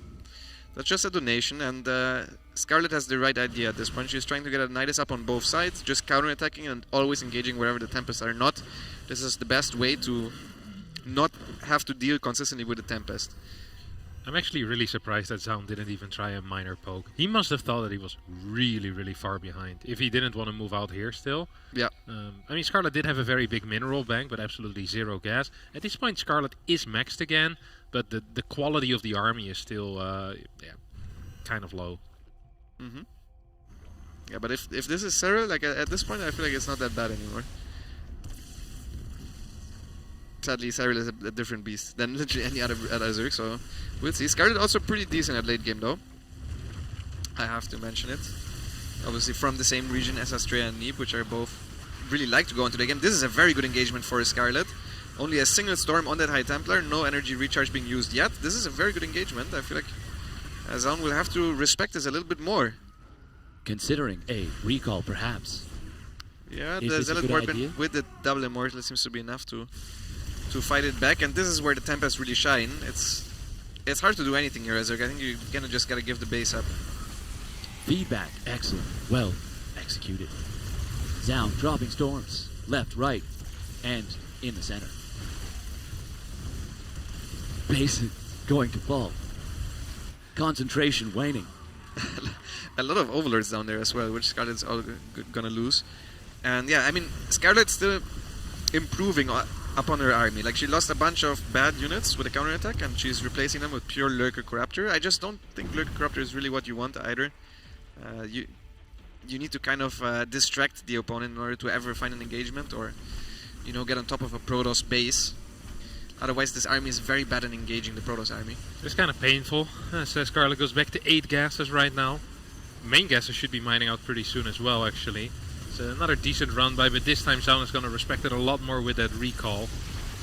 Hey, Zaun's army is just looking fantastic. Yeah, this is exactly what you have to do, though. You force a recall to the top, and then you move with everything towards the left side base. Maybe try to kill that one. And then, if he tries to go back there with Tempest, then you basically change the angle consistently against Tempest. That's the way to do it. There's 5 cannons here, so it's not exactly easy to engage that either. How many lurkers does Scarlett have right now? 12, okay. Yeah, her army is pretty good. Many corruptors, I think too many for my taste, because that leaves her a little bit vulnerable on the ground against 5 Immortals and 8 Archons. Start of the fight not going too hot for the Canadian Zerkers. The Zealots get split off once more. We're going to get a couple of storms on top of the Lurkers. Sounds been quite good with using those storms on top of the Lurkers. Clearing a lot already as well. Goes for the invisibility, and as you mentioned, just not enough ground forces here as Zaun barges in. GG gets called, and the series is all tied up. We'll be going into match point here in this best of 5. Sick comeback. Sick comeback. His position was really, really dire. Yeah, it was awful. Yeah, after his attack failed. This was a 3-base all-in. He didn't even have +2. He had 1-1. He was 3-base, no Fort Nexus.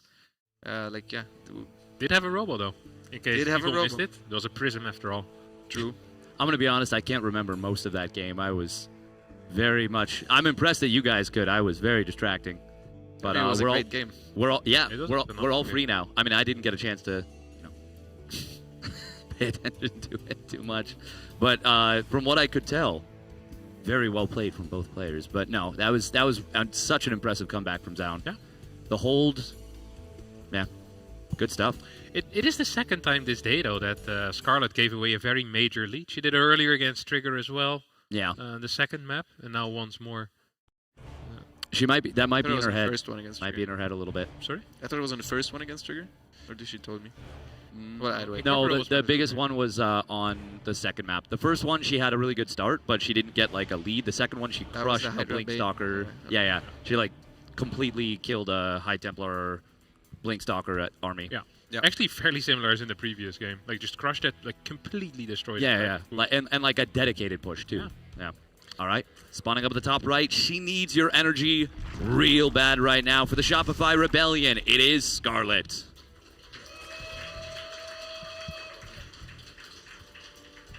And her opponent, 1 map away from doing the reverse sweep. It is Team Vitality's Zaun.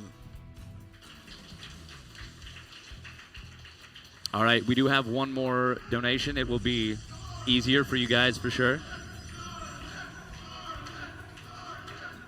That's hype. Let Yeah, that I love play that. out. I That's love hype that. as hell. Little chant from the crowd. Love to see it. But we do have the man from Ohio donating 70 buckies. And they want to know, what is our favorite sci-fi? Favorite sci-fi show, character, movie? Do you guys, I don't know, do you guys have interests? I don't like science fiction very much. Okay. So we got a no from Harston. He don't doesn't like like anything. I thought the Dune movies were kind of cool. Oh, there we go. Yeah. That's sci-fi. science fiction, right? Yeah, great job. 1 for 2. Harston, what do you like otherwise? I like Lord of the Rings. I mean that's It's fantasy. fiction. Well, is it? It is fiction. Okay. Are you sure? Yeah. No science in there, though. But Okay. just fiction. Just the science of swords. Science of sorts. Yeah. That was my major. The science of swords. Getting a little goofy here. I have a lot of favorite sci-fi things.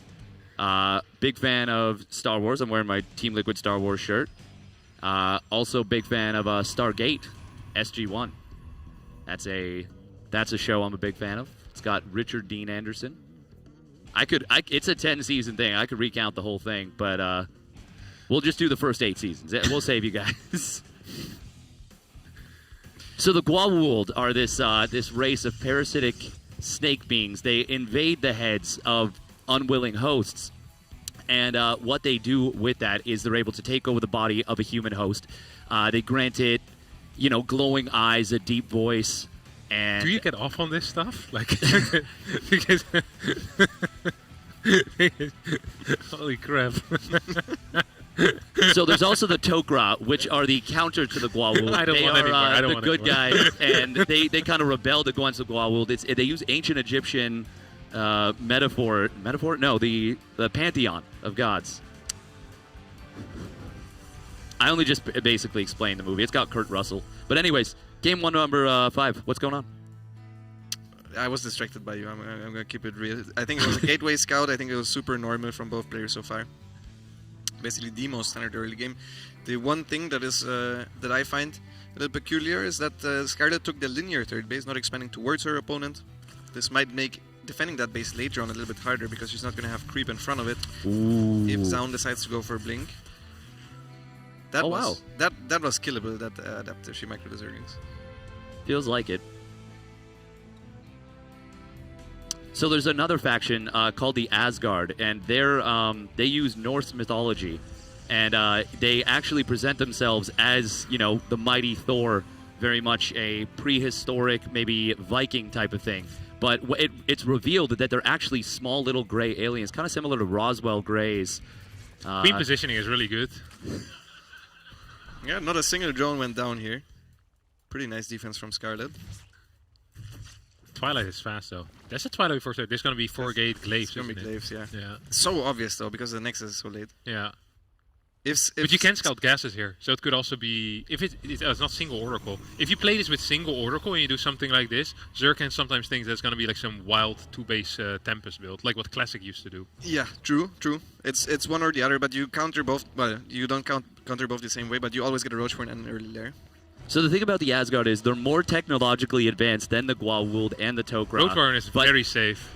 Numerically outnumbered. It's a great Roach Horn timing for Scarlett. She's also scouted the Nexus timing. And Zaun is just going for early Blink instead. So he's going to try to maybe deny the 4th base, and that's about it. Could also be going for a Blink all-in with the early Blink. But I don't think you need it quite that early if you're trying to all-in. This is basically just the safest opener possible if you really want to play safe. Yeah, I'm actually very surprised that this is what it ended up going to. There's another fact. It worked though.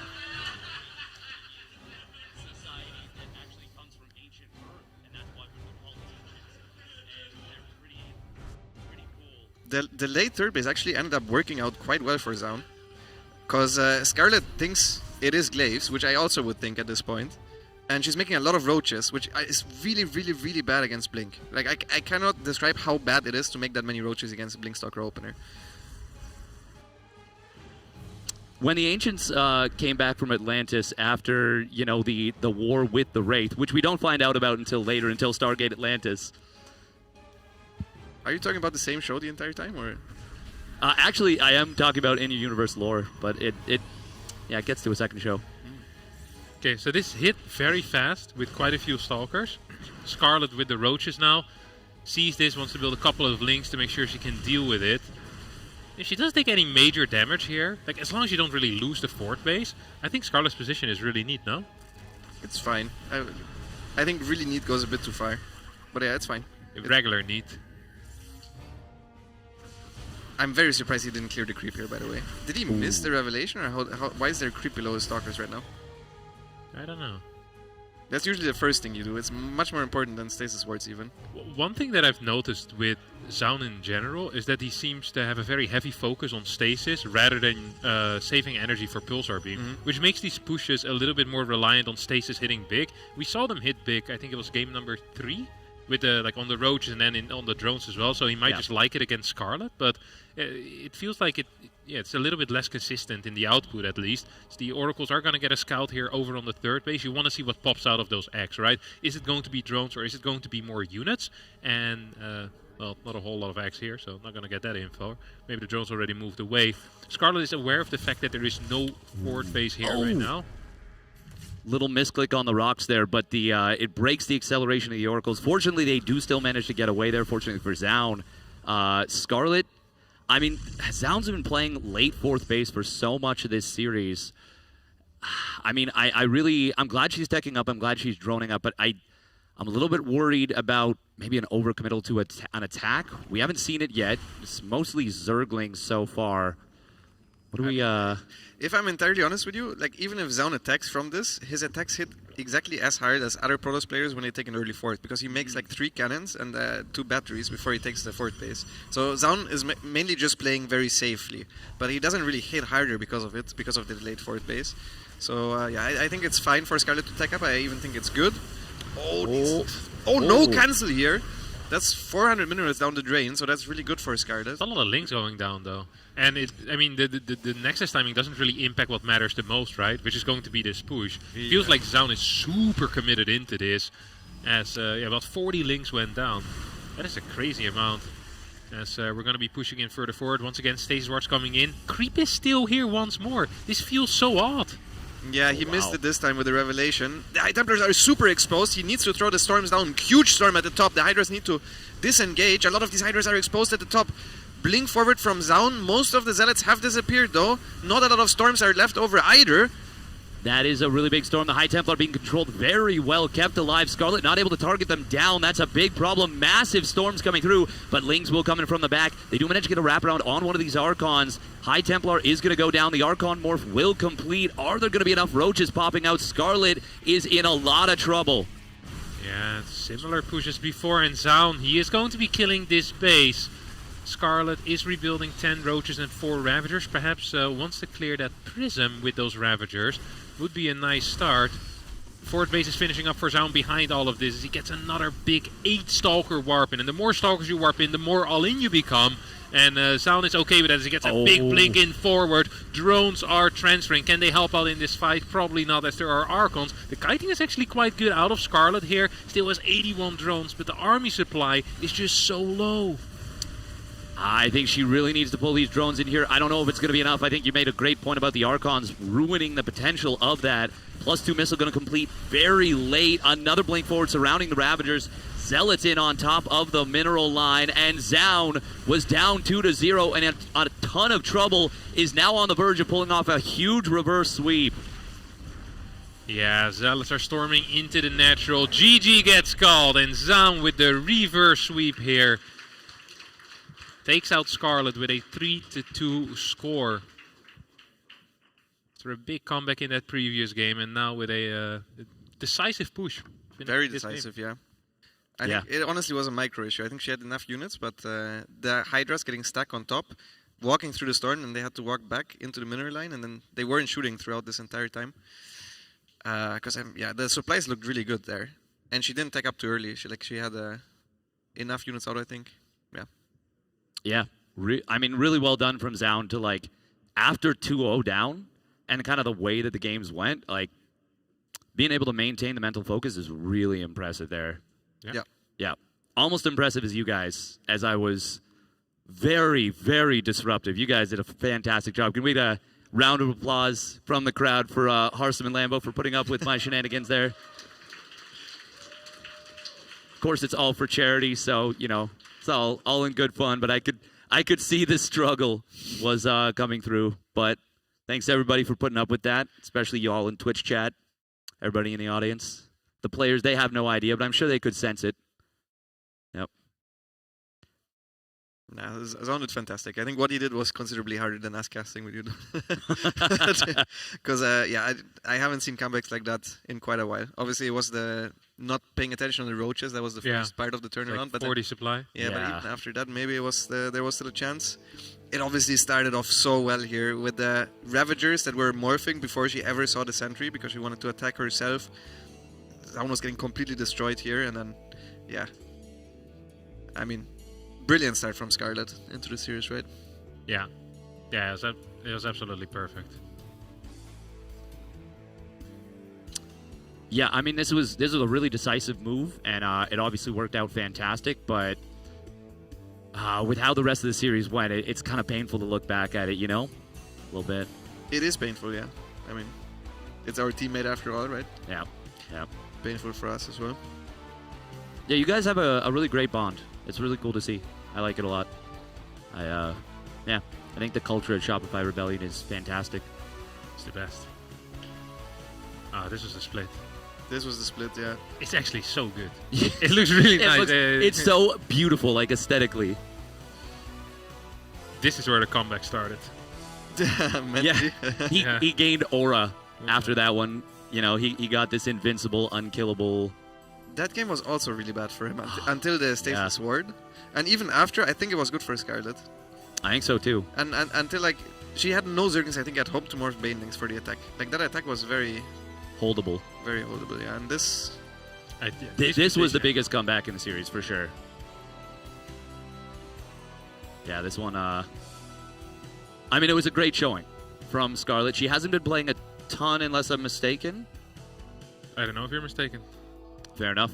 But she is one of those players that even when she hasn't been playing a ton, she's always in really great form and really quick to get back into it. But yeah, this moment right here, this one was, this was tough. This was tough. What's going on that she didn't look at that? Was there like a run by on the top? Not really, right? No, I didn't see anything. I don't know.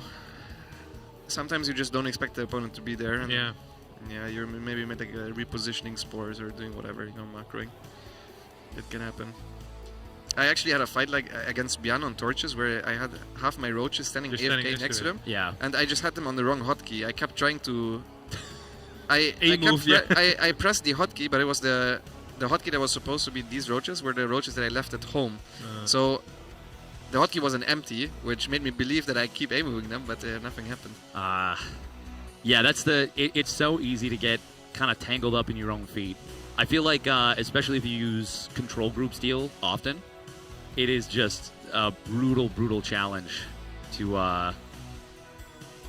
Because once something kind of gets tangled up, it feels like a bunch of cables on the ground kind of wrap over each other, and then it just spirals out of control. I mean, that's my experience, but I don't know if you guys feel the same. When like one thing starts to go wrong, yeah, it's like tough to everything in the moment can fall to fix apart. it. Yeah, absolutely. Yeah, that's well, that is the end of the replay reel there, and it is the end of this series. Lower bracket is decided, but there's more today. There is one more series, a best of 7, winner bracket finals. Clem versus Trigger, another hometown hero. Is hometown only for the town, or can you like a home country hero? No, that's perfect. Yeah, home country for sure. Home for country, sure. Yeah. So stay tuned. Yeah, stay tuned. We will be back in just a little bit. I've been steadfast, annoying the crap out of these two. And this is Harstem and Lambo being great sports about it. We'll be back after this. It's Stellarfest. Wow, fantastic.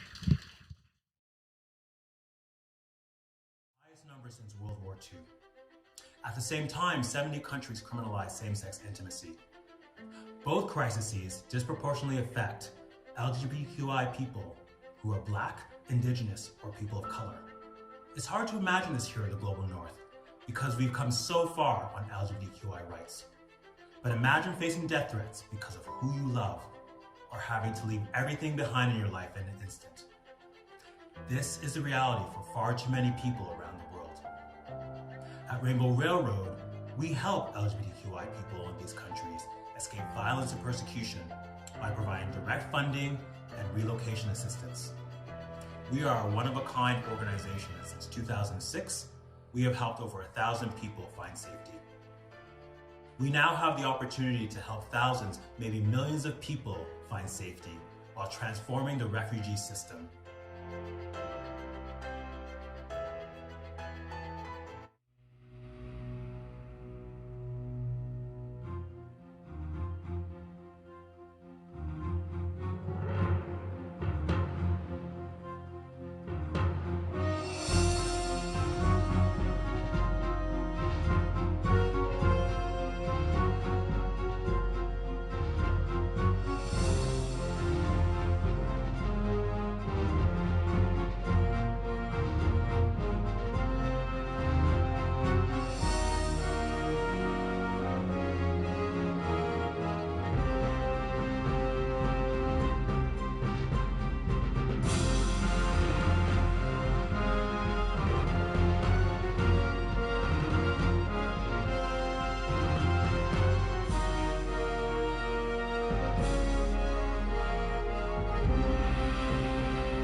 Stellarfest is back. That's right. You guys just had to watch 15 minutes of ads and timer and countdown, but now we're back to live. And that's exciting because we've got the upper bracket finals coming up. Best of sevens are starting, and not just best of sevens, but it's upper bracket finals, which means it's the people who haven't lost their matches yet. They've been crushing, they've been killing, they've been destroying, but now one of them has to lose. I'm Big. We got Steadfast here. Who's this? You're back here again. How are we doing, mate? The return of Vast. What's up? The Vast returns. Yeah. Welcome back, dude. I mean, I think, honestly, I'm a little bit upset that they allowed you back here. Your outfit is fantastic, and it's outdoing. Look at these couple of normies here. So drab. I have a jeans and a shirt. Oh, you've actually got a friggin' sick outfit, mate. It causes trouble wherever I go, apparently. Yeah. Heck yeah. That was such a cool thing to say. My God, this man, yeah, causes trouble everywhere I go. Trouble follows me. Yeah, it was, I think for most of us, if we try to say things like that, it's kind of a little bit more like The Lion King, you know, you're like, I laugh in the face of danger, you know, but like, you actually just look like a little kid being an idiot, and you actually pulled that off. Really well done. Thank Question. you, I appreciate it. You think Trigger can pull it off versus Clem? That Clem's was an big amazing favorite. segue. You know, I think I'm gonna root for Clem for this one. Oh, all right. I'm rooting for Trigger. Trigger's our newcomer, you know? I got a little bit of info from the Clem birdie, and so I have a little bit of insight to. Well, the players might not have their headsets on yet, so if he gave you secret info, we'll wait till we're in games to talk about it, just in case they're talking to admins or anything like that. That absolutely makes sense. That would be kind of cool, you know. Actually, I'm cheering for Trigger a bit, so maybe spill the beans. We'll just do a little bit of insider trading, so to speak. Just no, that'd be a little cheeky, but we'll love to hear that insight when we get into it. It's kind of cool looking at the run. Obviously, you know, we're a bit more zoomed in on the more recent games, but they've crushed everything they've played against so far. Everyone they've played against, both players they played against, Lambo and Scarlett, had good starts in their games, decent advantages in multiple situations and things, and then Clem and Trigger just showed they're on another level in the mid-game onwards, right? Like, really decisive army movements, great micro, some sick comebacks in both series as well. So, I don't know. I just feel like they're both in top form. I did get to watch them both play a 25-minute game, I think it was, when they were practicing over at Click Esports in the open stage. Yeah. They were just playing customs against each other, right next to each other, full view of each other's screens. And they were both just locked in this amazing macro game back and forth. They're really good friends. They've played so much over the years. And Trigger was saying, you know, hey, he has taken down Clem semi-recently. I'm not sure exactly how recently that was. If I was a professional, I would have looked up the stats. But I'm just going to trust him and say, hey, he took him down semi-recently. Let's go. Semi-recently is a good unit of measure anyways, honestly, because it's not recently. It's not, you know, well in the past. It's semi-recently. If you call him out, he's like, I said semi. Like, what, man? Don't judge me. He's like, look, 2021 was yesterday. So, you know, 2016 was like a year and a half ago. Yeah. That's funny. 2021. I mean, you'd have a lot of people, I think, in Twitch chat going, why do they keep hyping up Clem? He's not that good. They keep saying he's the best. There was like a little parade of guys who were going, the commentators always say he's better than he is. I think they've eaten their words now, haven't they, over the last 2 years? Who are these people? Well, they definitely haven't admitted they're wrong. That's for sure. But they found something else to be wrong about. I think now they'd be saying, well, he can't beat Koreans at TVT, he can't beat the other top Terrans, he's run away to play Protoss, therefore, you know, that's the one thing they might be hanging on to now. Very flimsy line at that. So we have spawning down in the bottom right for Team Liquid. It is the yellow Terran player, Clem. Woo! Malem. The sound that polar bear makes next to his command center. And his opponent in the top left, not the bottom left, powered by science. That's right, of course, representing Basilisk in the top left side of the map. He is making a big name for himself, and he needs your support here. He is, of course, the resident Canadian, the man in the upper bracket finals, the Protoss player. It is Trigger. Woo.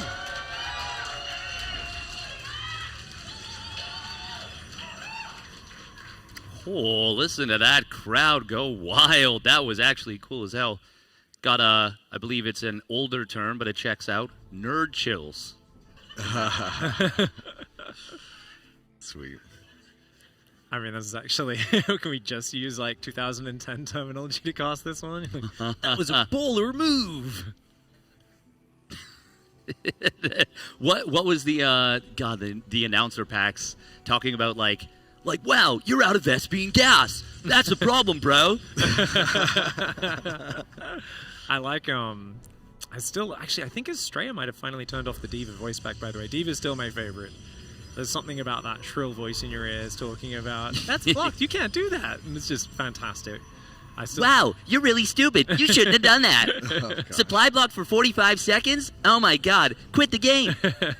Just a really mean version of Diva. She just digs into you constantly. We are lacking on the variety there in those ones. I actually need to check after this exactly which voice packs Clem and Trigger make. Make sure we ask the winner on the couch here after this which one they do use, or if they are just using the generic ones. So far, we are seeing a limited amount of scouting from both sides. No proxies, no madness, but conservative play. And right. I mean, that's not really conservative. That's so defensive. It goes in the extreme other direction, right?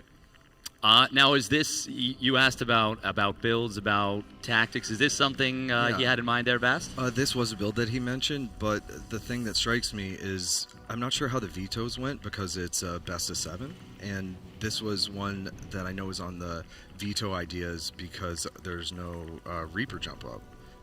So that was a concept that was being considered when talking about the vetoes, but I guess there must have been more limited ones because it's a longer series. Yeah, you can pick 2 maps. Each player gets to pick a map before a veto can go through. Oh, okay. So there's no block. So that means that we have Incorporeal getting picked and Last Fantasy getting picked on the other end. So 2 maps that, I mean, Incorporeal we'll see often in the tournament, just in general, maybe in other matchups, but Last Fantasy, I think this might be the first time we see it. The thing that strikes me about Last Fantasy is that the one spawn doesn't have the mining being the same as the other ones. Yeah, I'd say there's no like hot fix or patch for that.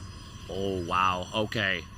4-gate blink against a fast 3rd CC like this. This is not just fast 3rd CC. He went eBay. Yeah, eBay, no factory, no eBay, dude. There is no greedier build than this. Like it does not exist unless you go back to 2011 and it's Marine King Prime building 4 command centers before barracks or something silly. I mean, this is ridiculous greed for Clem. And if he manages to defend this, I am going to give him, I don't know, an invite to Hogwarts or something because it's going to take magic. It's going to be so hard to defend a 4-gate blink here. Yep. It is. He'll have Stim and he'll have some Marines. He is building a Marauder. If he keeps building Marauders and Marines, gets a bunker up in the natural, maybe, just maybe. I mean, if Trigger hits his timing right away, he won't even have Stim for the first part of this. He'll have it eventually, and it's a really nicely tucked-in barracks. That's a great job from Clem to put it as far into your main base as possible. Like, an SCV pull here is going to make it very defensible if the Stalkers commit super deep in. But even if you lose, let's say, 4, 5, 6 Marines, not even talking about SCVs, but just actual army units during that first fight where you don't have that Stim potentially, this already makes this defense so challenging. But because it is such an insanely greedy build, if you do defend, you are going to be in a flying position. Yeah, if he survives at all, he'll be in an okay spot. He was saying that he was banking on this not being Trigger's choice of builds, and so that's where some of the mind games are coming in here. Okay, so 50, right, was the most optimized greedy version you could do. This is still hitting pretty darn hard, though. Those Stalkers there, he's almost able to get it, but not quite. Trigger taking a lot of damage, and he doesn't get anything for it. This is a really bad start for Trigger. That is so good. And this timing I was talking about right before that 5-minute mark, right as those Stalkers could show up, it's gone. Stim's done. +1 weapons is done. And now Clem is still up in workers. Trigger needs to find so much more value. He doesn't even know that there's a 3rd CC yet, I don't think. No, he has no idea. Otherwise, I don't think he'd be necessarily doing this. I mean, it's okay to do this Stalker drop. He needs more damage, but I really feel another Stalker Warp and a Blink in the main was necessary. He had to take advantage of that window before Stim was done. Of course, he didn't have the information. This is the downside of not using things like Sentry build orders, is you can get surprised by a greedy 3rd command center and not even realize it. Trigger, he does almost lose the Prism. Ends up losing himself just 1 Stalker, though. Good save. He's got Robo Bay in charge on the way. His 3rd is now up. But Clem has gotten away with immense greed. So combat shields, 3rd and 4th medevac, all getting close. Hasn't quite had the cast for +1 armor just yet, Clem, but he's already got +1 attack finished. Yeah, I mean, the build order situation right now is It's legit crazy. Like, this is actually such a difficult position for Trigger to claw his way out of. It is going to take a miracle to do that. Extra barracks starting to go down as well as the armor. What are we giggling at? No, just the dead silence after I say a sentence. It's my favorite. I love it. I think silence is good, you know? It's one of those things we sometimes go in... I think what they do a good job of making fun of at Home Story Cup and elsewhere. It's customer, we're going to talk about things. I'm saying words. You know, it's like... Oh, the words are coming out at a very frequent pace. They're going real fast. It's Rap God time. We're going 1 word, 2 word, 3 words, and 4 words. Absolutely zero meaning, but lots of words. Do you want some verbal garbage? Some gaps in the talking, never a bad thing. Well, unless there's actually really important things happening that we should be talking about. Colossus comes forward, of course. Bio's there. Oh, I love the probe hallucinate. He gets the Widow Mines before they can unburrow. Nice move. The missile turret does get some damage on the Prism, but causing havoc. Gets the Widow Mines to burrow and says, okay, nope. Picks up the Zealot, drops into the main base. Warping's going to happen there. This is a beautiful timing for Trigger. Gets in there. Those Marines get trapped by the force field. Beautiful attack for Trigger. He's on the 3rd base now. He's got Zealots in the main. The Prism's still running around. Marauder gets stuck. Dude, Trigger is actually punishing Clem so badly right now. But Clem dives, gets the Colossus. Is it enough? The Immortal surrounded by Drilly Boys does end up getting taken down by the Marauders as well. Trigger, he's got more Zealots here on the low ground, but it's a shame he lost those tech units. What an incredibly well-executed attack from Trigger. Another warping into the main base coming through. Trigger making the correct call to find these Marauders on their own. Oh, run, normally, boys. Stalkers don't want to go for that fight, but what a great fight from Trigger. 22 SCVs have gone down. 3rd base has been taken advantage of. And the Vikings so low. The medevac count very low as well. Oh, the snipe! That's really good. I mean, the Forge is late, but there's a 2nd Forge and a 4th Nexus. Now Trigger's got that 10 worker advantage that gives him a bit of insurance. He's still out in the army supply. Yeah, he lost a couple sentries and immortals. He lost a Colossus. Those tech units are things you don't want to lose, but when you get 22 SCVs, you get that much chaos. I think he is more than happy with this situation. Well, and it's not just 22 SCVs. He killed so much of Clem's army, too. Like, this is a lot of kills on the Marines, even the Marauder count getting whittled down. This is looking so good right now from Trigger, and I cannot overstate how difficult of a task this was to start off with. Colossus going to find a couple of units as well. Now we see a big engagement coming in. Trigger once more finding Clem lacking units, and GG is called. Trigger takes the 1-0 lead. Don't do stim, kids, not even once. Those units could not handle it. That was actually, yeah, very impressive decisiveness with pushing on the 3rd. I think he was even a little more hesitant there. That window closes, but he kind of dove in. The Prism was distracting him, and he just immediately jumped on top. I mean, Clem got into the position he wanted to, I think, in that game. So Trigger did an amazing job of reading the situation, doing the multitasking necessary, and getting in the right area. Prism rotate was really good as well, right? God, that force field was so sick. Yeah, and the focus on the medevacs in the midst of it is what... This is the thing, you know, Trigger and Clem are so fast. And like I said, they love their mouse accuracy games. This is his mouse cursor. We see the first-person point of view, which is so funny. Focus the Marines the target as well. fire on the Marines is so pretty. Oh, it's so natural. They play at a different speed of multitasking, and it has been really cool to see Trigger evolve because, I mean... the split target fire there on the medevacs. That was so sick. I didn't even notice that. Oh, I'm so sorry I interrupted, but that was so cool. Totally fine. I mean, I just feel like Trigger's getting better and better, and it was his first World Championship this year. And whilst he went out without getting many wins at all, that's expected. And the thing is, you got to remember, Trigger kind of became a pro, like in the last 5 years, essentially, maybe barely over 5 years ago.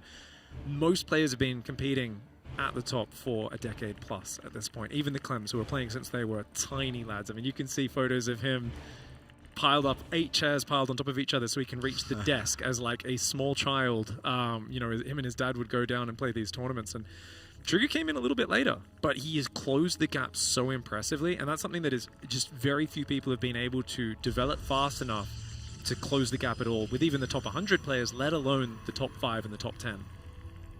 So no one got the garbage spawn, which is a nice thing. Oh, yeah. Oh, right, because it's much slower mining up there, right? What do you think about the angles that they're coming at each other from? Ooh, I mean, usually the Terran spawns a little bit friendlier as long as you protect your main from prisms and blink-ins, which I think you're going to be doing as Clem by default, right? I think Clem spawns a bit nicer because Trigger kind of ends up expanding.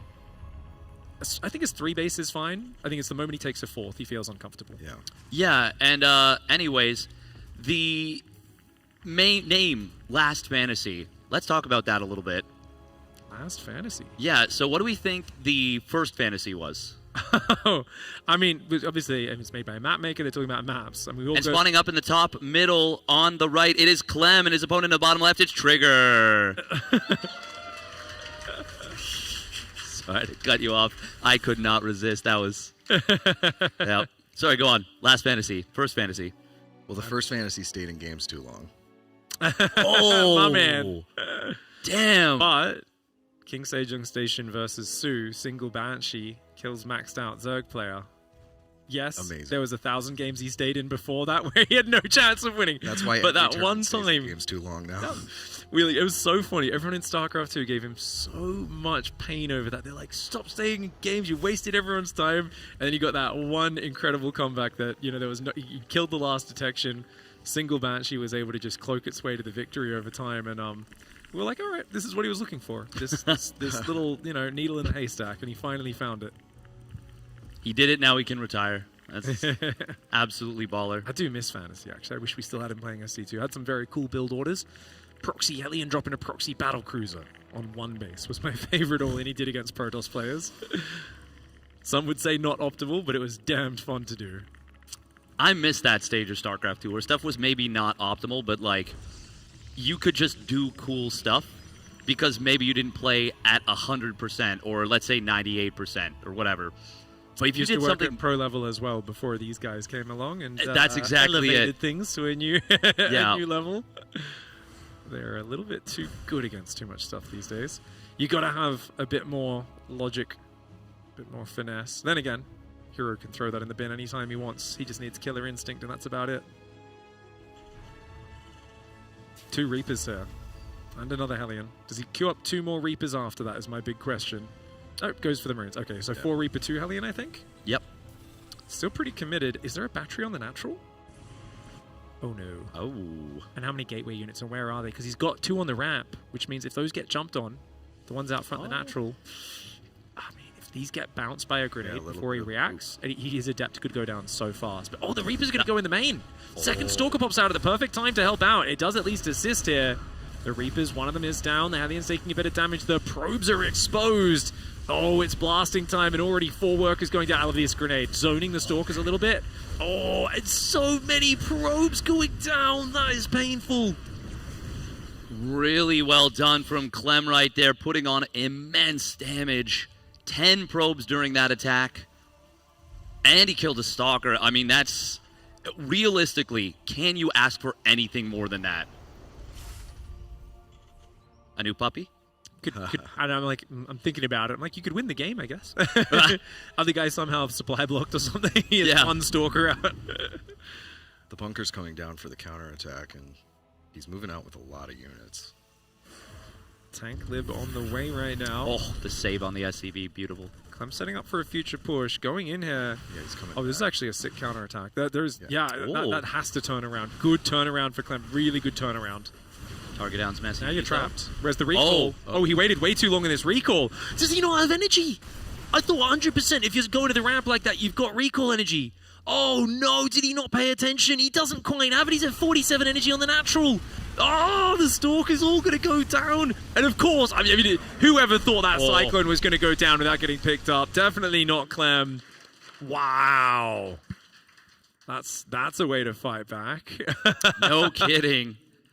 Just a look of chagrin on Trigger's face. But you know what? I do actually like the decision to go for that play with those Stalkers, with the Adepts, because if he messes up, if he makes the misstep, there's a chance that you could find a good amount of damage, or maybe he has that recall, but he just was a little bit of a brain fart, little slip. I don't know. That's I still think that's a really take over. Let's multitask, and you go home and chrono boost a robo or something. And you're like, oh no. Yeah. Did I just chrono a robo? Whoops. Whoops. Needed to save that. I think this was really good damage from this. It's always hard. So Trigger doesn't do a lot of sentry openings. I know he can do Stargate openings, he can do sentry openings, but he doesn't do them as much. So it's very different when you compare this to, like, I think, like, Harstam and some of the other Protoss players earlier in the tournament were doing a lot of, like, they scout the Terran build every game. They know what's coming. And when players do that, the Terrans tend to play very conservative, very predictable styles. And I think Trigger here, we've seen a few games in a row where Clem is playing wildly out there build orders that are kind of catching Trigger off guard, right? He didn't realize with the 4-gate, hey, I'm playing against a guy who's actually gone 2 barracks or 3 CC, fastest eBay ever, and he finds himself a little bit confused about what's going on in the game. So I do wonder if now Trigger says, okay, we're tied up 1-1, it's a big map, it's a best of 7, mix in a sentry or a Stargate opening, something where you're going to scout what's happening really early. Absolutely. And spawning up at the top left, it is Team Liquid's Clem. Malem. I love the sound effect. It is deserved. His opponent in the bottom right side of the map, surprised by 4 Reapers and 2 Hellions in the last game. It's really tough to defend that if you don't know what's coming. But his game 1 was brilliant. Let's see if he can bring that back on the big map that's nice and friendly for Protoss. Representing Basilisk in the bottom right side of the map, the Canadian hometown hero, it is Trigger.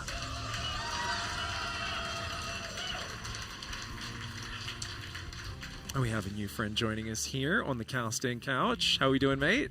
I'm doing well enough. It's Poriforion, first time on the casting couch.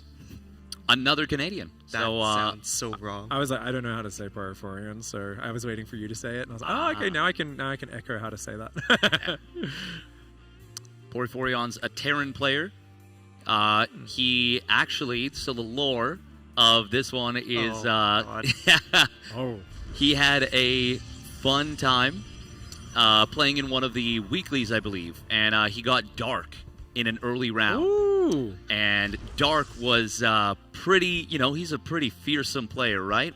Plays a lot of Roach Ravager. One of the fiercest. Yeah. One of the fiercest, yeah. Number 1 in the world, according to Dark, and, it's hard to argue with that. And Poriforion actually plays game 1 against him, and he's around, what's your MMR, like 4-3? 4-4? My peak was 3-9 on NA, so... So peak was 3-9, and game 1 is a Roach Ravager push from Dark, and it is proper close. Like 66 drones into 72 drones, mass Roach Ravager. The game is in flux with constant fighting for like I think 11... I lasted like 8 minutes was the first attack, and then it lasted until about 10 or 11 minutes. I don't want to say it was like 11 minutes, yeah. To be fair, though, it was Dark on... I don't remember what map it was, but I know... Doesn't matter, it's Dark, man. But the thing is, I know Dark every single time on that map, it's the same Roach Ravager attack. So I tried to defend against that. Surprisingly, I lasted against the firfirst attack, but I just got wiped out immediately after that. So yeah, it was a little bit better than that. The game was close in flux for like 2-3 minutes. Nice. We are going to see a Reaper getting a kill. There's a little bit more to the lore, but if you don't want me to say it, I won't say it for you. It's up to you. I'm all good. Oh, you told him to get out at the end? You're like, you suck. No. I died. Much funnier. Much funnier. I died. The next round, I had intended to whisper to Steadfast, going, I'm surprised I did as well as I did. Did I do really well, or was Dark not doing as well as he normally did? But I messed up the tabs, and I sent it in all chat.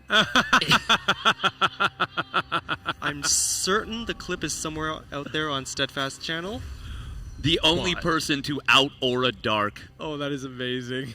Absolutely amazing. And a bit of a legend in my eyes. Very, very cool stuff. But Dark has a good sense of humor. I think he would have had a grin on his face. Oh, absolutely. He's like, this guy's roasting me, man.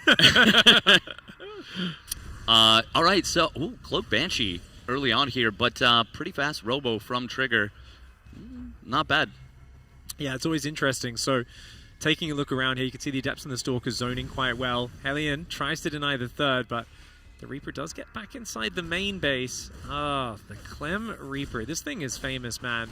First time I ever saw Cyril tilted was watching him stream on the smallest rush distance map we'd had in a few years, Beckett Industries. And that Reaper with Clem was running around as natural, and Cyril was twitching. His eye was like friggin' bulging. He's like, oh my god, this is not fair. And I think that was the moment I realized Clem's Reaper was built different. Gets another probe, even though it had already been hanging around, scouting, denying, making the third hard to get when paired up with the Hellion for 4 minutes. And now we're going to see, has the Banshee been successfully hidden? I don't think Trigger's been able to scout the main at all, has he? Like, he didn't really see too much. He's got, just the basic vision there of the bunker and the reactor. So he's going to have an observer. The problem is most players only build one observer, and it usually goes across the map. But I think he just started a second one, right? Yes, and he is going to be keeping that at home, it looks like. So that's going to be big. Yeah, that was the big decision point is it one observer, is it two? But getting that second observer is really crucial for dealing with this. Charge going to come in nice and early as well. That Hellion. Clem being a nuisance. But finally the Blink will, of course, take care of that. The mobility now goes completely in control of the Protoss. And we see that seesaw in this matchup, don't we? Where you've got these very fast mobile harassment units as Terran, but then Blink kicks in and suddenly you've got to be very careful. How does he know about the Banshee? Who leaves an observer and 5 Stalkers just sitting there waiting? These guys know each other too well, don't they? Yeah. Like, that's not normal to have 4 Stalkers and an observer just sitting at home. He does move them out of position now, but it definitely does feel like a bit of a familiarity situation. Now, it looks like we've got a big commitment to gateways once again. Did he just scan an observer in the main? Or was that an... Oh, it was. Oh, he did. So we got rid of an observer. Banshees coming in. Probes are immediately pulled. Very quick reaction there. And look at that. 4 Stalkers and an obs. Banshees are not happy about that. Oh, I wonder what Clem's reaction is to that. Those Banshees pretty much completely shut down. Actually, right? No, it's gone. That's a bit of a blunder. Wow, that is huge. So is that. That's why. He was looking at that. Got a few Stalkers while Trigger wasn't looking. So both players making a small blunder. I think that's fine for Protoss, though. The Banshees are such a nuisance. Getting rid of them, that's a massive bonus. Yeah, I think it was only, 7 probes that went down at that point? From the Banshees, at least. Yeah, 7 or 8. It's a palatable amount in the context of now you don't have to worry about Banshees anymore. But he's found the hole in the vision. He's found the hole in the vision. If he gets all 8 Marines unloaded and stims in, oh gosh, he's going to have so little time to protect this mineral line. Oh. This is so scary. We're on Trigger's vision, guys. Uh-oh. Oh, no. Okay, snap recall. Impressively done. There's nowhere to run. And look at that quick pickup. 6 probes in and out. That was like really sick reaction by Trigger. That could have been 12, 13, 14 probes easily. But both players finding damage on each other, finding ways to get bits. Second starport coming down. I'm surprised. Already? Yeah, before the 4th and 5th racks are even finished. That's before the 3rd CC's even done. Jeez. I mean, he's dropping gas instantly on that 3rd, and he's just going to do a Viking timing, right? I mean, probably a 1-1 all in then. That's such an early commit. Yeah, this... I no way like we see ghosts with this, right? Like, that would be so expensive. No go. Yeah, definitely no ghosts. I mean, I guess the idea here is, like, Protoss is so reliant on Colossus. They're not used to you having this early power spike with the Vikings. The Marines are going to come on in, and this is a sacrifice this time. He's going to get 3 probes, mining time, and a Zealot. Does indeed get it. Oh, sorry. Did I say 3 probes? Did we think this was over? Of course not. Clem keeps clicking, manually targeting 2 more down. 5 probes are down in the dirt. Trigger poking forward right now. The Viking count is growing. I think Clem's so wary of that timing that Trigger did in game 1. He does not want to get caught by early Colossus without an answer. Yeah, I mean, this is a very similar timing in the sense that there's no Forge. No Forges here for Trigger, and I mean, it gave him so much success in the previous game. Viking count is not that high yet.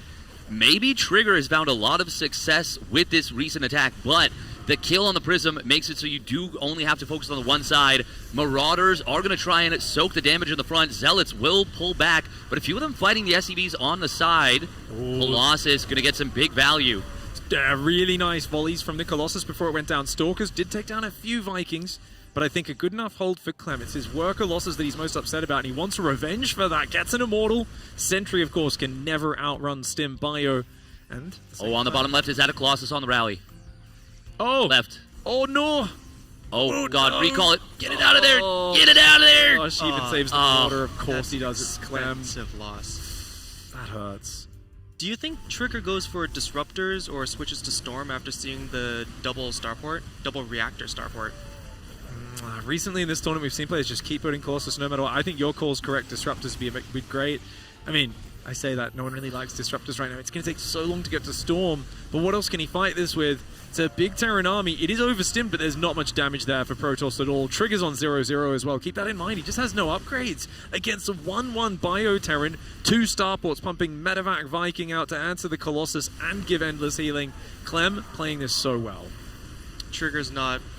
Clem's rather not expecting to have this game go longer. He hasn't dropped an army, not going for 2-2. He's just trying to kill Trigger right now. Yeah, and he's got a beautiful opportunity to do that. Trigger is trying to add on, a little bit of misfire into the medevacs there, just testing the weapons, but slight weapons malfunction. Unfortunately for Trigger, it is not going to be enough to turn this army back. Clem has so much stuff, massive advantage, going to take down the 4th base, and Trigger, he's going to pull back and try and hold the natural, but this is looking dire. Cool mix-up by Clem, that fast double starport. I really like this choice. And he's going to be able to push through. Trigger took a nice game 1 victory. Clem fighting back. Oh, a sigh of relief there. Yeah, looking a little more... you could see him more emotive. It's like he was breathing the stress out at the end of that game, right? You could kind of see him reset a little bit, give himself a bit of a shake. Definitely some moments that were a little frustrating from the Banshees. Such a big investment, unscouted, and they get shut down completely. Yeah, I mean, it's... He still obviously found quite a bit of value with it. A little first-person replay coming in from Clément Desplanches. Nice spready on these units. I feel like when a Protoss player uses their Colossus to target down Marines, it changes the complete... Like, it completely changes how you have to micro against it. And it just makes it so scary to even approach a Colossus army. Yeah. And I think if more players were able to do this the way the Trigger is, like... this matchup would be completely different. At this point, that's got to feel so, so good. Beautiful pickup, of course. Really nicely done. Yeah, the really quick worker pulls as well. So impressive. I just think this is nice micro from both sides, but Clem has this ability to take control of the game, put you on the back foot. And I mean, we saw the Banshees go down, and we're like, why didn't that last one hide on the edge? At the same time, he was running into the middle of the map, catching a bunch of stalkers, while Trigger was distracted. So he's always got those ways. And of course, I don't know if you guys... found out or not. Is that a quesadilla? What is that? What is that? I always got to find out what the pro gamers are fueling up with in the middle of a series as well. What do you reckon that looked like? I couldn't say. Potentially quesadilla. I was thinking flat burrito. I think quesadilla. My money's on quesadilla. Didn't look like it had a lot of cheese. That's all. There wasn't much stuff coming out of it, but yeah. Well, we are going to have a quick ad break because we are having a bathroom break for the players. We're going to be back in just a minute, guys. So don't go anywhere. Very quick break. We'll be back with Game 4 momentarily.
back at the Stellar Fest. Hello, ladies and gentlemen. We're in the middle of the upper bracket finals. If you're just joining us, you've been missing out. We've seen some very good games. It's Clem versus Trigger, and we are having a good series so far.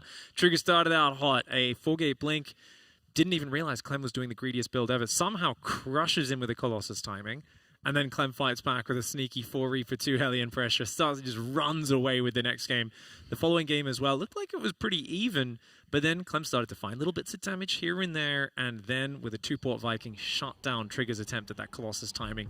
Was not able to repeat it. Now we find ourselves going into, as we get deeper in the series, the more balanced maps. The maps that aren't the favorites of one player or the other, but they're a nice mix in between. Down here in the bottom left side of the map, a gigantic banner with his face on it in the audience as well. What the heck is going on? Representing Team Basilisk, this is Trigger!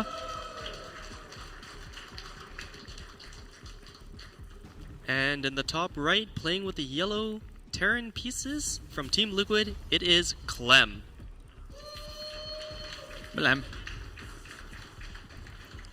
God, you love to see the support there for the hometown lad and their player.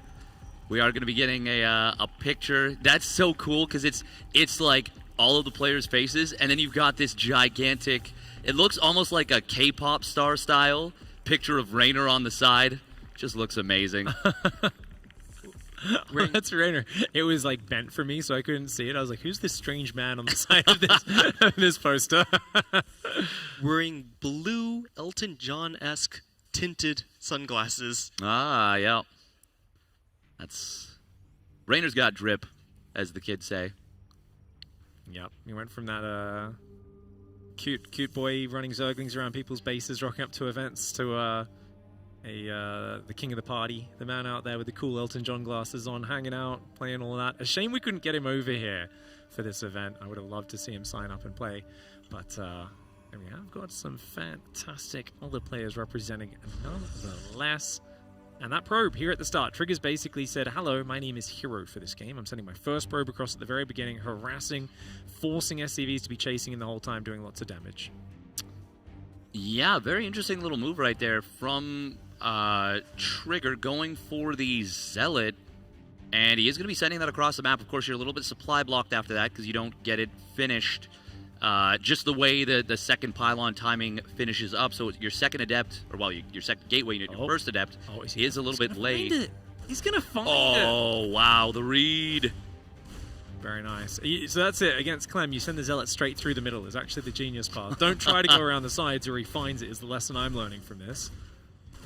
And there's nowhere to hide this is the other thing. Like there's no taking advantage of high ground, no hiding in the shrubs that you see on other maps. That's a really, really nice find here for Clement. And he built 2 Marines as well, committing there with the Adept. I don't know about that. Trigger's got to be careful. Remember, Clem has played so many high-profile series against very frustrating players like Hero. Many times, Hero loves to get in there with the same sort of pressure. Early probe, early Zealot, early Adept. You know what you do? Not only did he keep an SCV tracking the probe the whole time, so it never interrupted the barracks production, Clem also built 2 Marines before Reactor. Slows down the Reactor a little bit, but it just allows you to shut down the things. His Reaper hunted for the Zealot as well. This is excellent series preparation for Clem, and I really feel it's the evolution of Clem as a player. He's not just the kid that clicks fast. He reads his opponents based off of their habits, what he knows about them, and he comes up with good counterplay. Oh, Steph Curry right there with the long shot.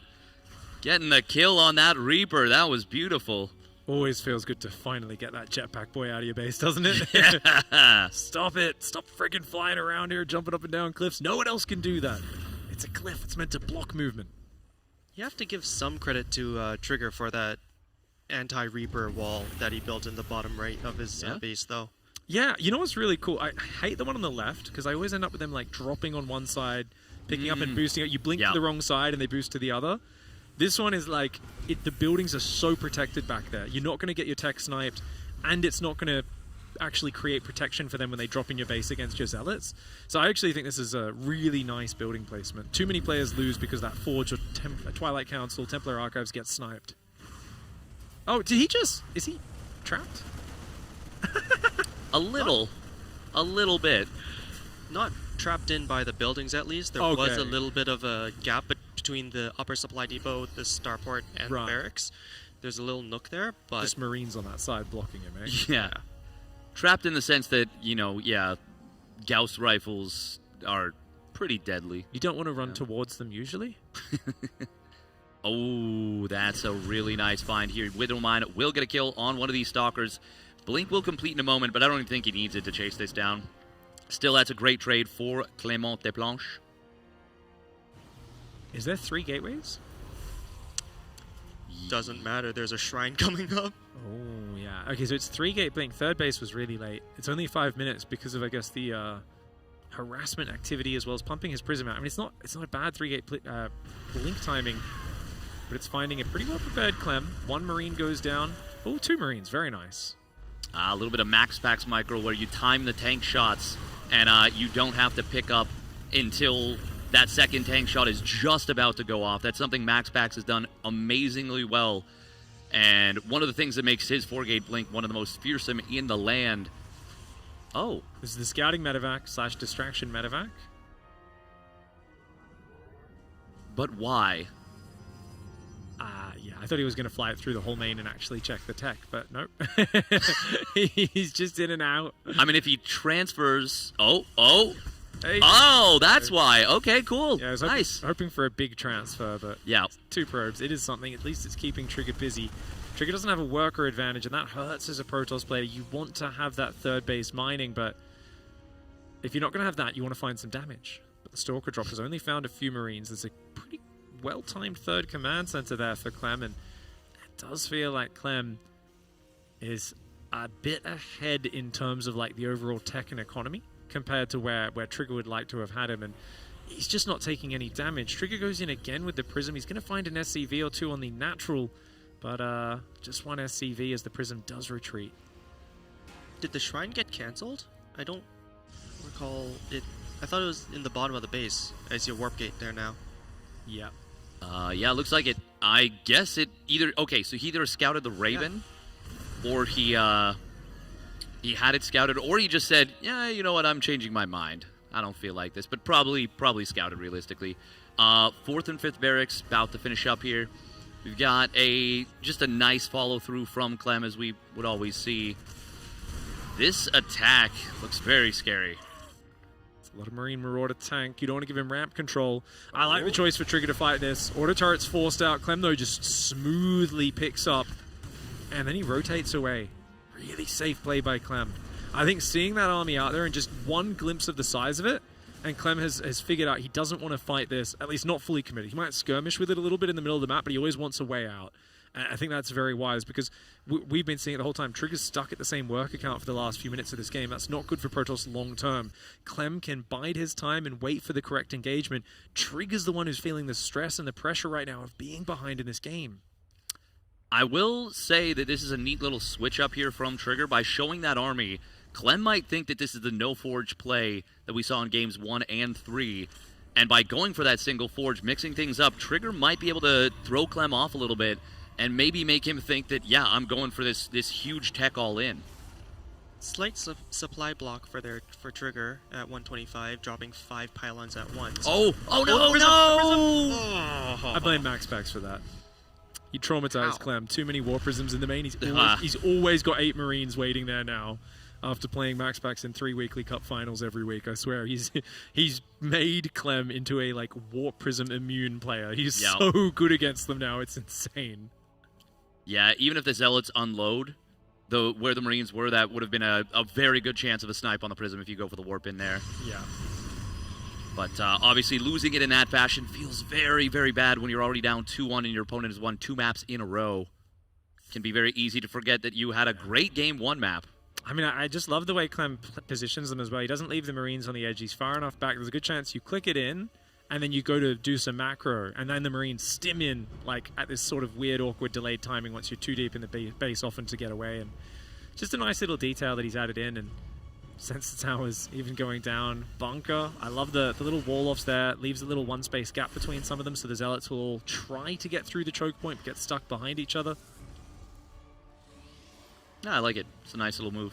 It's there's been such an evolution of the way Terrans SimCity their base, and funnily enough, I don't want to talk about Max Pax too much, but I feel like Max Pax is at the leading edge of why Terrans must do that.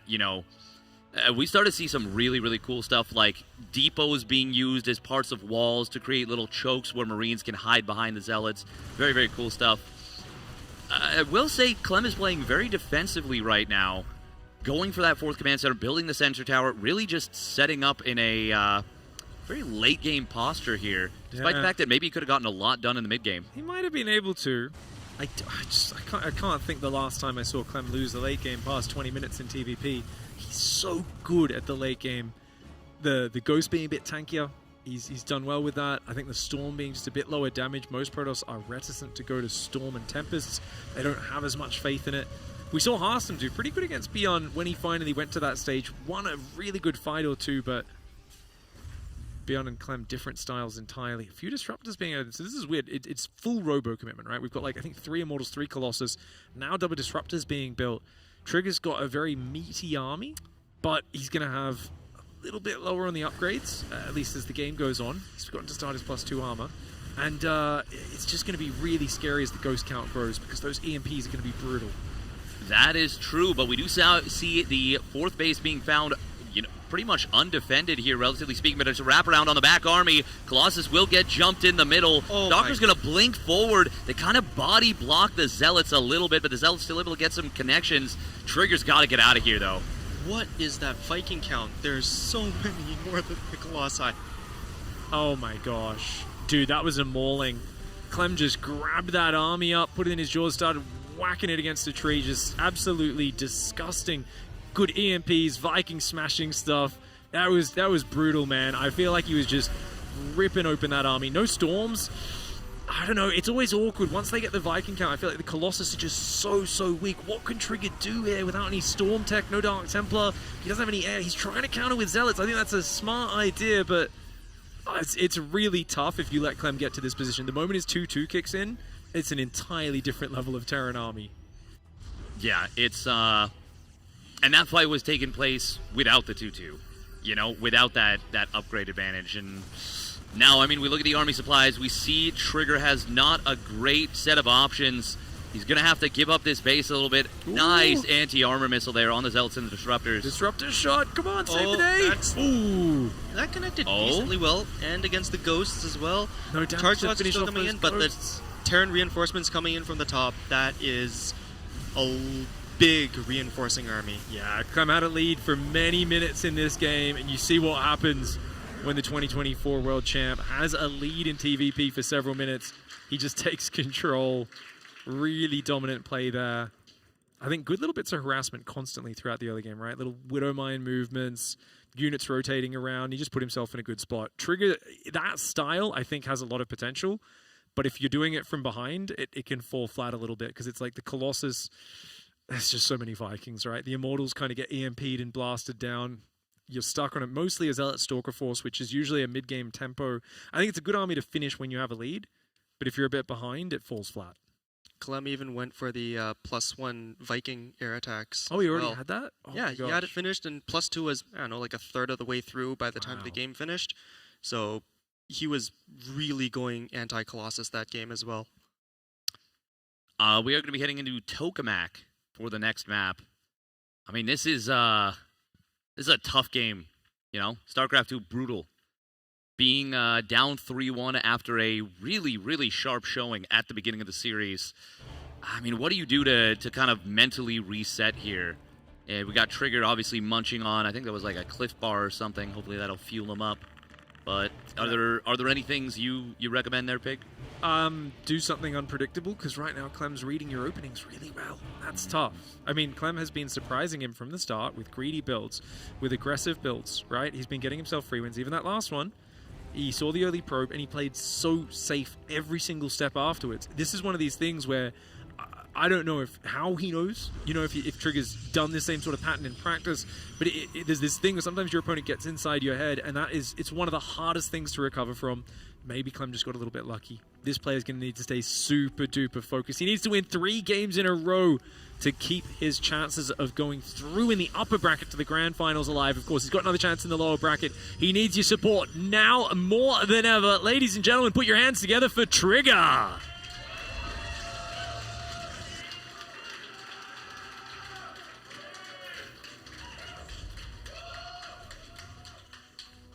That was a sick intro. The crowd went wild there. Spawning down to the bottom left for Team Liquid. He doesn't really need your energy. He's doing just fine. It is Clem.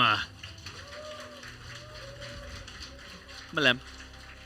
He's got that look on his face like he could hear what I said. He's like, well, I mean, I kind of like the energy. You don't need to take it away from me. I'm doing my best out here. Do you think the Emblem meme is because no one's actually survived long enough near a polar bear to hear what it sounds like, so they just made up a random noise, or? No, it's the sound that it would make when the polar bear does a licka. A licka? Yeah, a licka. Like it's like sniffer. I feel like I'm getting forwarded or something, or like, this is like one of these. You're in the wrong country to be asking about polar bears. Yeah. Yeah, right there. Look at that, the tongue. Oh, but it's called a licker when it licks things? Yeah. Okay. Or a sniffer when you smell things. Oh, okay. All right. Cool. Yeah. You guys have like these guys in your backyards, right? Yeah. This is not a Twitch chat thing. This is definitely a Canadian culture thing. Okay, cool. Yeah. So, like, do you guys like ride them to school in Canada, or? No, we ride moose. Okay. Moose is the transport animal. Okay, I thought so.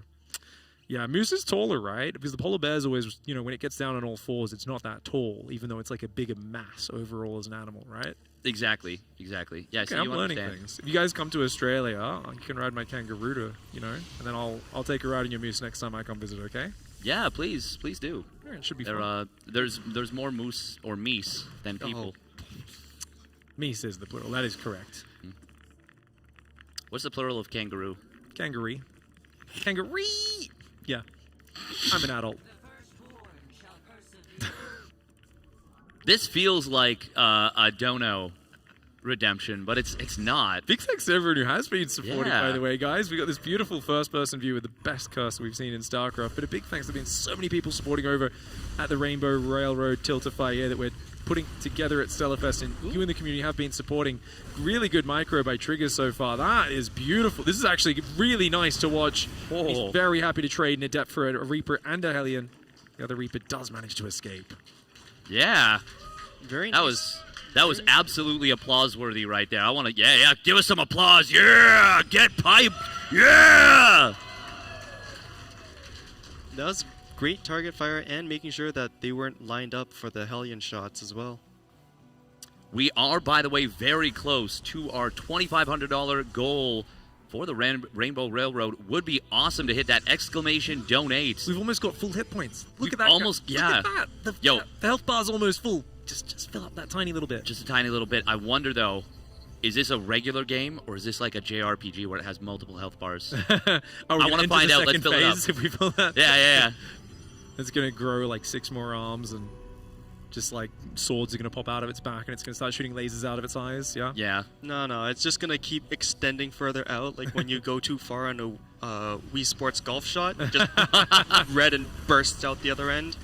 Oh, Trigger. Okay, good pullbacks, but one Stalker does go down early. Cyclone taking big damage, as is the Medevac. The Medevac's the big target. That's what you want to take down. And he does scare Clem into dropping that Cyclone back down. But Clem, his Marines have done so much damage while that Medevac and Cyclone did their dance. He knows he can't get the Stalker, so he goes for the Probes. Probes go for a bit of a surround there, but 2 of them will go down. Really nice defense for Trigger, but as always, excellent micro for Clem. Yeah, I mean, that was outstanding, but I feel like the way Trigger kind of pulled his probes there with the kind of fake out into, faking, attacking, and then swaps them out as they're being targeted, that could have very easily been 4, 5, 6 maybe. 6 might be reaching dead probes, but only 2. A little bit of, I would say, rope-a-dope. It's really hard as well, because 4 Marines, 2 shots of probes, so you got to try and pull them to attack and pull them away before any die, and it's nearly impossible. And he only lost 1 extra there, so it was actually really very well done. Tanks are moving forward. Observer's being taken down. There's a Viking, a bunch of Marines. More Marines and tanks are in the production tab. Stalkers are out on the map. There's not many of them. Trying to hit before the Colossi come out. I'm kind of curious though. The Marine that died in the natural, I'm not certain if it saw the robo facility bay that I finished. Vikings dropping behind the mineral line with the anti-mechanical. They 2-shot probes, which is really good in this instance. Yeah, and that's a lot of damage coming in. Shield battery immediately getting taken down. Charge is not quite done yet. Trigger. Oh, this looks so scary. This is a lot of Marines to try and jump on. That Immortal could be very good here. It will tank the shot. The barrier helping a lot. He gets the Viking, he gets the siege tank, gets the second siege tank, and now he gets the medevac as well. It's a lot of dead probes, but the hold is pretty darn good so far. Oh, the tail end of the fight is stunning. Oh, Trigger, calm down, mate. And he saves the last probe. That was beautiful. Oh, that is so nice. It really looked... I was actually thinking Trigger might be done here. Like, he's not quite prepared for this push. And yet, we look at this is well deserving of an instant replay. Focus firing there, trying to warp in more units. He's bringing everything. He's chronoing probes in the midst of this because he knows I've got to shut this down and not fall behind from it. And then he waits for it, and then he syncs up with the Immortal. Look at this. Immortal goes in, Stalker's blink, immediately clicks on the tank, but he actually stutter steps the Immortal to make sure it shoots the Viking as well because it gets bonus armored against both of them. Yes. And then, the moment those ranged tech units are gone, the medevac's gone, immediate defensive mode, pulling back the weak Stalkers in every direction. God. And even that last probe barely survived. That was so cool. Yeah, he saved 3 red HP units there. That was beyond sickness. That was dope, even. Ooh. This is really scary, though. This double medevac drop has slipped past unnoticed. There's a couple units at the third base. They do have charge, but this is already a low HP Nexus. Do we have any Colossus out? This is a very, very scary situation right now for Trigger. Colossus does come here. Good defense for Trigger. I mean, this is great crisis management. Clem's specialty in this matchup is always sneaking these drops across and finding damage where other players wouldn't. Interesting little move right there from Trigger. He has those stalkers in the middle of the map. It looked for a moment like he was going to try and go medevac hunting with them, and then it kind of went to the right instead. I think he might have been anticipating a secondary drop along that right side. It will enable Clem to kind of rally everything together. Ooh, this is a very scary situation for Trigger. We've got reinforcements coming in from the side. He could get pincered very hard here. No. Oh, this is so bad. He wanted to be the hunter, but now he's the hunted. And he's going to lose so many. Clem gets in there, focuses 3 more Stalkers down on the recall. Excellent joining up of his 2 forces for Clem. Doesn't let Trigger chase him down. And Trigger losing so many expensive Stalkers. That is a really painful loss right here. We do have Clem kind of sieging up, setting for this. Nice little interception on some reinforcements. I mean, getting a Marauder is very nice. If he gets this tank on the chase, that's also a nice little pickup. But no save right there from Clem. Kind of surprising. Extended thermal lance finishing up right in the middle of this fight. Clem doesn't have the Viking count to actually push back the Colossi. Once Trigger gets another warp in, he might actually be able to continue pushing with this. Oh, he's building a second warp prism behind this. This is very interesting. Double dropping, looking for a flank and a surround. +1 weapon's going to come online for Trigger in a moment. This is this could be a very messy situation. Ooh, nice. Ooh. Free Marauder there, but he's about to be the salami in the sandwich, and that's not what you want as a Protoss player.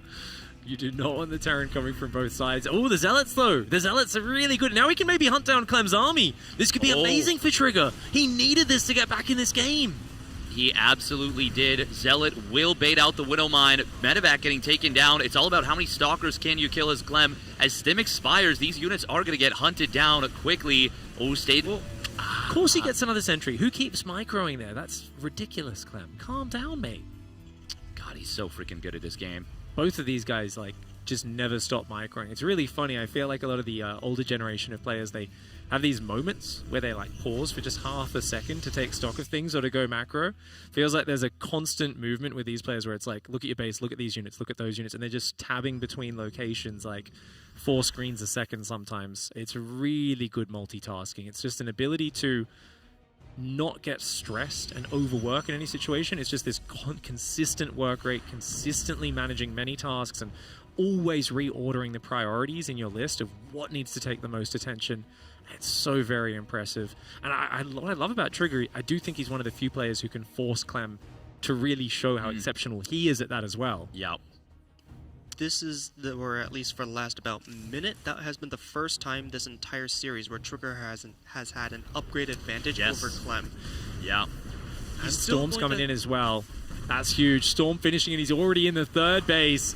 No time for Ghost to come out. I have a Storm timing. Big zoning there. The Colossus, they are going to get eventually taken out, but not before they dish out a huge hurt. The Mineral Line's gone down. The Stalkers are chasing the Vikings. What a beautiful timing for Trigger. The second Storm finished. He was already on top of that base, and now the Ghosts are out just seconds too late.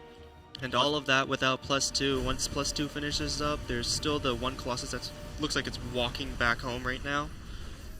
I mean, this was so well done from Trigger here. The storm wall right there, just absolutely blacking Clem out from that third base, and the Zealots in the midst getting so much done. The damage dealt in that fight, wow, big numbers. I love them.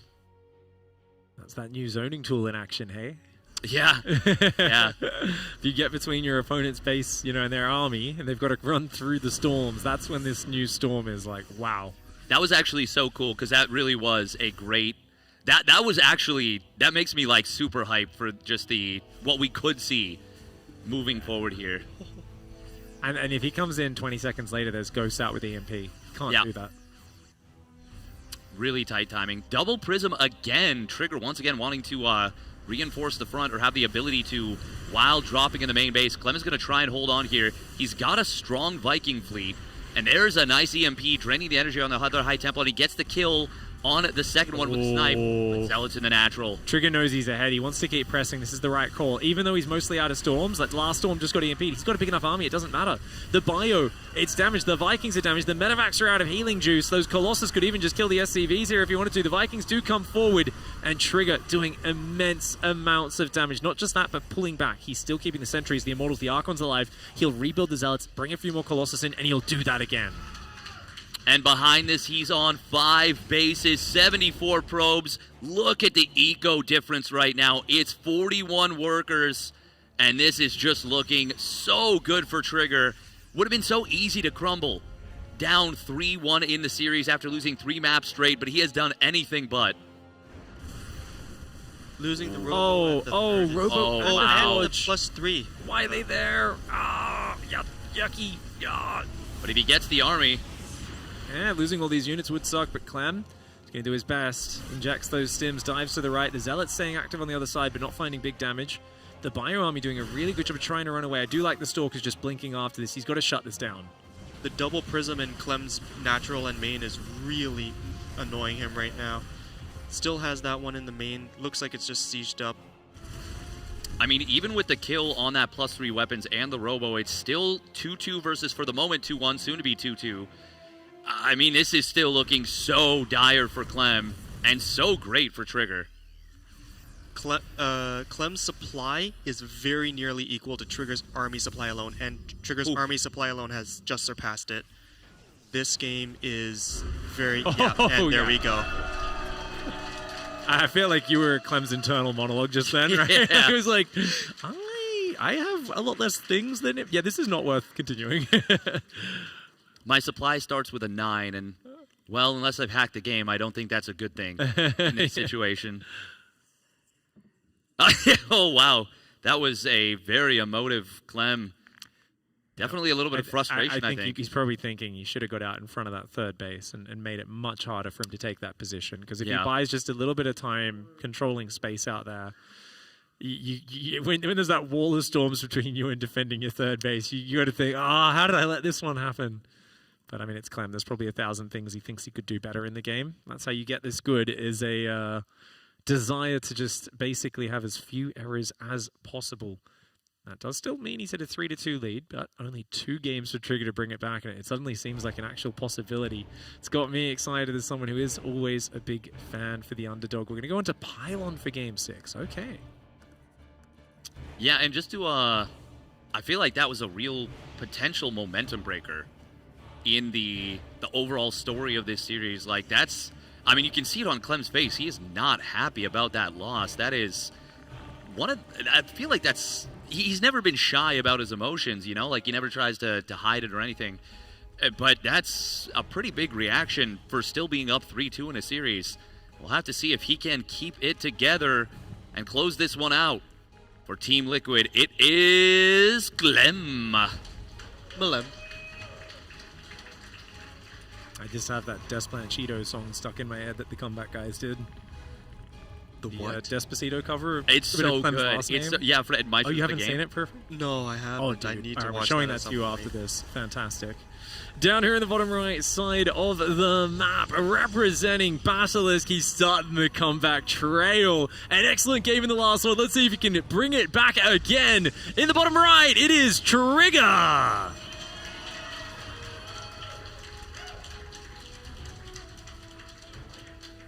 And I know that I tend specifically to read a lot into body language, probably too much. But if you looked at the two players there in the last, let's say 2 minutes, 2 minutes, and you said one of these has a lot more experience on stage than the other, you would absolutely say Trigger was the more experienced player here. He does look more confident after that game, doesn't he? He looks cool as a cucumber. Yep. Yeah, even when he lost, you just saw a couple little eyebrow raises, but they were very oh, okay. Yeah. Almost not Maru-esque, because Maru's, he's like stone-faced, but very no, that happened. Okay. Yeah, he looked like he was just taking it in stride.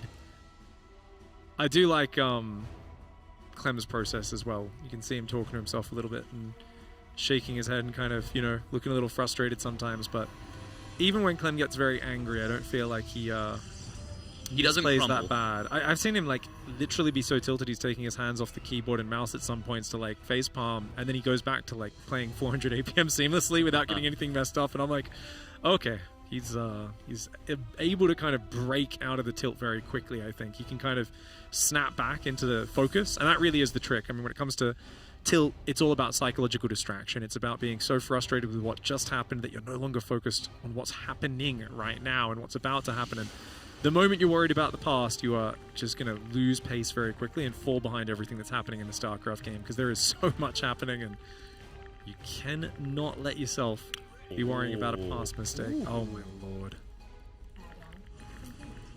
This is going to be the Hellion drop, yeah? It's got to be, right? Hellion Reaper. As far as I'm aware, the barracks hasn't lifted off and still going for Reapers. Oh my. He just goes Liberator, right? Liberator yeah. First? Yeah. Liberator, and then you push to the front. You might build a medevac after the Lib if he wants, but yeah, basically Lib sieges the main and the Reaper Hellion shoves the natural. That's very hard to defend. Especially if you don't build a battery in the natural, which Trigger does tend to skip. However, if we take a look there, he is building that battery, and I think without that, you are going to have a very difficult time dealing with this. But with it, it's definitely doable, definitely holdable. And something important to note as well is the Sim City on that right side. Actually, it's not that important to note because we've got a medevac instead of Liberator. That is surprising. Yeah, I mean, he can pick up the whole army and elevate into the main, especially if he spots the battery before the attack starts, which is a big if. Can also run into the main and just use it to heal the Reapers, shuffle Hellions. There's a lot you can do with the medevac. It's a very flexible unit. A full wall off would be so good for Trigger if he knew what was happening. If he just full walled his base. But here we go, medevac into the main. It gets spotted. Surely that's spotted. Indeed it is, but Trigger a little slow to react. No battery here in the main. He could pile and wall the top side of the mineral line, but not this south side, as that is wide open. Oh, that's a disgusting grenade, pushing all the probes into more Hellion fire.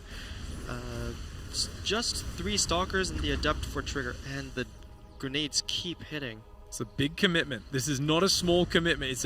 It's really big. 1 probe goes down, tries to get a second. Shield battery healing is good. A second one does go down there, bringing the total up to 10. The Adept and the Stalker trying to fight this. The shield battery doing as much work as it possibly can. Yet another probe falls. Hellion finally goes down, but Clem, I think, has made enough damage. His starport immediately flew home after the medevac. 3 Reapers.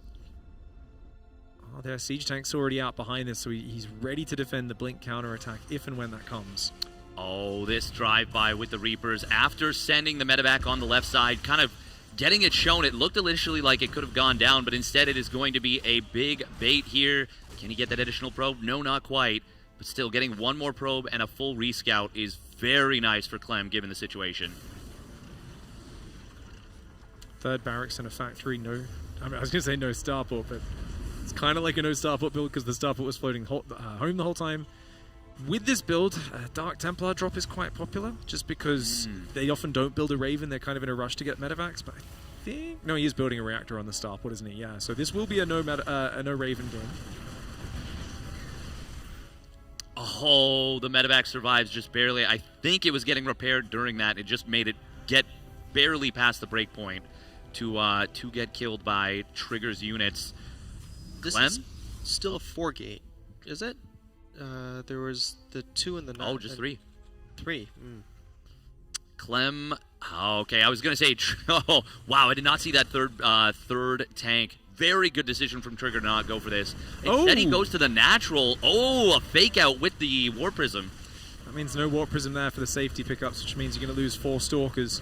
He's going to go for the bunker now to try and make up for this crazy commitment.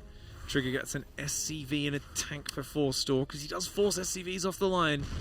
So it's a pretty damn positive trade for the Terran. A little bit of friendly fire forced out with that Adept, but not going to get more than just 1 additional SCV. Still a cute little move, but this is looking very difficult for Trigger. Clem is, I mean, you talked about recovering after a rough game. He's definitely done that, and I think empowered by the excellent game plan choice of that proxy starport. Trigger's got an uphill battle ahead of him. Colossus Charge seems to be the play, something he's shown a lot of today. He's very confident in it. He's going to be doing it at more of a deficit than what we've seen so far. That third Nexus finishing only now at 7 minutes. Very late. He's just got to be so good on his basics. Like, for Trigger to bring back this game, it comes down to tiny details. Like, when Clem's moving out and he's harassing with the Stalkers, you can't be caught not looking and lose 2-3 Stalkers. Like, you can't, there's no room. If you go for a Prism drop and Bio's waiting, you've got to pick up and get out of there. Like, you can't throw away Zealots in the main. Everything has to be super efficient for him to close this gap, so Trigger can use the defender's advantage to get back in this. Yeah, and to that point, really nice job right there. Oh, and again, there's that anti-Max Pax defense coming through. The snipe on the Prism, absolutely massive. This is really looking tough for Trigger and looking fantastic for Clem. Trigger is going to get charge done, and that first Colossus is well on the way, but I mean, this push is going to be devastatingly powerful. Forcing, or doesn't look like Trigger forced that siege out of Clem. Wonder why he had that set up on the bridge. Maybe anticipating a counterattack or a flank or something. Trigger once again did go with the delayed forge setup, very delayed, but it will be done now in a moment. Oh, Clem with the spot on the Observer, gets the kill there. And now Trigger kind of has to play a bit of a guessing game of where does Clem attack. There's going to be some kind of big attack coming in at some point or another. We do see some kind of harassment, maybe just a single Marine slipped in there. But it's that big frontal push or the double drop, the triple drop, whatever it is going to be very difficult to answer. And I mean, even if Clem doesn't go that, it's still a long road back in this game for Trigger. 1-1 upgrades are starting, getting that long road to parity. This is going to be interesting. I'm really curious that Clem's taking his time as well. Yeah. I thought he'd have a bit more of a move on, just like roaming the map at least and kind of bullying Trigger, but he's not. There's part of me that's like afraid to get hope because I do feel like when he does move out, he's just going to hit a really sharp timing. +1 armor might be something that lines up nicely. His army count does grow. He's still got those Marines in the main. I mean, he's so focused on that at the moment. And I know recently one of his best strategies has been very, opposite to what Clem used to do, which is sit on 3 base, make a 4th, make a 5th, make 8 command centers, make as many ghosts as you can. And there's that point in the game, we saw it earlier in the series against the Immortal Colossus Disruptor army on Ultra Love, I think it was, where it's just like the efficiency is off the charts, like 5-1 trading once it gets to late game with Clem usually.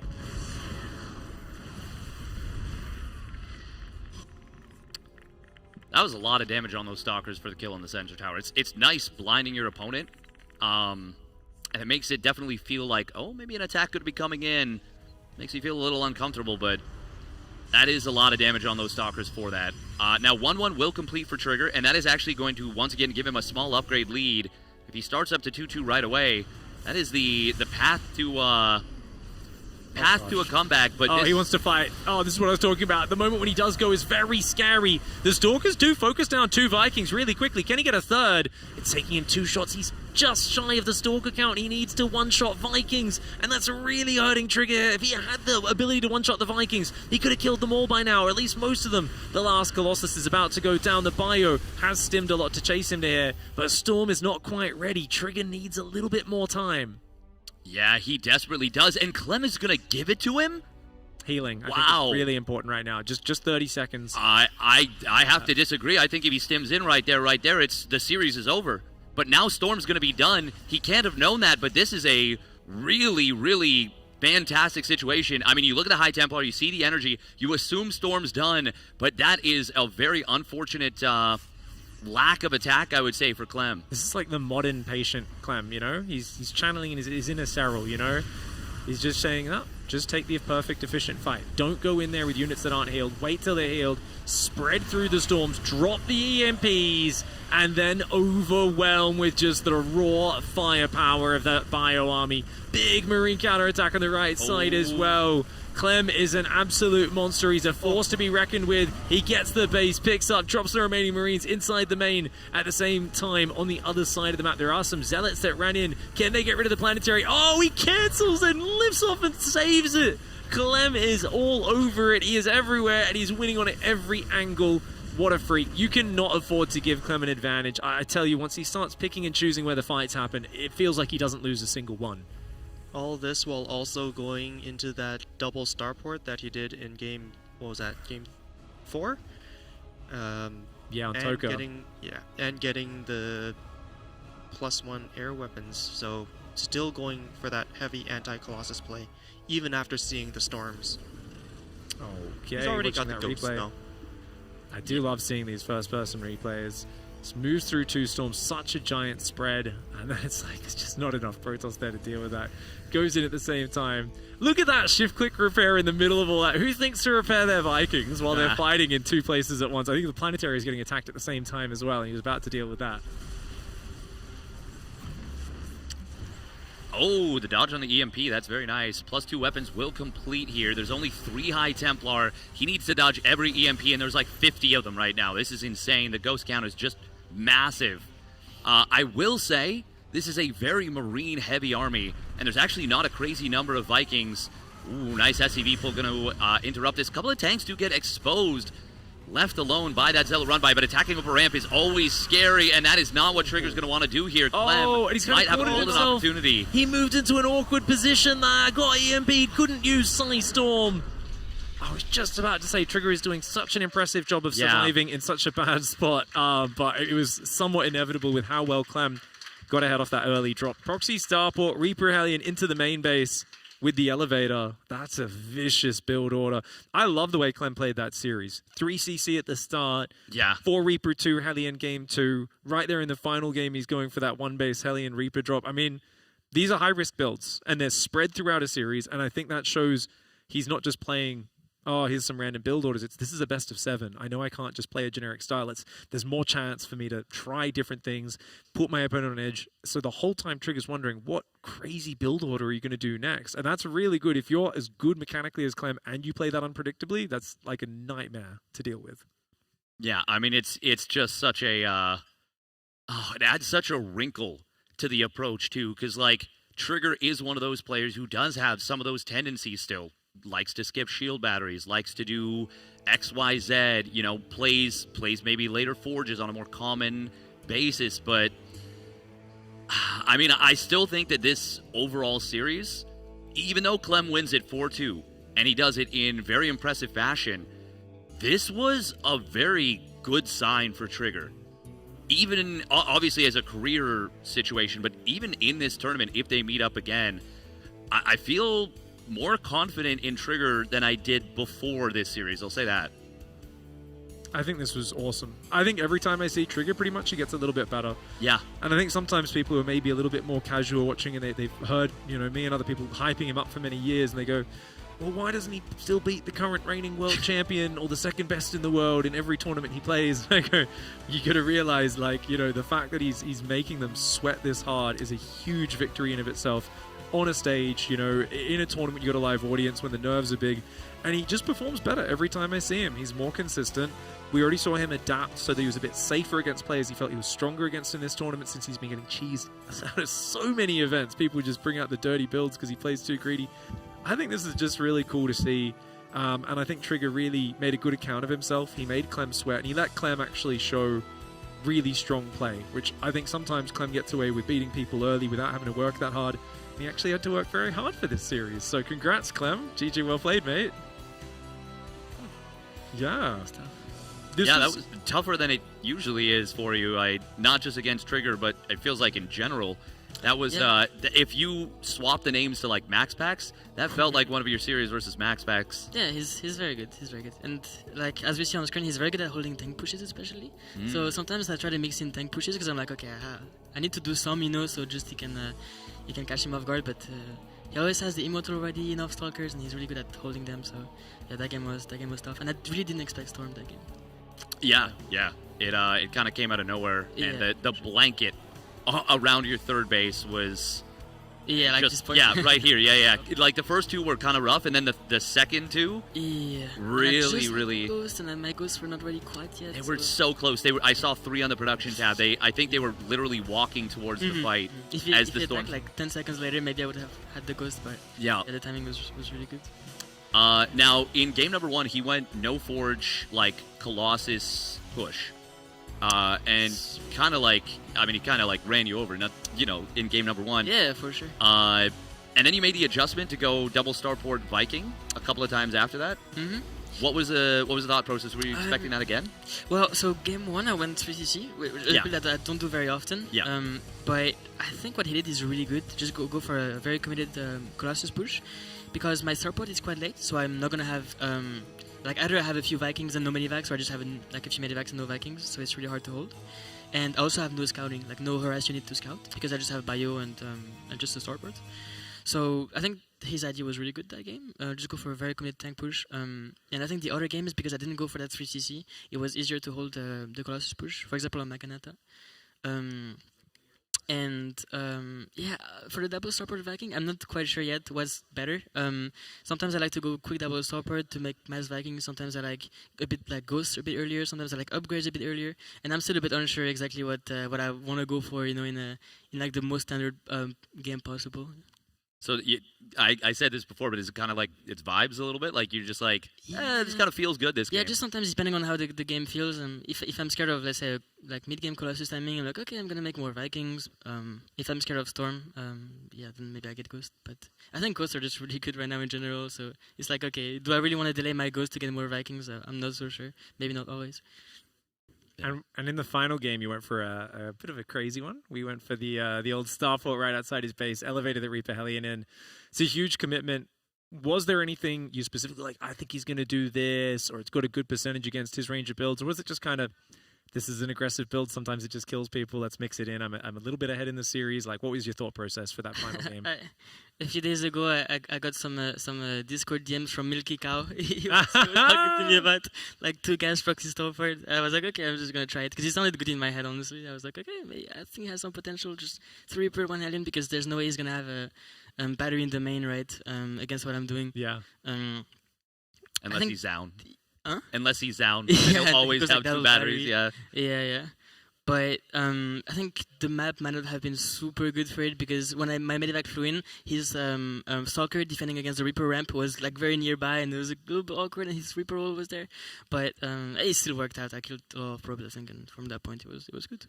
Yeah, I think at the end of it, you were even in the worker count, which is obviously amazing for the Terran player at that point. The double mule behind it. Mm-hmm.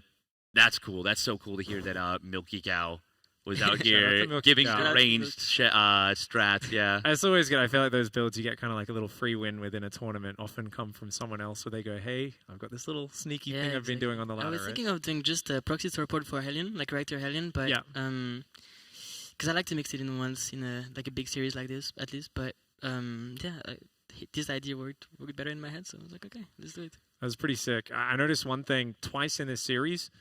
8 Marines medevac in the main waiting, nice and far back. Prism flies in, you stim forward, you get it. That's got to feel good. I was saying in the series, I blame Max Pax for this. I feel like he's traumatized you with warp prisms, and you're like, even after you kill the first prism, you leave the Marines there. You're like waiting for him to build another prism and fly, and they're still there. Yeah. And even like one Viking doesn't really cut it because he just flies in, warps into the lot. He can like go back anyways. And especially if there's a lot of things at the same time, like you kind of have to micro the Viking as turn to be able to properly defend against a warp prism, and you kind of need two honestly. So the Marines can just do their job. If you're on top of it, you can steam and kill down the prism very, very quickly. So it's very punishing for the pros if he doesn't look. Well, so I think it's good. Now you've revealed your secret. Guess what? I mean, obvious counter. Mm-hmm. They hallucinate a warp prism. They put it there. You leave 10 supply in your main the whole game. I mean, that's true. But, I'm so traumatized I might leave them here no matter what.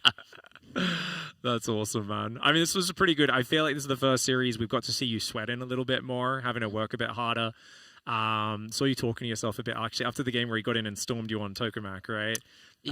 What was the thought process? Was it, should I have moved out front and intercepted the army so he doesn't get such a good position? Were you just like frustrated at any particular thing? What was your like coaching of yourself after that game? In my mind, that game was lost before the big storm push, because at this point I think it was really rough anyways. I think I just made too many slip-ups earlier that game.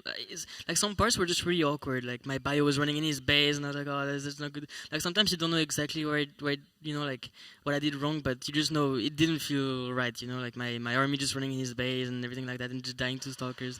It just didn't feel quite correct. Like some of the drops I did, or like some of the counterattacks I did. Like I think when he pushed with the Colossus towards my third, and I'm not sure how, he just like, I guess he knew my drop was there. Maybe with an observer. It was very dicey. He was very close to getting like sandwiched by your army. That's what I wanted to do, but then I was like, he's not pushing, so I'm going to counterattack. But then that kind of went back anyways and just caught my drop. The Zealots hit you, so they distracted you at home, I think, as well. Otherwise, maybe you could have turned it into a surround. And that game, it was a classic TVP torture. He was just 5 bays, warping his Zealots. Prism here, Prism there, Zealots here, Zealots there. Like, okay, I'm just going to do you.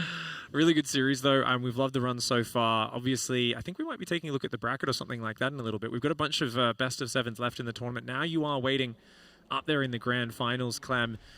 Best of 7, and if the loser beats you there, it means there is another best of 7. Yeah. So the format is wild. It's a nice big advantage for you there. Beyond and Zaun are going to be playing in that losers semi. Winner plays against Trigger for the right to fight you in that grand finals. Any predictions? Any of these guys you want to see win over the others, or you think will crush? I think Bjorn has looked really good today, so I think he's a really good contender. But of course, I want to see my boy Yoon get into the finals again. If I can play against Trigger, I would be happy. Awesome. Well, we are actually starting a bit earlier tomorrow as well, because we've got those 3 best of 7s, potentially 4, which could be very exciting. So we're going to be starting at 10 a.m. Eastern, which is, of course, 7 a.m. if you're in the west coast of the US, Canada. And that's going to be, of course, about, 3 or 4 p.m. in Europe. You guys figure it out. Look it up. Use Google. I can't do it all in my head.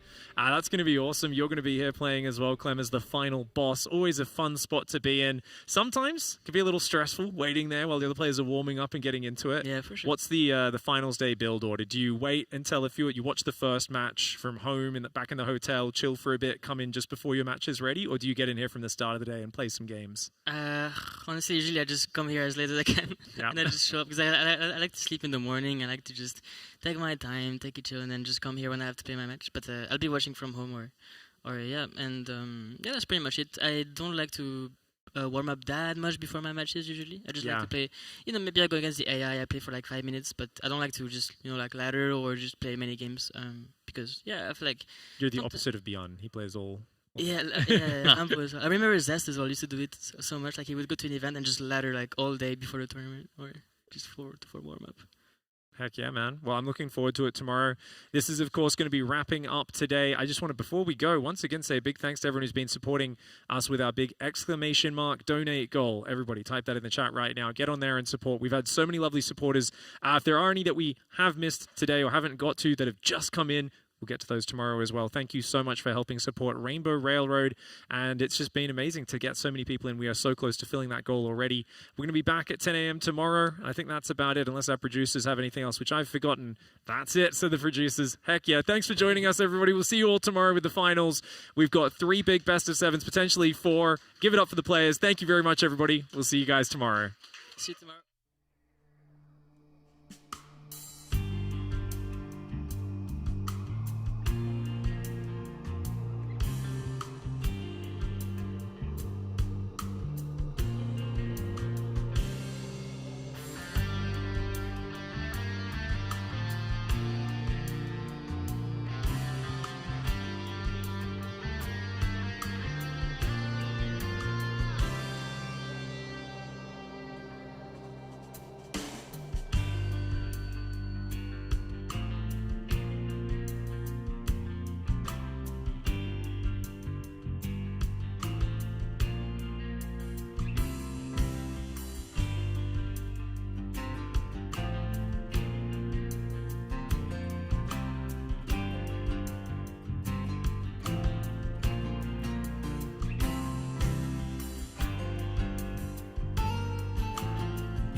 Bye.